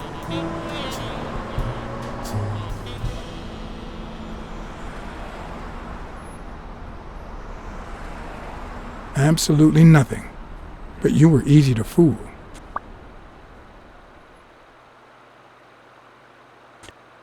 Dunn had taken Spano to his place. I wanted to believe that when Randall Lee broke into the apartment, Spano fled to his former address. But where could that be?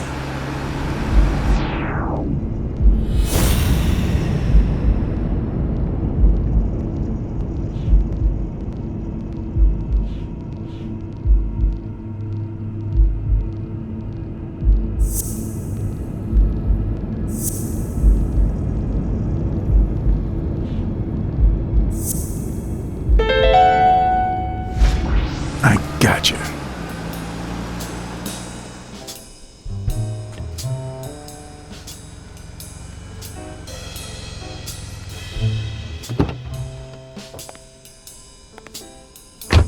If the living have rich and poor neighborhoods, so do the dead.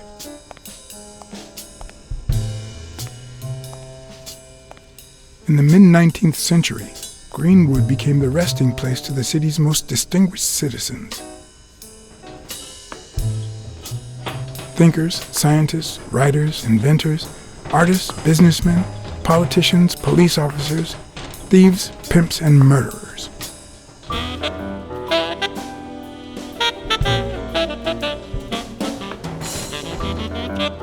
Here lie the bodies of the soulless minds that raised New York from the ground up.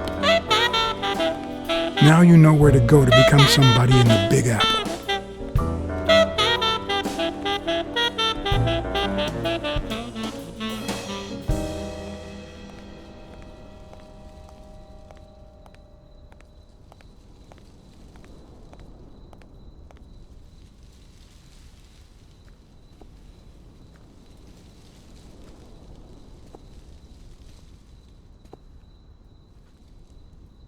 A Celtic cross. Supposedly, the ring keeps the devil at bay by reflecting the sunlight. Really handy at this time of the day.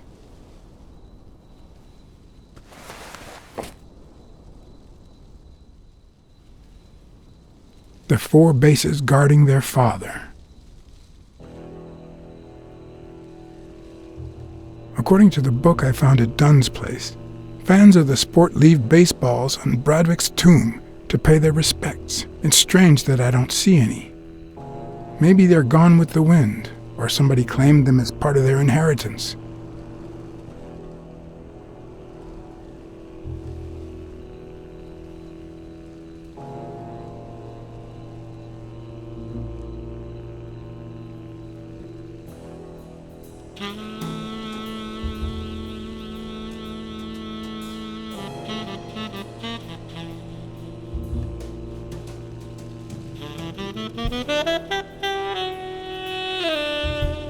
I've never trusted angels.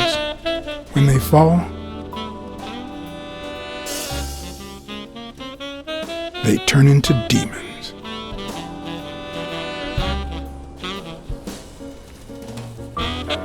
Still hot.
Joe Dunn met with someone at the diner, close to his gym. Then he took that person to his house, so that he didn't have to live at the cemetery. I would have never guessed the person's identity.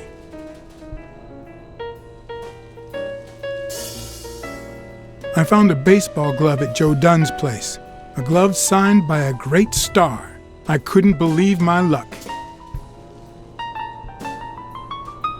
I'm investigating a case of sports corruption. I think a considerable amount of athletes are involved, both current celebrities and former stars.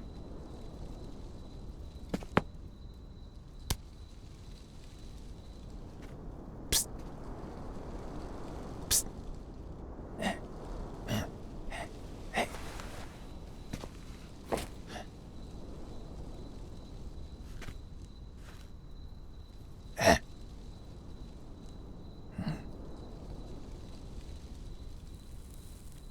Mm-mm.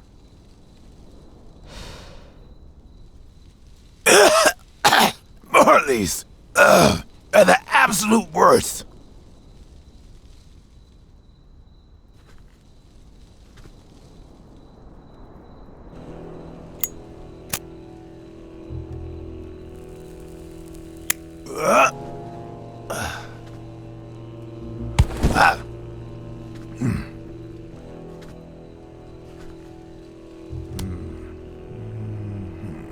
Who are you? I'm John Blacksad, private investigator. How's Joe? One question at a time. It's my turn.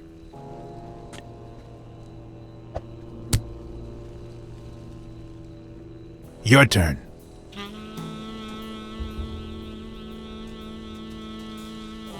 What was your glove doing at Dunn's place? Because Dunn said he was shaking the hornet's nest, that sooner or later they'd come after me, because they wanted to kill me, because he offered me his home, and then vanished.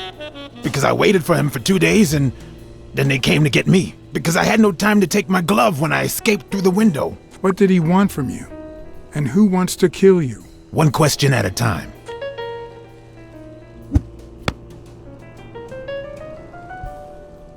How's Joe? What would happen if I told him the truth? Would he lose it? Could I take that chance? Joe Dunn is dead. Murdered. I told you, Joe. How did it happen? One question at a time. My turn.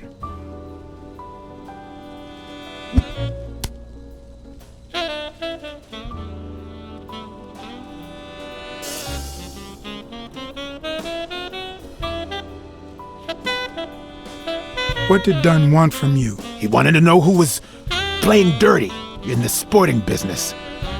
Dirtier than usual, that is. Wrecked lives, careers, ruined at the top of the game. He wanted to know if the same had happened to me. He wanted to know if the end of my career and my disappearance had anything to do with all that. He wanted me to confirm who was behind it all. The guy who had him killed. Our old friend, the surgeon.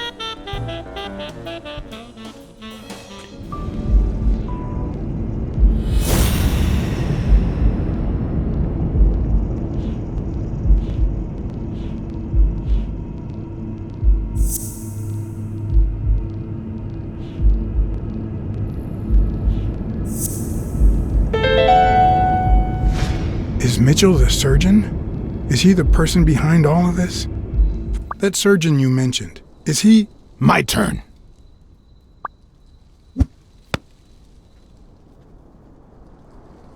I want to know why I should trust you.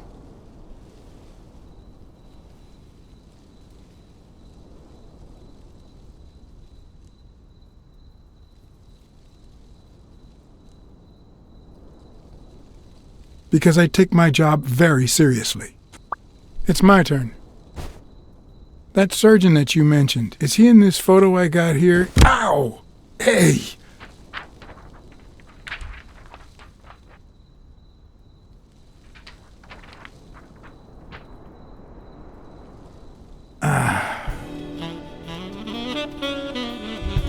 Hey, that toss was...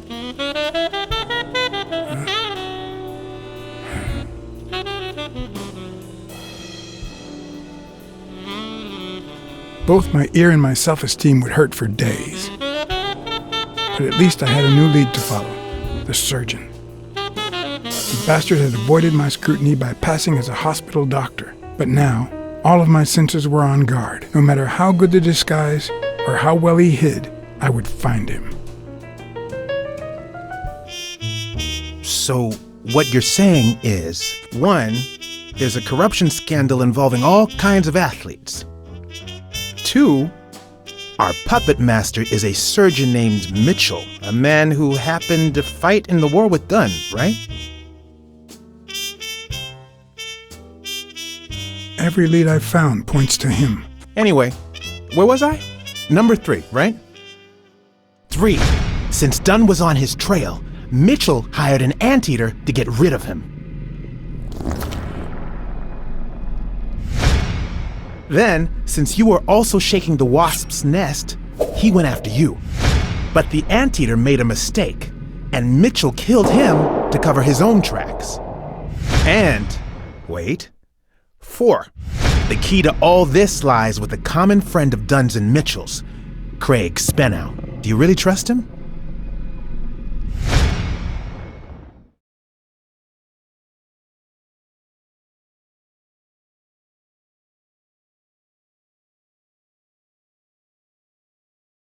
I think everything he said was true.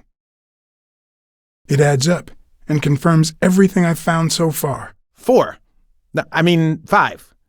Dunn was murdered 4 days after taking Spenow to his house. If that doesn't make him suspect, makes sense, doesn't it? Yeah, it could make sense. Ha! Who's the detective now? Let's follow up with the suspects. You told Smirnoff that even though you're sure Yale is innocent, you think he's hiding something. But what about O'Leary? 6.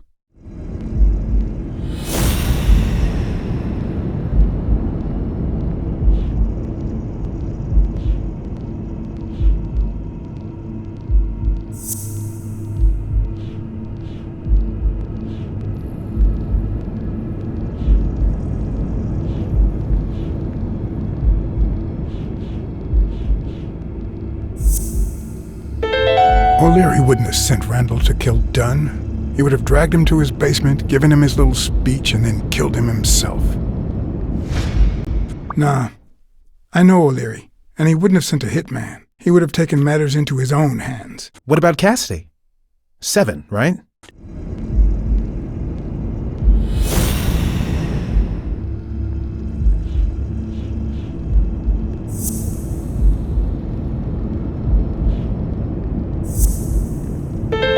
I think it's safe to rule out Cassidy as Dunn's murderer. He seems too impulsive to have planned such a twisted crime. Whoever planned the whole thing knew the suicide theory would fall through, so he manipulated the clues to incriminate Yale. Cassidy is too impulsive to pull off such an intricate plan. So, you're right. Mitchell is the one pulling the strings. And you know why? Because in novels, the murderer is always someone the detective knows from the beginning. Well, that could be the case in British novels. You know, where everyone in the mansion where the murder took place is a suspect. But this might just be an American whodunit, where the detective doesn't even meet the culprit until the last scene. You mean we still don't know who's pulling the strings? I didn't say that. How did it go with Helen Moore? I didn't get anything, even though it started out really well. I asked to interview her along with her boyfriend, Al Stone. Since I'm a big shot, they were happy to oblige. Perfect. Now, time for the interview. I'll go back and forth so you don't get bored. So, who goes first? Here's one for Helen.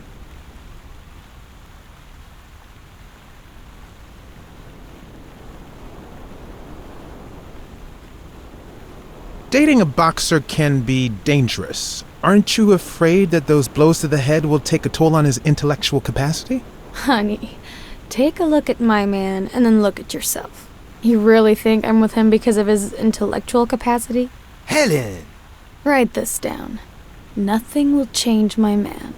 His smarts, manliness, and integrity are all boxing proof. Okay, now... Here's a question for Al.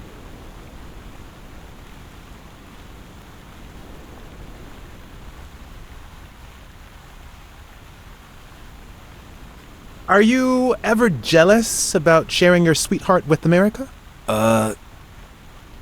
Yeah, Nonsense. America has my smile, my figure, and my patriotic love. Everything else, and I mean everything, belongs to Al. Right, baby? Yeah, that's right. Moving on. Time for a picture. How should we pose?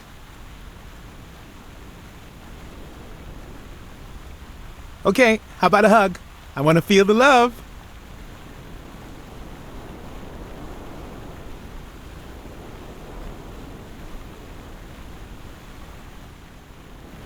You're the envy of all America. Now what? Okay, Helen.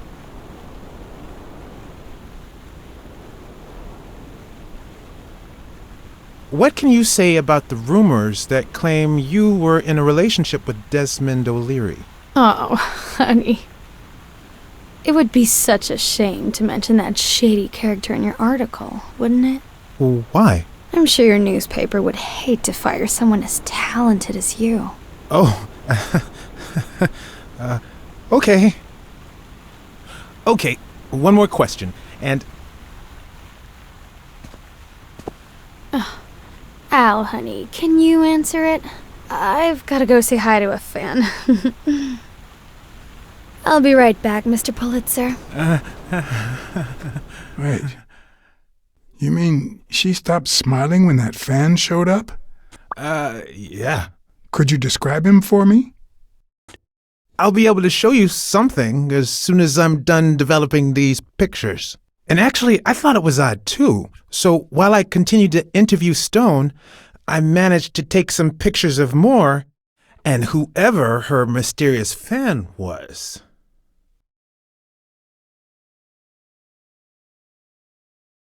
All right, so where were we?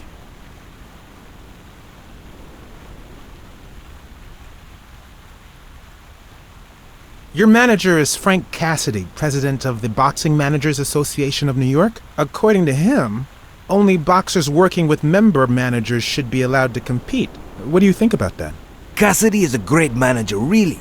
No complaints there. And the work he's putting in as president of the association is really valuable. But, I don't know, maybe in this case, Joe Dunn was right. Wait, no. Could you keep that last comment off the record? You know, on the down low. My lips are sealed.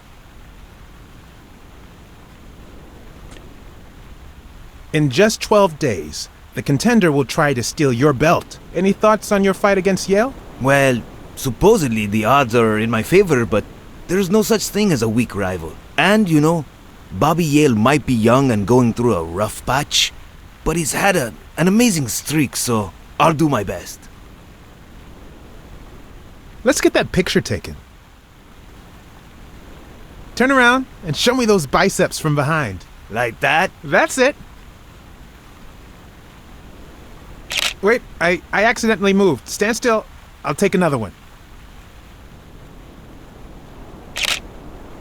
What's with me today? Don't move, please. Now we got it. Should we keep at it? Are you ever jealous about sharing your sweetheart with America? Well, I wouldn't say I'm jealous, but I know that someone so popular and honest can draw the wrong kind of attention. There are plenty of people who would love to put an end to her career, so it's not easy. I'm going to take one more, all right?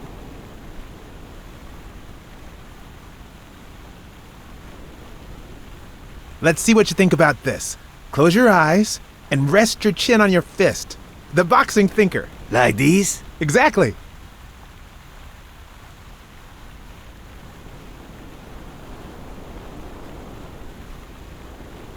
What's up with me? Stand still. I'll take it again. I can't seem to get it right. Don't move. It's about time. Finally, we're all set. Wait. So, are you telling me the photos are developed? Or is that what you said to Stone? Both. Just look.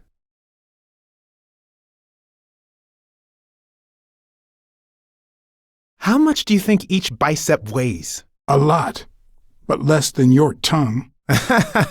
You're hilarious. Who's that guy? I know he's not a fan. You should have seen her face when she saw him. Look at his hand. Is he pulling something out of Moore's purse? Or putting it in?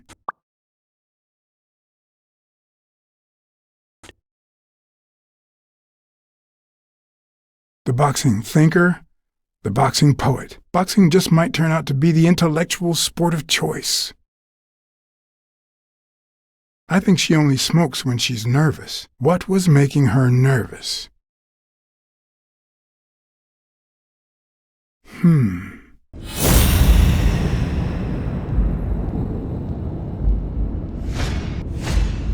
I've seen that matchbox before.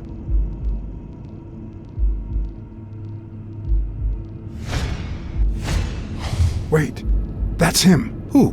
Mitchell, the surgeon. Seriously? We got him. Not yet. Right. We still have to find him. Hey, pal. Did you hear what I just said? We need to keep looking at all those pictures. We need a clue that'll take us to Mitchell. Hey, see? There. Just like I was saying.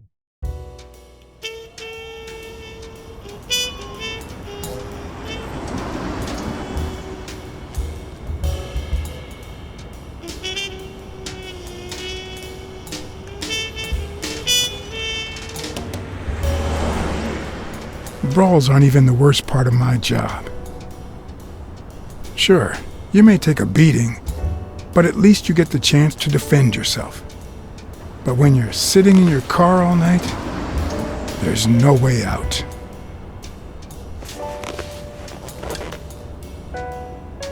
Your legs cramp up, your back and neck feel stiff, your entire body aches to be somewhere else. It's boring and repetitive.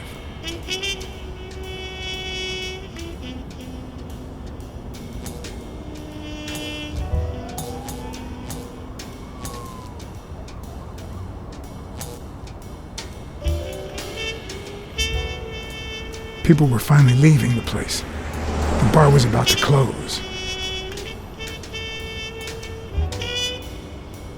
and I hadn't seen Mitchell go in or out.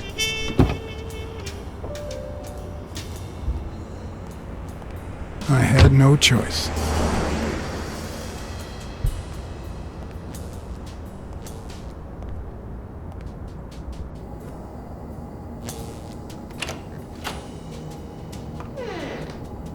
I see you took me up on my invitation.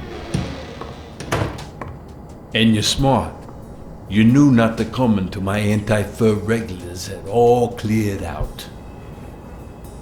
I can't say no to good advice. Or good bourbon.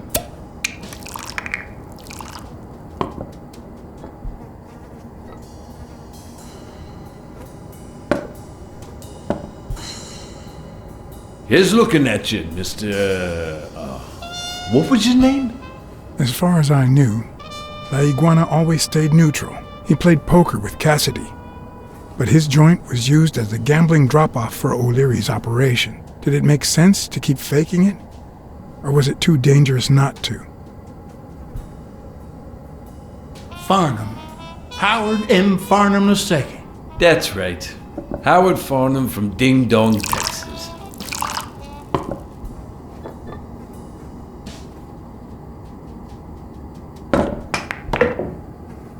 You're natural. You're even better at pool than poker. This here's much easier. No cheating. You barely flinched when Cassidy decided to teach that ego a lesson. What do you want a fella to say?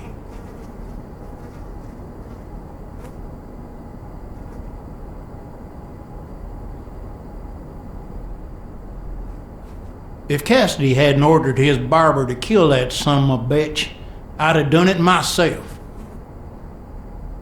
Some of God's creatures just don't deserve to live. Damn it. Well, nobody's perfect. Tell me, what do you really want with Cassidy? I can't say it's clear to me. Well, you see, Desmond O'Leary is my enemy. If you know a thing or two about him, I can leave it at that. Don't worry about it. I was only curious. So, what about me? What do you want from me? No one comes to La Iguana just to drink and play pool. I'm here looking for a regular of yours, Dr. Angus Mitchell. What for?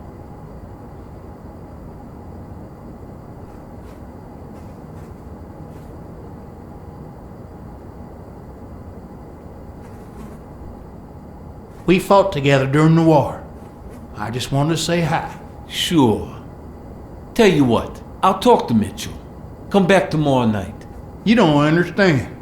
I have to talk to him, or else. Or else what?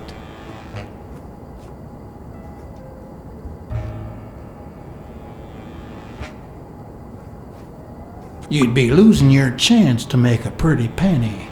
I know how to reward my allies. You think I'd spend my time in this dump if all I cared about was the money? Please, cut the crap. Anything else?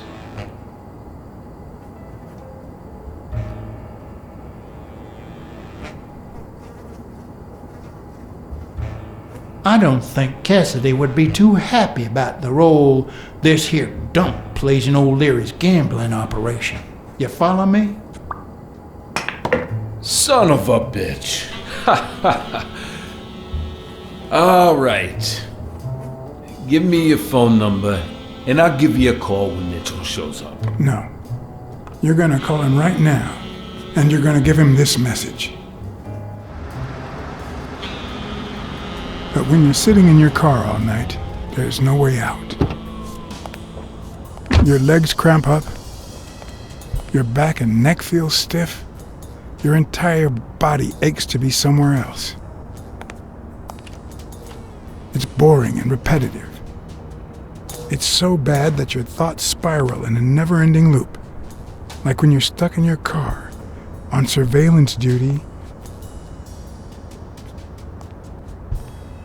The owner of La Iguana was supposed to tell Mitchell that a certain anteater was still alive, and that it was only a matter of time before he ratted him out.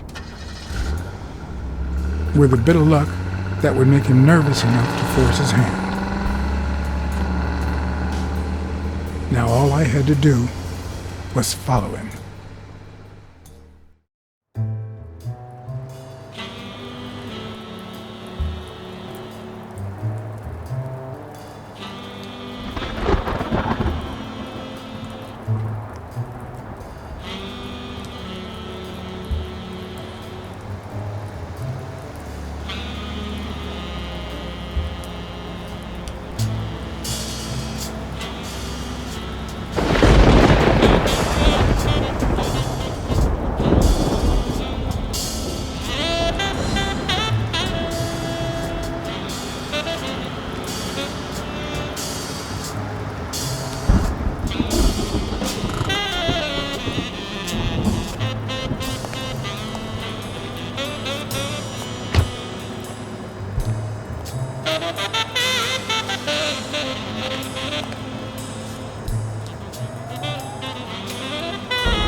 He went in without it.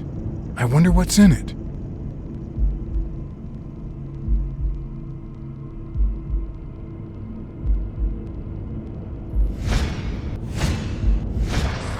We'll be just fine, don't worry.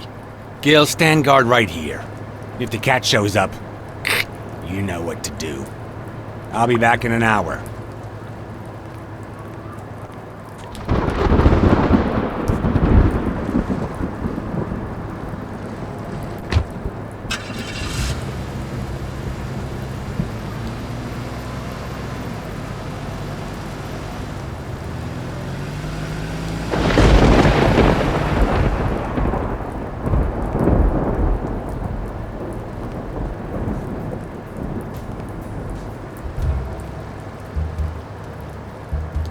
Could I take him by surprise from over there? Although I don't know how I'd get there.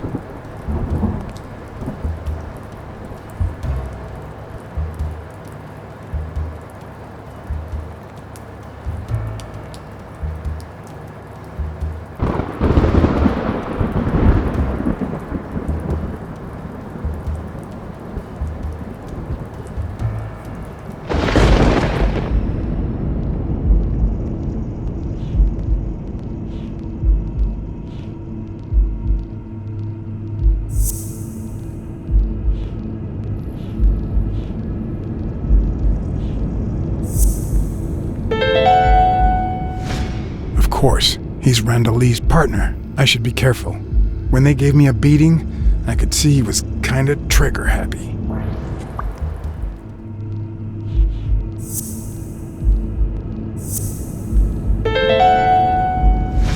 Mitchell, who fought with Dunn during the war, tried to pass as Yale's doctor.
I did mess up a guy's face with an extinguisher once, but this kind is too heavy for my current needs.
What does this place have to hide?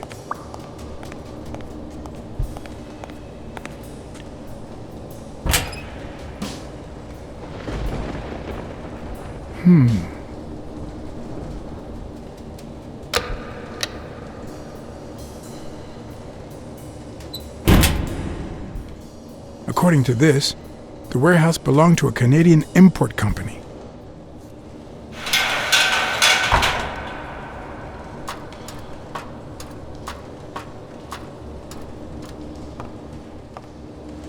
It could be an Ojibwa totem pole, in which case, the top animal would be a crane.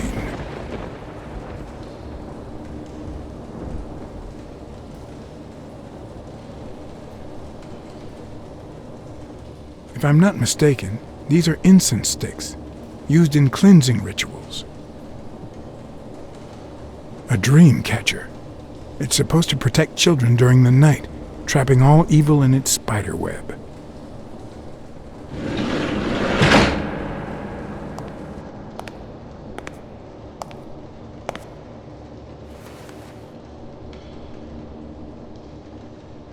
Don't you even think of screaming. I might not even talk.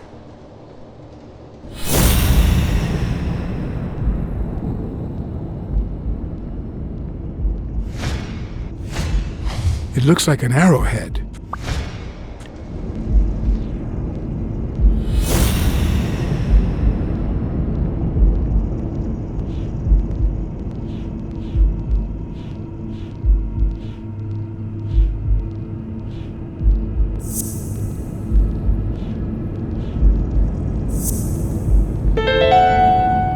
Everything seems to prove that Gil is a Native American, and I'm almost sure that the woman in the picture is his mother.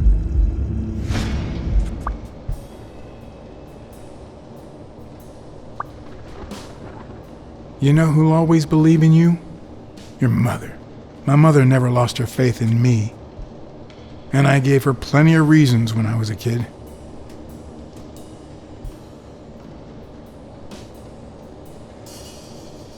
It all started with something as stupid as keeping the change when she sent me for groceries. Then I started stealing fruit from the street stands, and finally I turned to pickpocketing. Somehow my mother managed to keep me in school until I got into college, but I never gave her reasons to believe in me then either.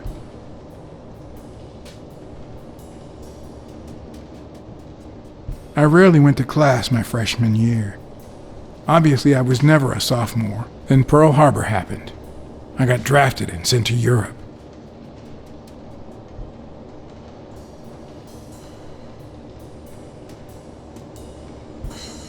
I never knew how to follow orders. They sent me back home with a dishonorable discharge. But when I got back, I was treated like a pariah, a veteran outcast who never should have come back in the first place. And yet, my mother never ceased to...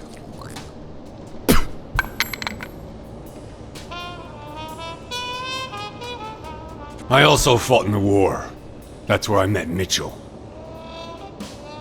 They used me, like many of my people. And then they just tossed us aside. The first time Mitchell offered me to do this, I told him to take a hike. I wanted to get my act together, but I ended up begging him.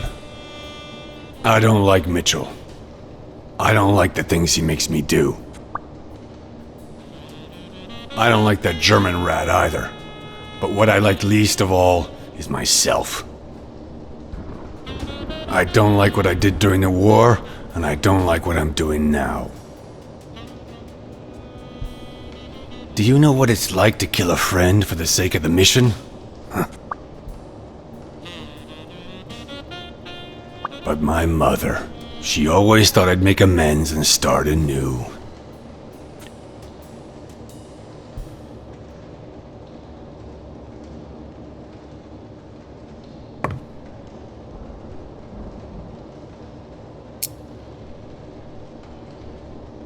Maybe it's time I did just that. It's number 3.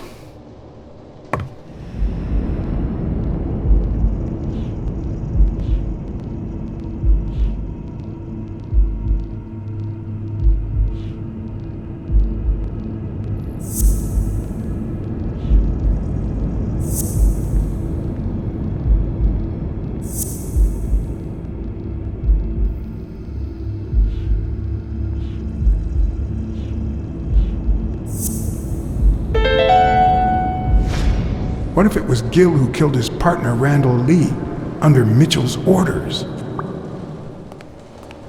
Will I need help? Who would I call?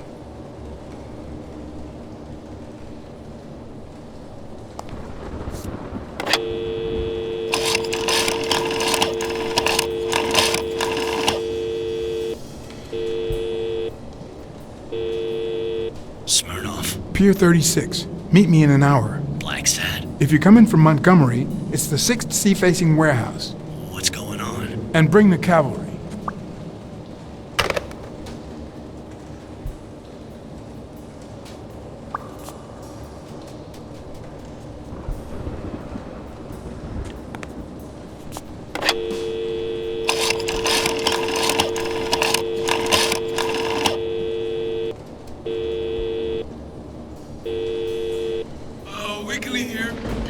Pier 36, the 6th sea-facing warehouse coming in from Montgomery. John?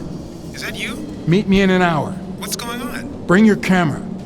I just gave you the scoop of your life.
Hey.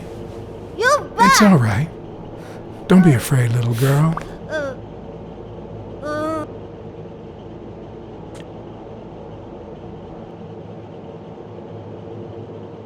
I don't want to scare you, okay? Rita, no hurt.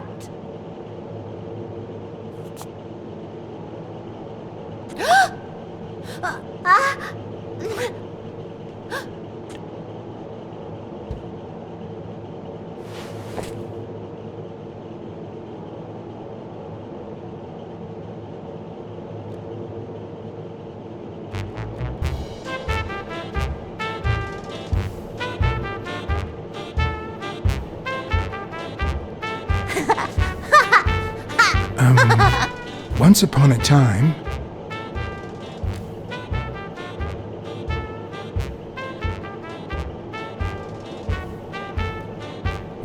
time, there was a beautiful princess called... Brunhilde! Hi, my name is Brunhilde, and I'm very happy, said Brunhilde. And then Brunhilde, who had a beautiful name... Really beautiful. A really beautiful name ran into someone very special. Oh, who was it?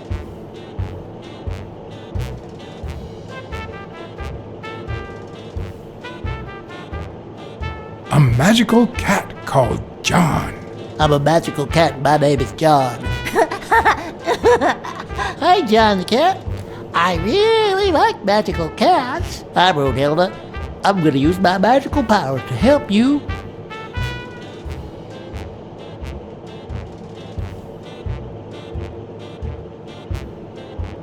Get out of a cage, too. Nein, it's sad.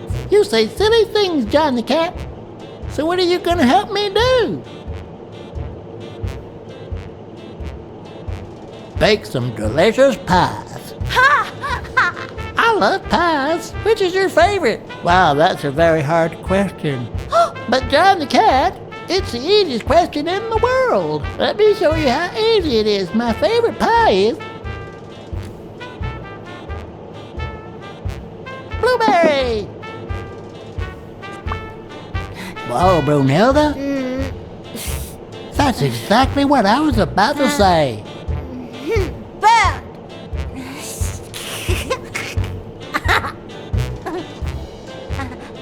Bird. John. Brunhilde. Freund.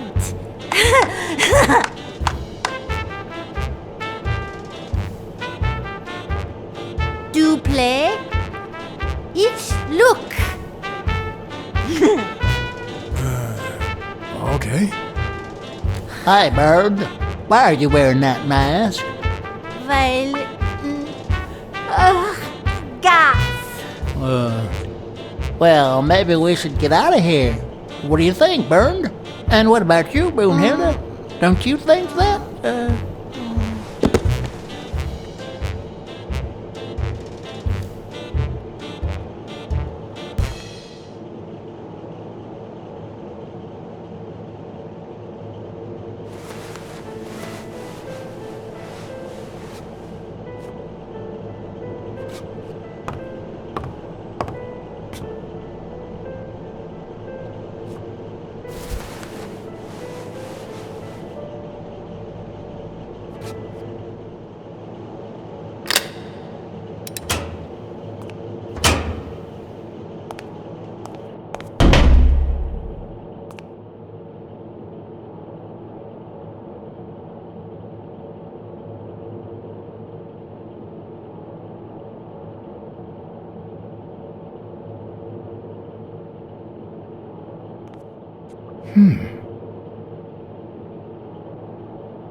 Subject, Brunhilde Gruner. Treatment, day 1500. The patient's ability to speak continues to diminish. Now she can only pronounce the occasional word in German.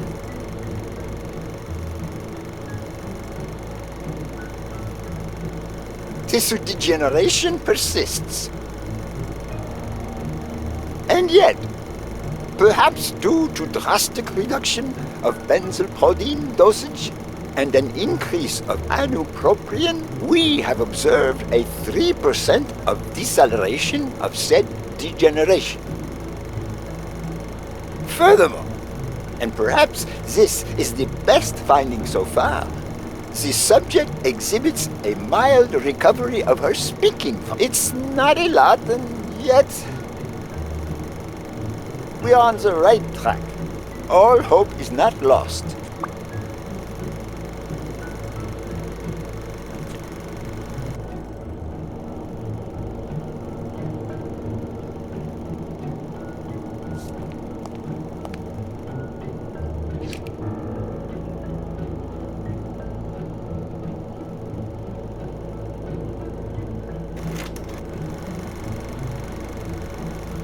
Subject, Craig Spano.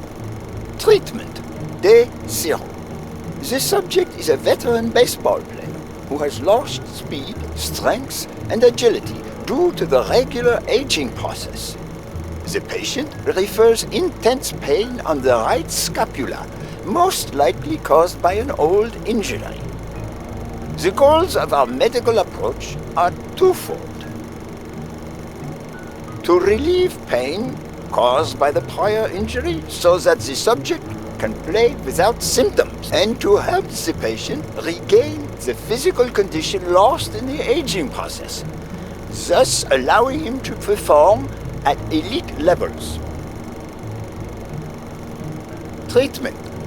Day 120. The patient no longer feels pain when using his right arm, circumstance that allows him to pitch without fear.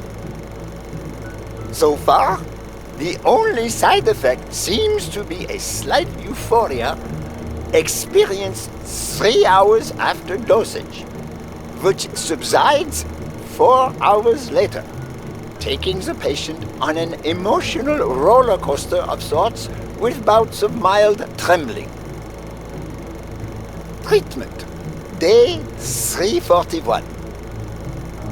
Moments of euphoria and boosted physical performance have become increasingly short, while the ensuing periods of depression and weakness have become longer, including severe tremor. Although we have met all therapeutic goals, we will proceed to terminate the treatment in order to avoid causing irreparable physical and mental damage to the patient.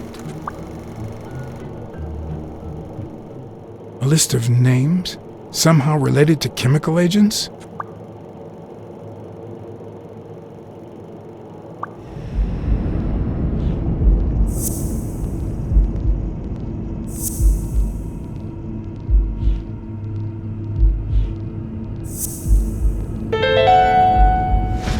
Mitchell is cashing in by selling drugs to enhance athletes' performances.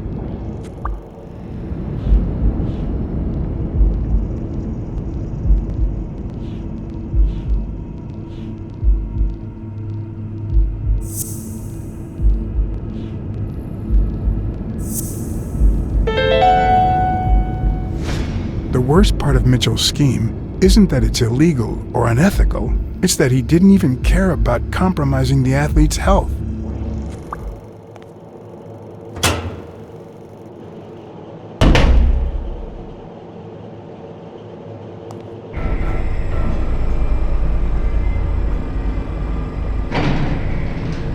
Gil?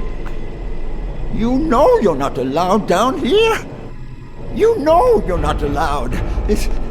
You bastard! I should kill you right here, right now! I don't know. You don't know? I know you're testing drugs on that girl.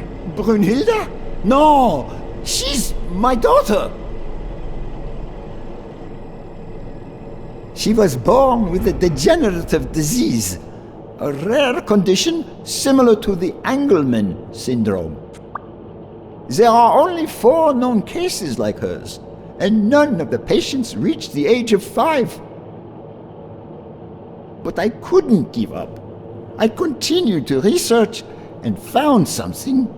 It didn't make her better, but anyway, that same treatment used on healthy subjects seems to improve their stamina and their reflexes. It also seems to improve their pain threshold.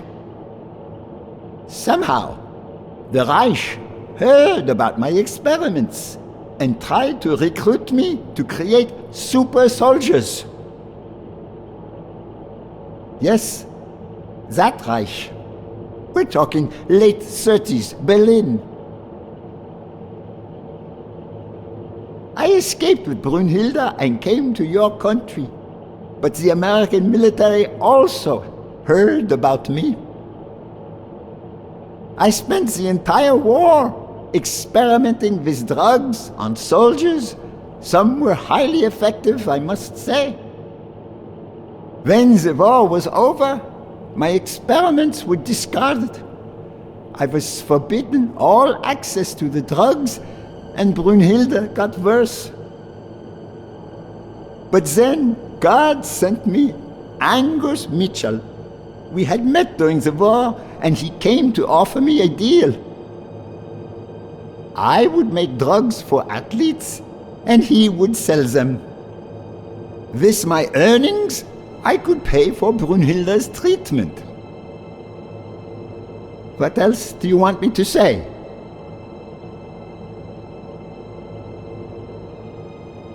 I noticed Yale's name appears twice on your list of athletes. One mention was crossed out. Why? I don't know. A couple of months ago, Mitchell told me to prepare pills suited to his profile. But a week ago, he told me to stop. And then 2 days ago, he asked me to make them again. About those pills.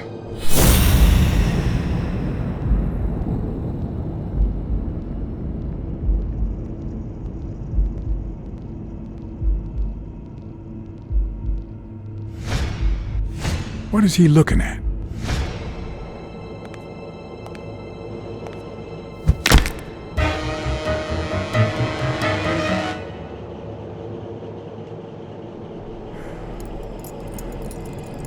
Don't dwell on it, Josh. You had to tell him the truth in order to protect Brunhilde. I would have done the same thing. Finish packing up your things and stop torturing yourself, okay? Thanks, Angus. I won't be long.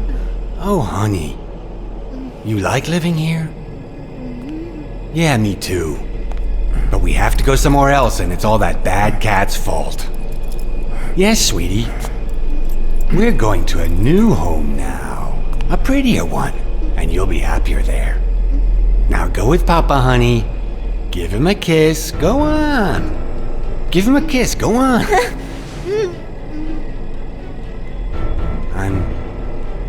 I'm sorry about this, Josh, but we gave it our best, didn't we? Huh? What? What do you mean, Angus?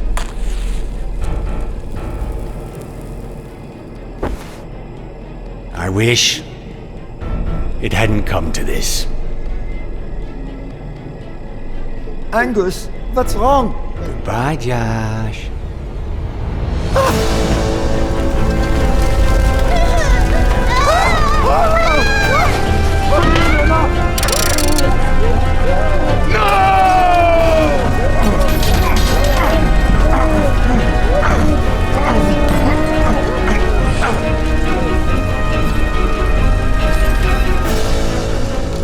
I hope you're happy, you son of a bitch. They were good people.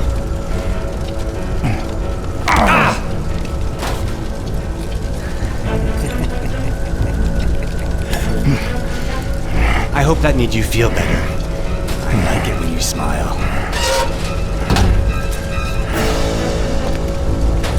You're so far from the truth. What the?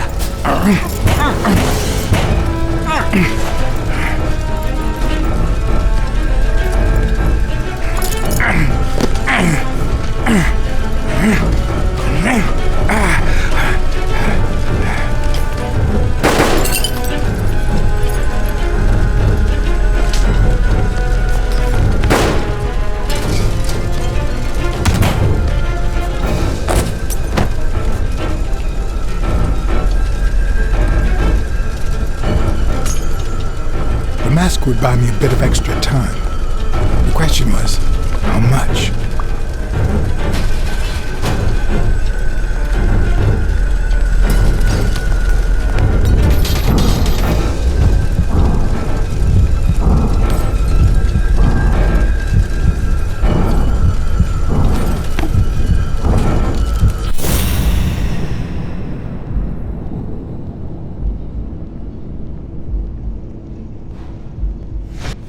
Spano just ran out that way.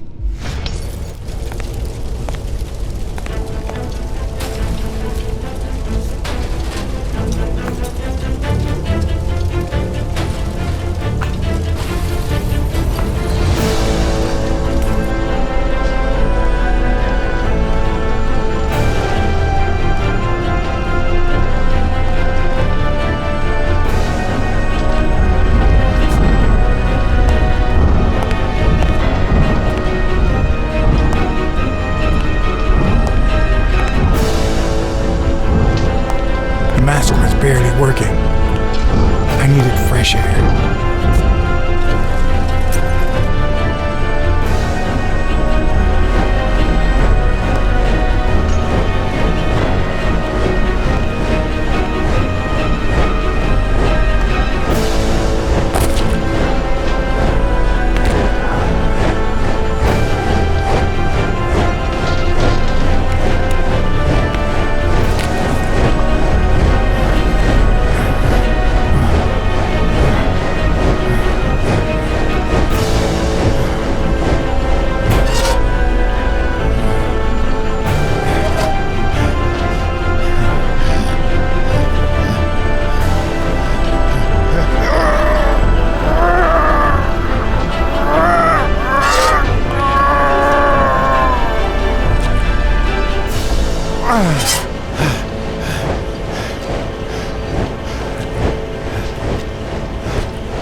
Greg's Fatto is back! Did you miss me? Who wants to see a home run?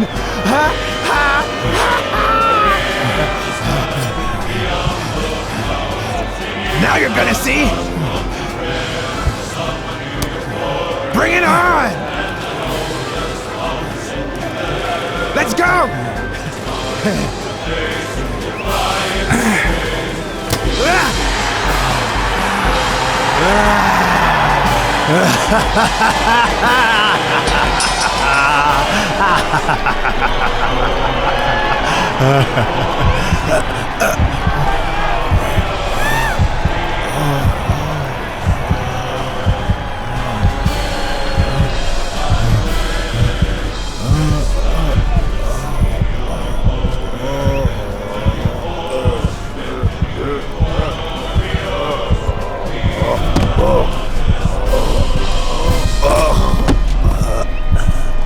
No.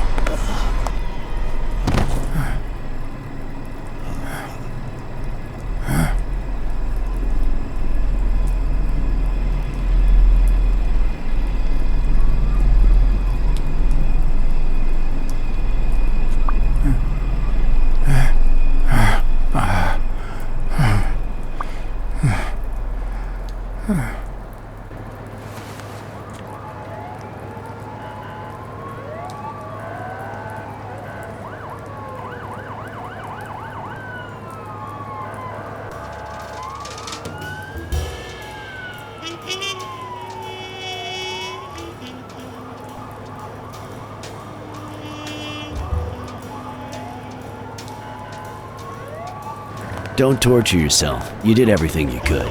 Will he make it? The doctors think so. They found him unconscious by the basement door. What?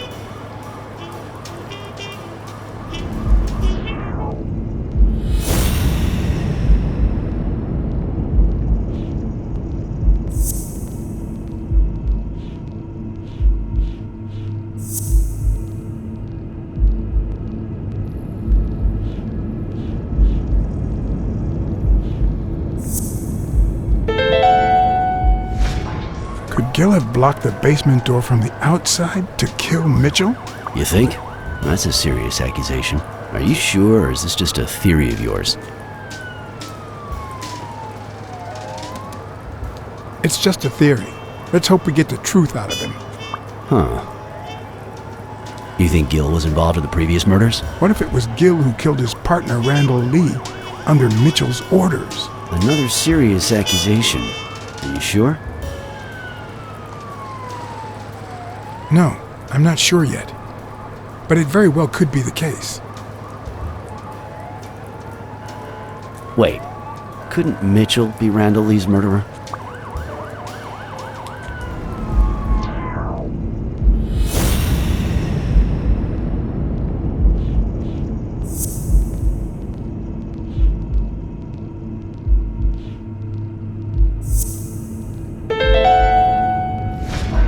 So he misses with 2 shots at point-blank range, and then he hits a guy smack in the forehead from across the street? No. Mitchell is not the sniper who wiped out Randall Lee. Yeah, I guess you're right, but we still don't know what caused Craig Spano's death.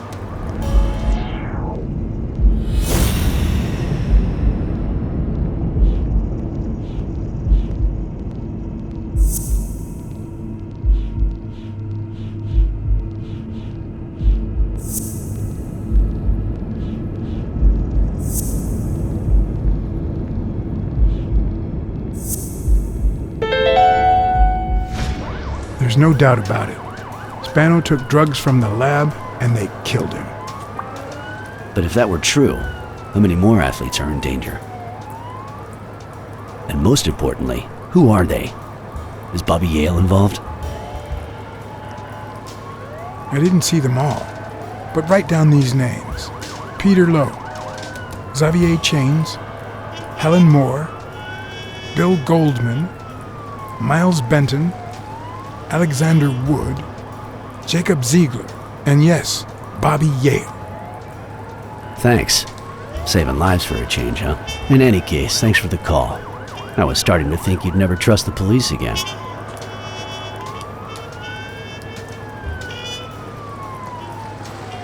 I don't trust the cops. I trust you. Smile, Johnny boy. Thanks for the tip. This is going to win me the Pulitzer. Get that guy out of here.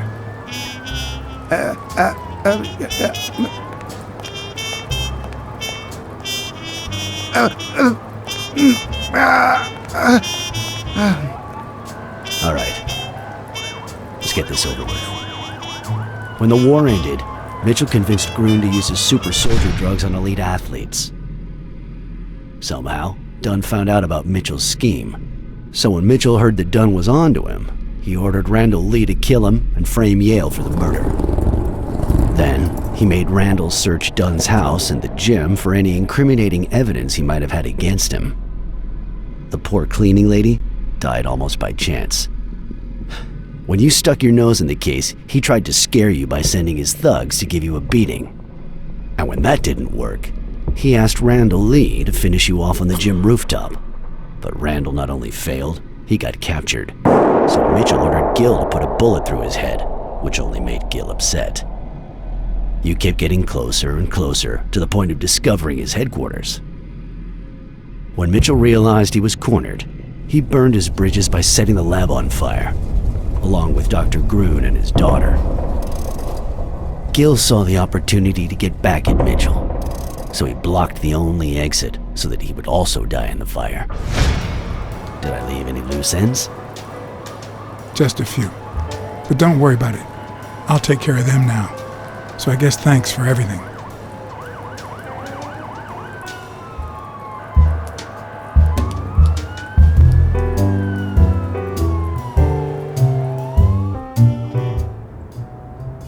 In your classic noir films and novels, solving a case never amounts to a happy ending.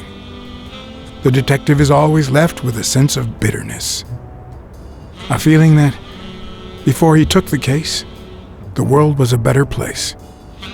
That he was a better person. Come on, now spit it out! Sometimes I just let my character get the best of me. What do you want from me? I told Stone what I knew.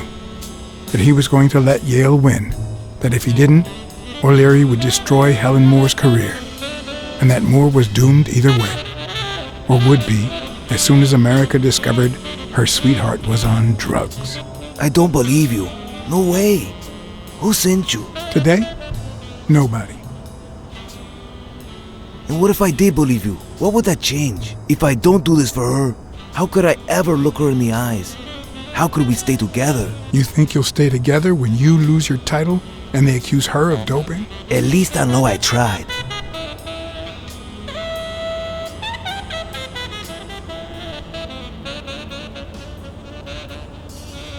I know your record.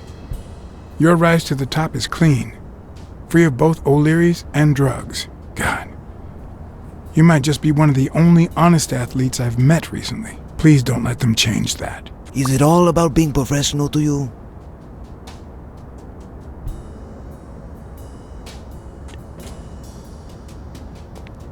Suit yourself. But trust me, your manager is a murderer. Get as far away from him as possible. Hey, Blacksad! I'll think about it.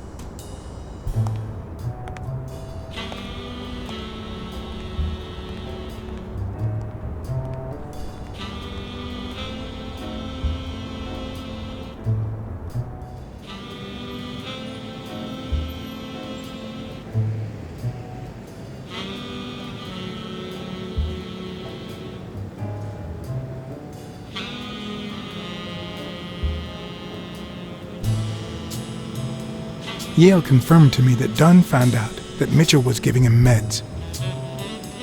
That was the reason they argued the evening of his death. In fact, I was clean at the time. Hadn't used for days. I didn't want to go down that road. I wanted to follow Joe. But he discovered everything. He didn't believe me when I said I had nothing to do with it. But you used again.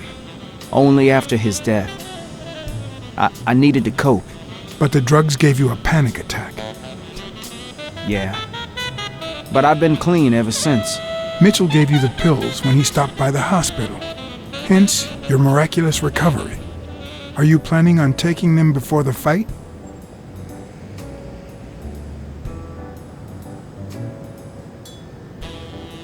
Don't do it, Bobby.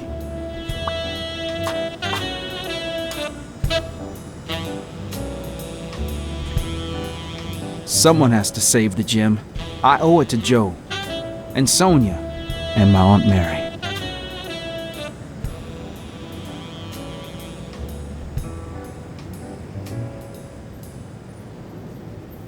Your father would never have done this.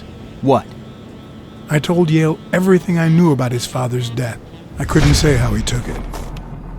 Just like I can't tie it to the mysterious drowning of Desmond O'Leary, who appeared dead in the Hudson River next to Pier 27 several weeks later.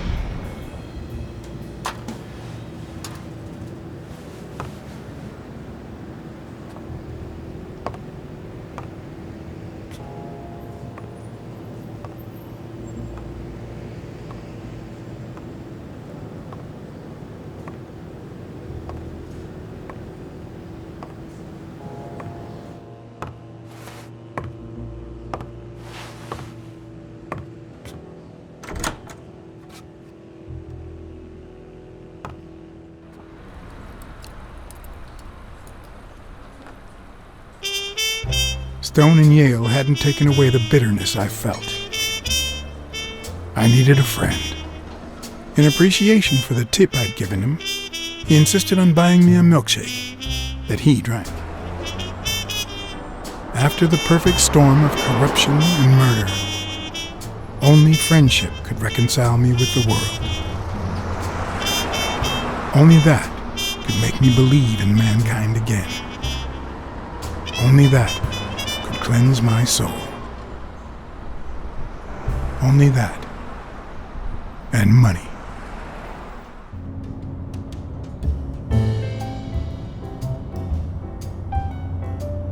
In your standard noir novel, Yale and Stone would be punished for breaking the rules. There would be justice for Sonia, the victim. But this was the real world. As the detective who had cracked the case, I just had to get my paycheck and be on my way. Nice to meet you, Mr. Blacksad. Mr. Thorpe is on his way. Care to take a seat while you wait?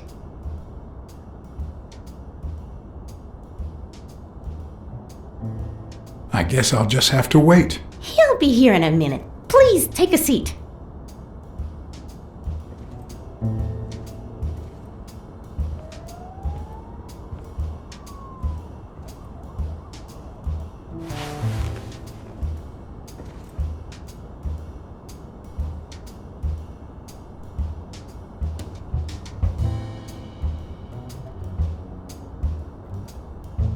No matter how many curveballs destiny throws his way, he always manages to land on his feet. When he was a rising sports talent, the war put an end to his career, so he became a war hero. After the war, he didn't end up like Gil or like me. He became an elite athlete, a Hall of Fame football star. When an accident left him in a wheelchair, he went on to succeed in advertising.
That's not possible. But what if Tim Thorpe was somehow involved in Mitchell's operation? Mr. Blacksad, Mr. Thorpe is running later than expected, but he insists on meeting you, if you don't mind. Sure, as long as you help me fight off this boredom. That's not in my job description, but...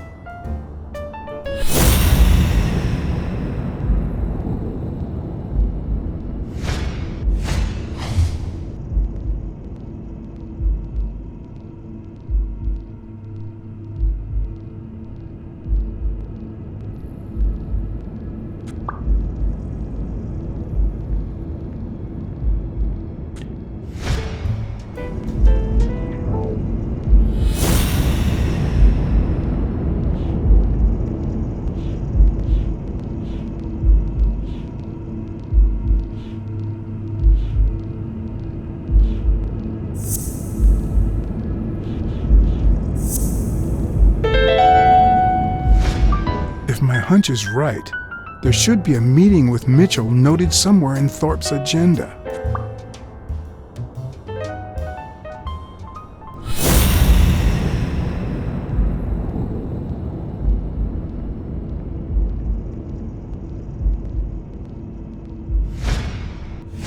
If I had her markings on my skin, would I be the same person? Would my name be different?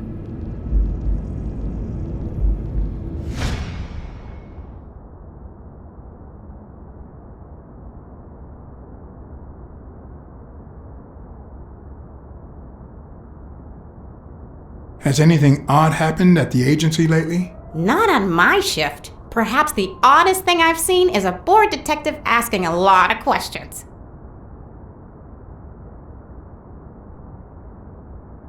Well, you see, I've got a problem. In order to figure out how much Mr. Thorpe owes me, I need to know what day I started working on the case. But I can't remember. You wouldn't have that written down, would you? It sure wasn't on my shift. I'd remember. Let me see.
What? Dunn was here 2 days before he died? Why didn't Thorpe ever mention that? I'm sorry, but your name's not on here.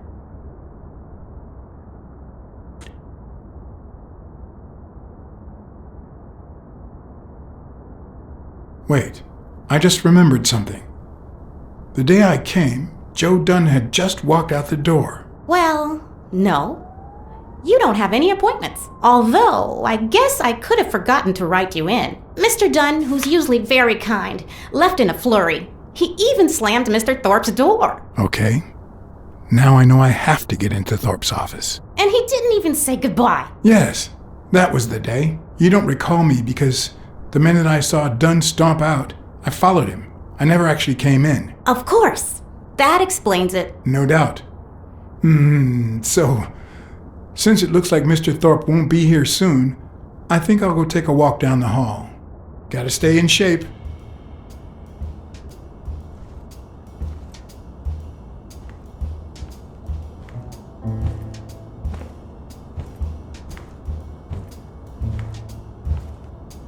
Come on, Thorpe.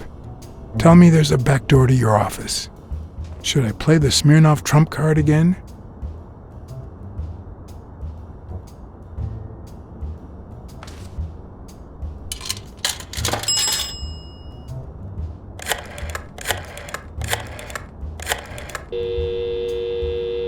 Smirnoff didn't know what to think.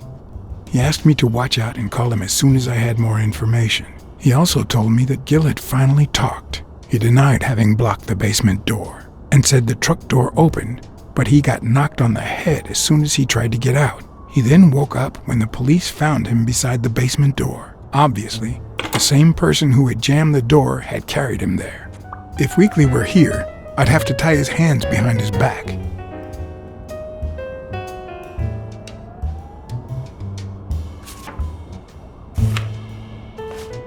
So, you had something to do with that chest expander after all.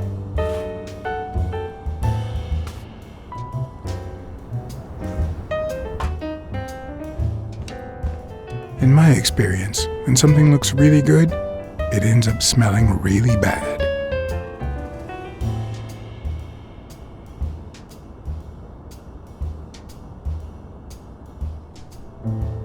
But one of the strengths, the accuracy of his throw. I earned the nickname Iron Arm. I used to throw the ball in 50 miles, and yeah, when whatever it wanted. And my coach, the great Joffrey Sachs, and so I worked hard. Pearl Harbor. I enlisted immediately. After losing a partner in combat, a serious injury, I asked to be relocated. I became a sniper. I know I shouldn't say this, but I was one of the best in the Army, and it was all thanks to my accuracy. No, it was all thanks to Jeffrey Sachs.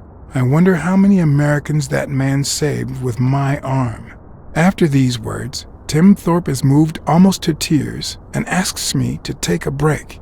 It's shocking to see how an athlete and soldier, a man whose aim and skill won him a Medal of Honor, and the nickname Surgeon among his brothers in arms. That can't be. I mean, it could be a coincidence, but no.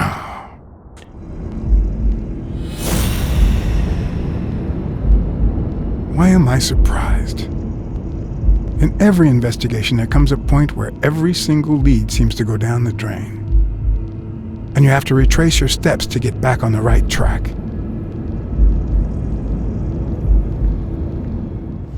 It's a bit strange to see no office chair behind a desk until you remember the desk's owner is in a wheelchair. I better not use it. It might be connected to the switchboard at the front desk. Oh, crap. Of course.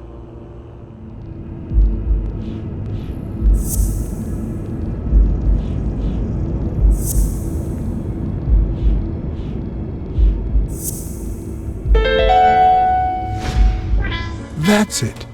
Thorpe is the man behind the whole drug operation.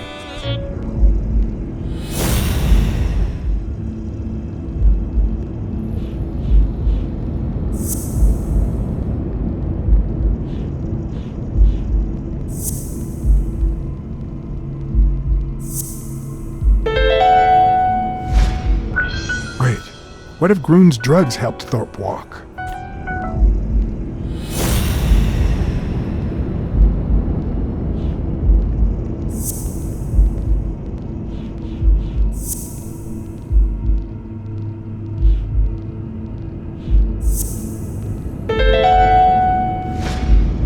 Of course, it wasn't Mitchell or Gill. It was Thorpe who shot Randall at the hospital. Everything adds up now. And yet I can already hear Smirnov telling me I have no conclusive evidence. What if I set a trap for Thorpe? But how?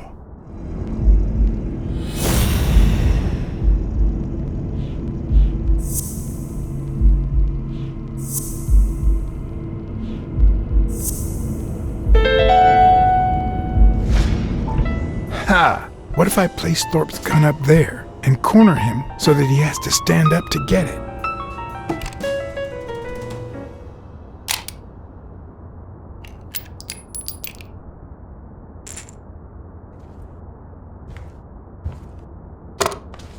The show was about to begin. All I needed was an audience and some patience.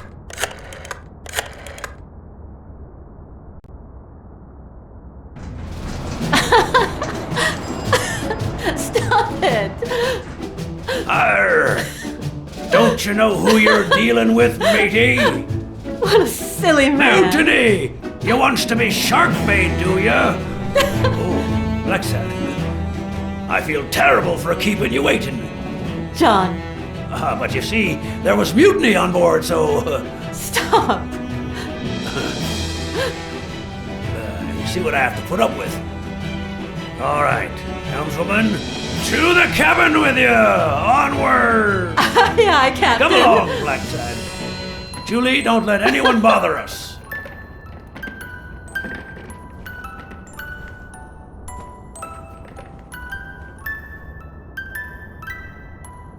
Honey, will you wait in the boardroom for me, please? But... I'll just be a minute then. I think you've already suffered enough. Okay. And think about where you'd like to have dinner tonight, okay?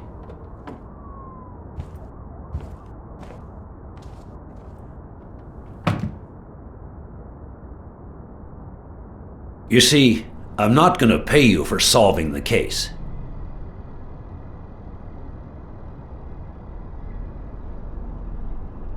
Fair enough. The truth is, I didn't solve it. No, it's not that. You'll get every penny we agreed on, and more. But not because you solved the case, but for her. 2 days ago, she wanted to end it all. Drop out of college, sell the gym. Too many wounds to heal. But through your incredible work, you managed to heal them. Well, perhaps not completely. It takes time to get over something like this. But at least, thanks to you, Sonia wants to be happy. She has hope. I'm going to help her make Dunn's gym the best in the city. Who would have ever guessed it, huh? I'm happy for her. She's been through a lot, and honestly, I wasn't sure she'd make it. Well, she hasn't just yet. But she will in time.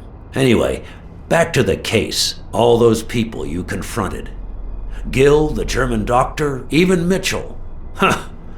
I would have never suspected him. Did they say anything? Why did they do it? Did they mention any accomplices?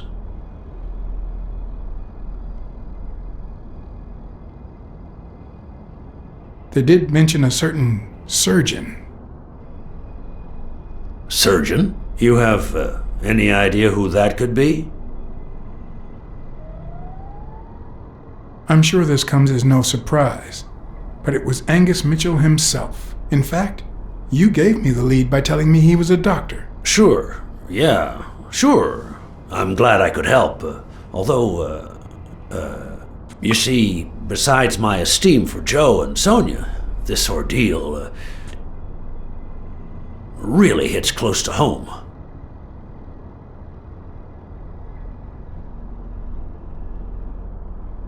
No doubt. I understand. Sports are my livelihood. Do you know how many of the athletes involved have a deal with me?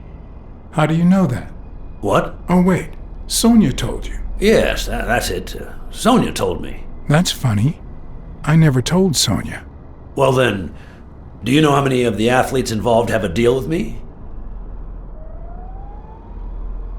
I think I have a slight idea.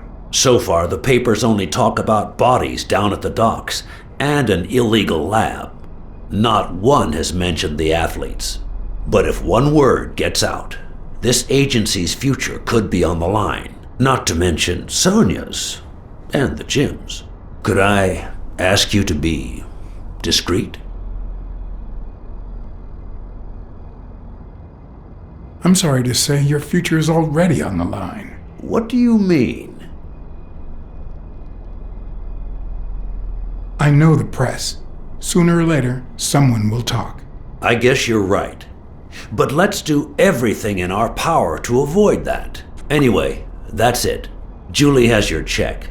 Don't forget to claim it. Thank you again, Blacksad. I don't know what state Sonia would be in if it weren't for you. I had to act, then and there, or let Thorpe get away with it. Excuse me for not standing. No, I won't excuse you. I know you could stand if you wanted to.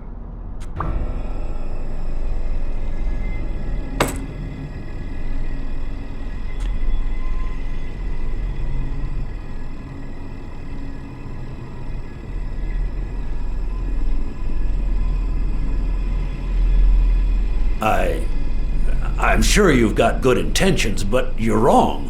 What makes you think that? I'm sure there's an explanation.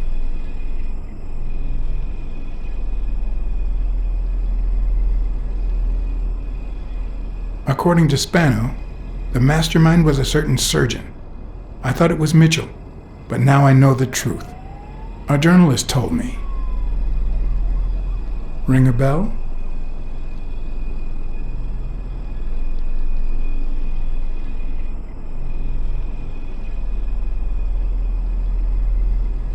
I know you ordered Randall Lee to kill Joe Dunn, and you tried to frame Bobby Yale, who had recently given up your medical services. Joe was my friend, don't you get it?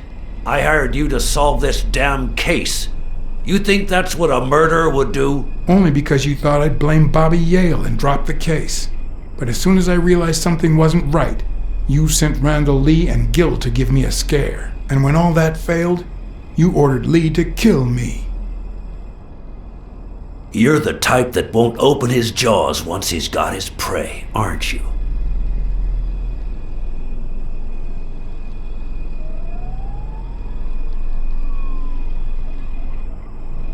I think I've made that clear enough by now.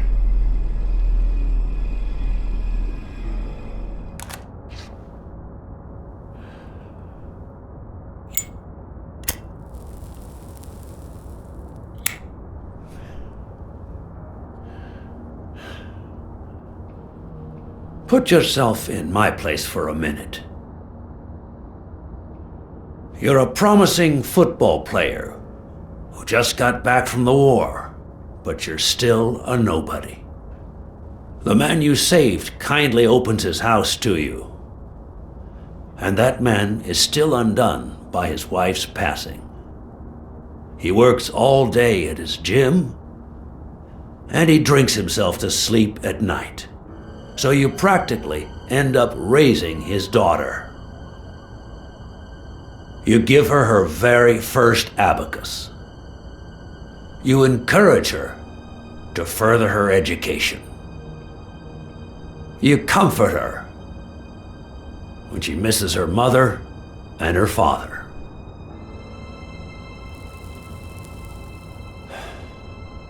Meanwhile, your sporting career takes off. Life is good. Until one day, out of the blue, an accident cripples you. An old friend, Mitchell, tells you he knows someone who can help you. A German doctor. His drugs take some time to work, but they do wonders. You manage to walk for short bursts at a time, little by little. And those bursts keep getting longer. But the drugs aren't cheap at all. So you have to find a way to pay for them, don't you see?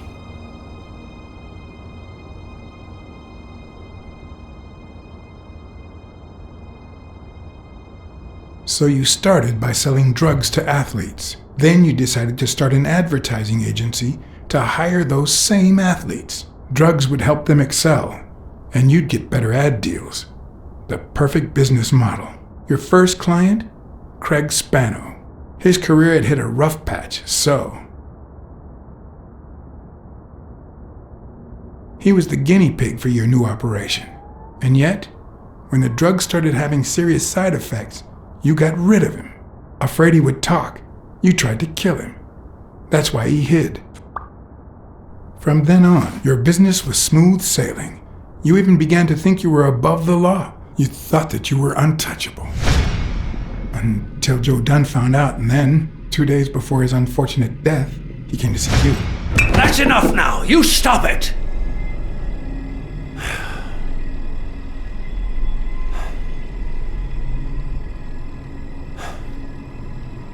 Now, I don't know if I'm above the law, but I am sure as hell not beneath it. Do you know how much power I have? The kind of people I eat with every day? I could shoot you right now, and nothing would happen to me. With that gun you keep in your drawer? I'm afraid not. I placed your pistol out of reach, just in case you happen to confirm my suspicions, Iron Arm. And now, if you'll excuse me, I have an appointment with the police.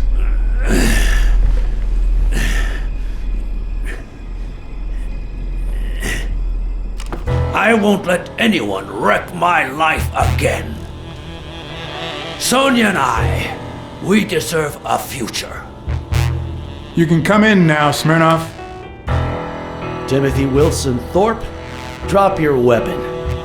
You're under arrest. You have the right to remain silent. Anything you say can and will be used against you in a court of law. You have the right to an attorney. If you cannot afford one, the state will provide one for you. Mr. Thorpe.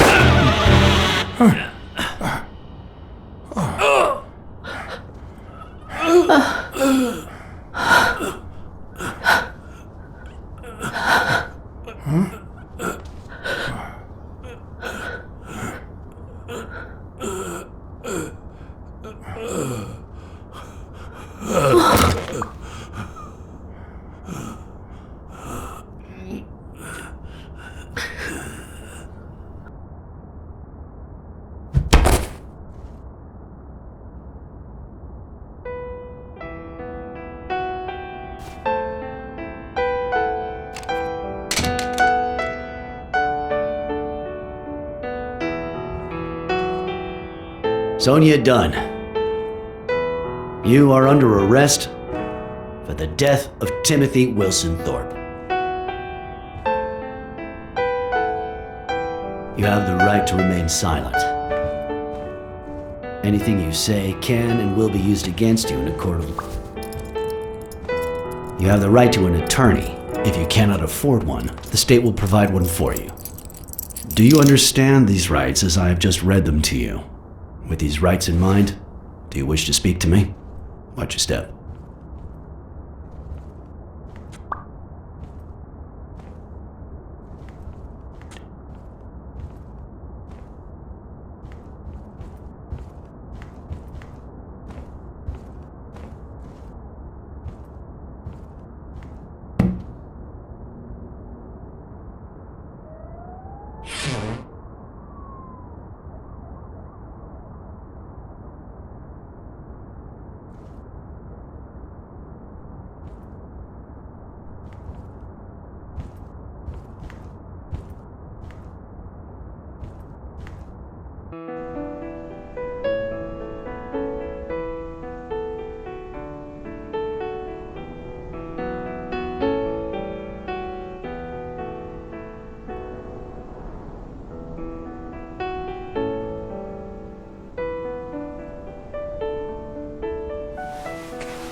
everything that had happened, the last thing I was interested in was the fight.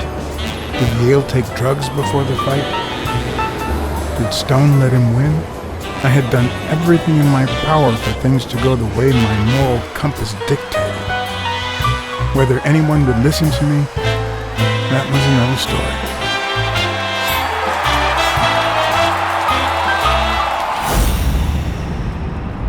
Because no matter what they tell us, our actions don't always determine our future. My moral compass. As if I even knew what that means. I didn't even know what to think of my performance throughout the case. Did I have a clear conscience? Would I have made the same decisions, given the chance?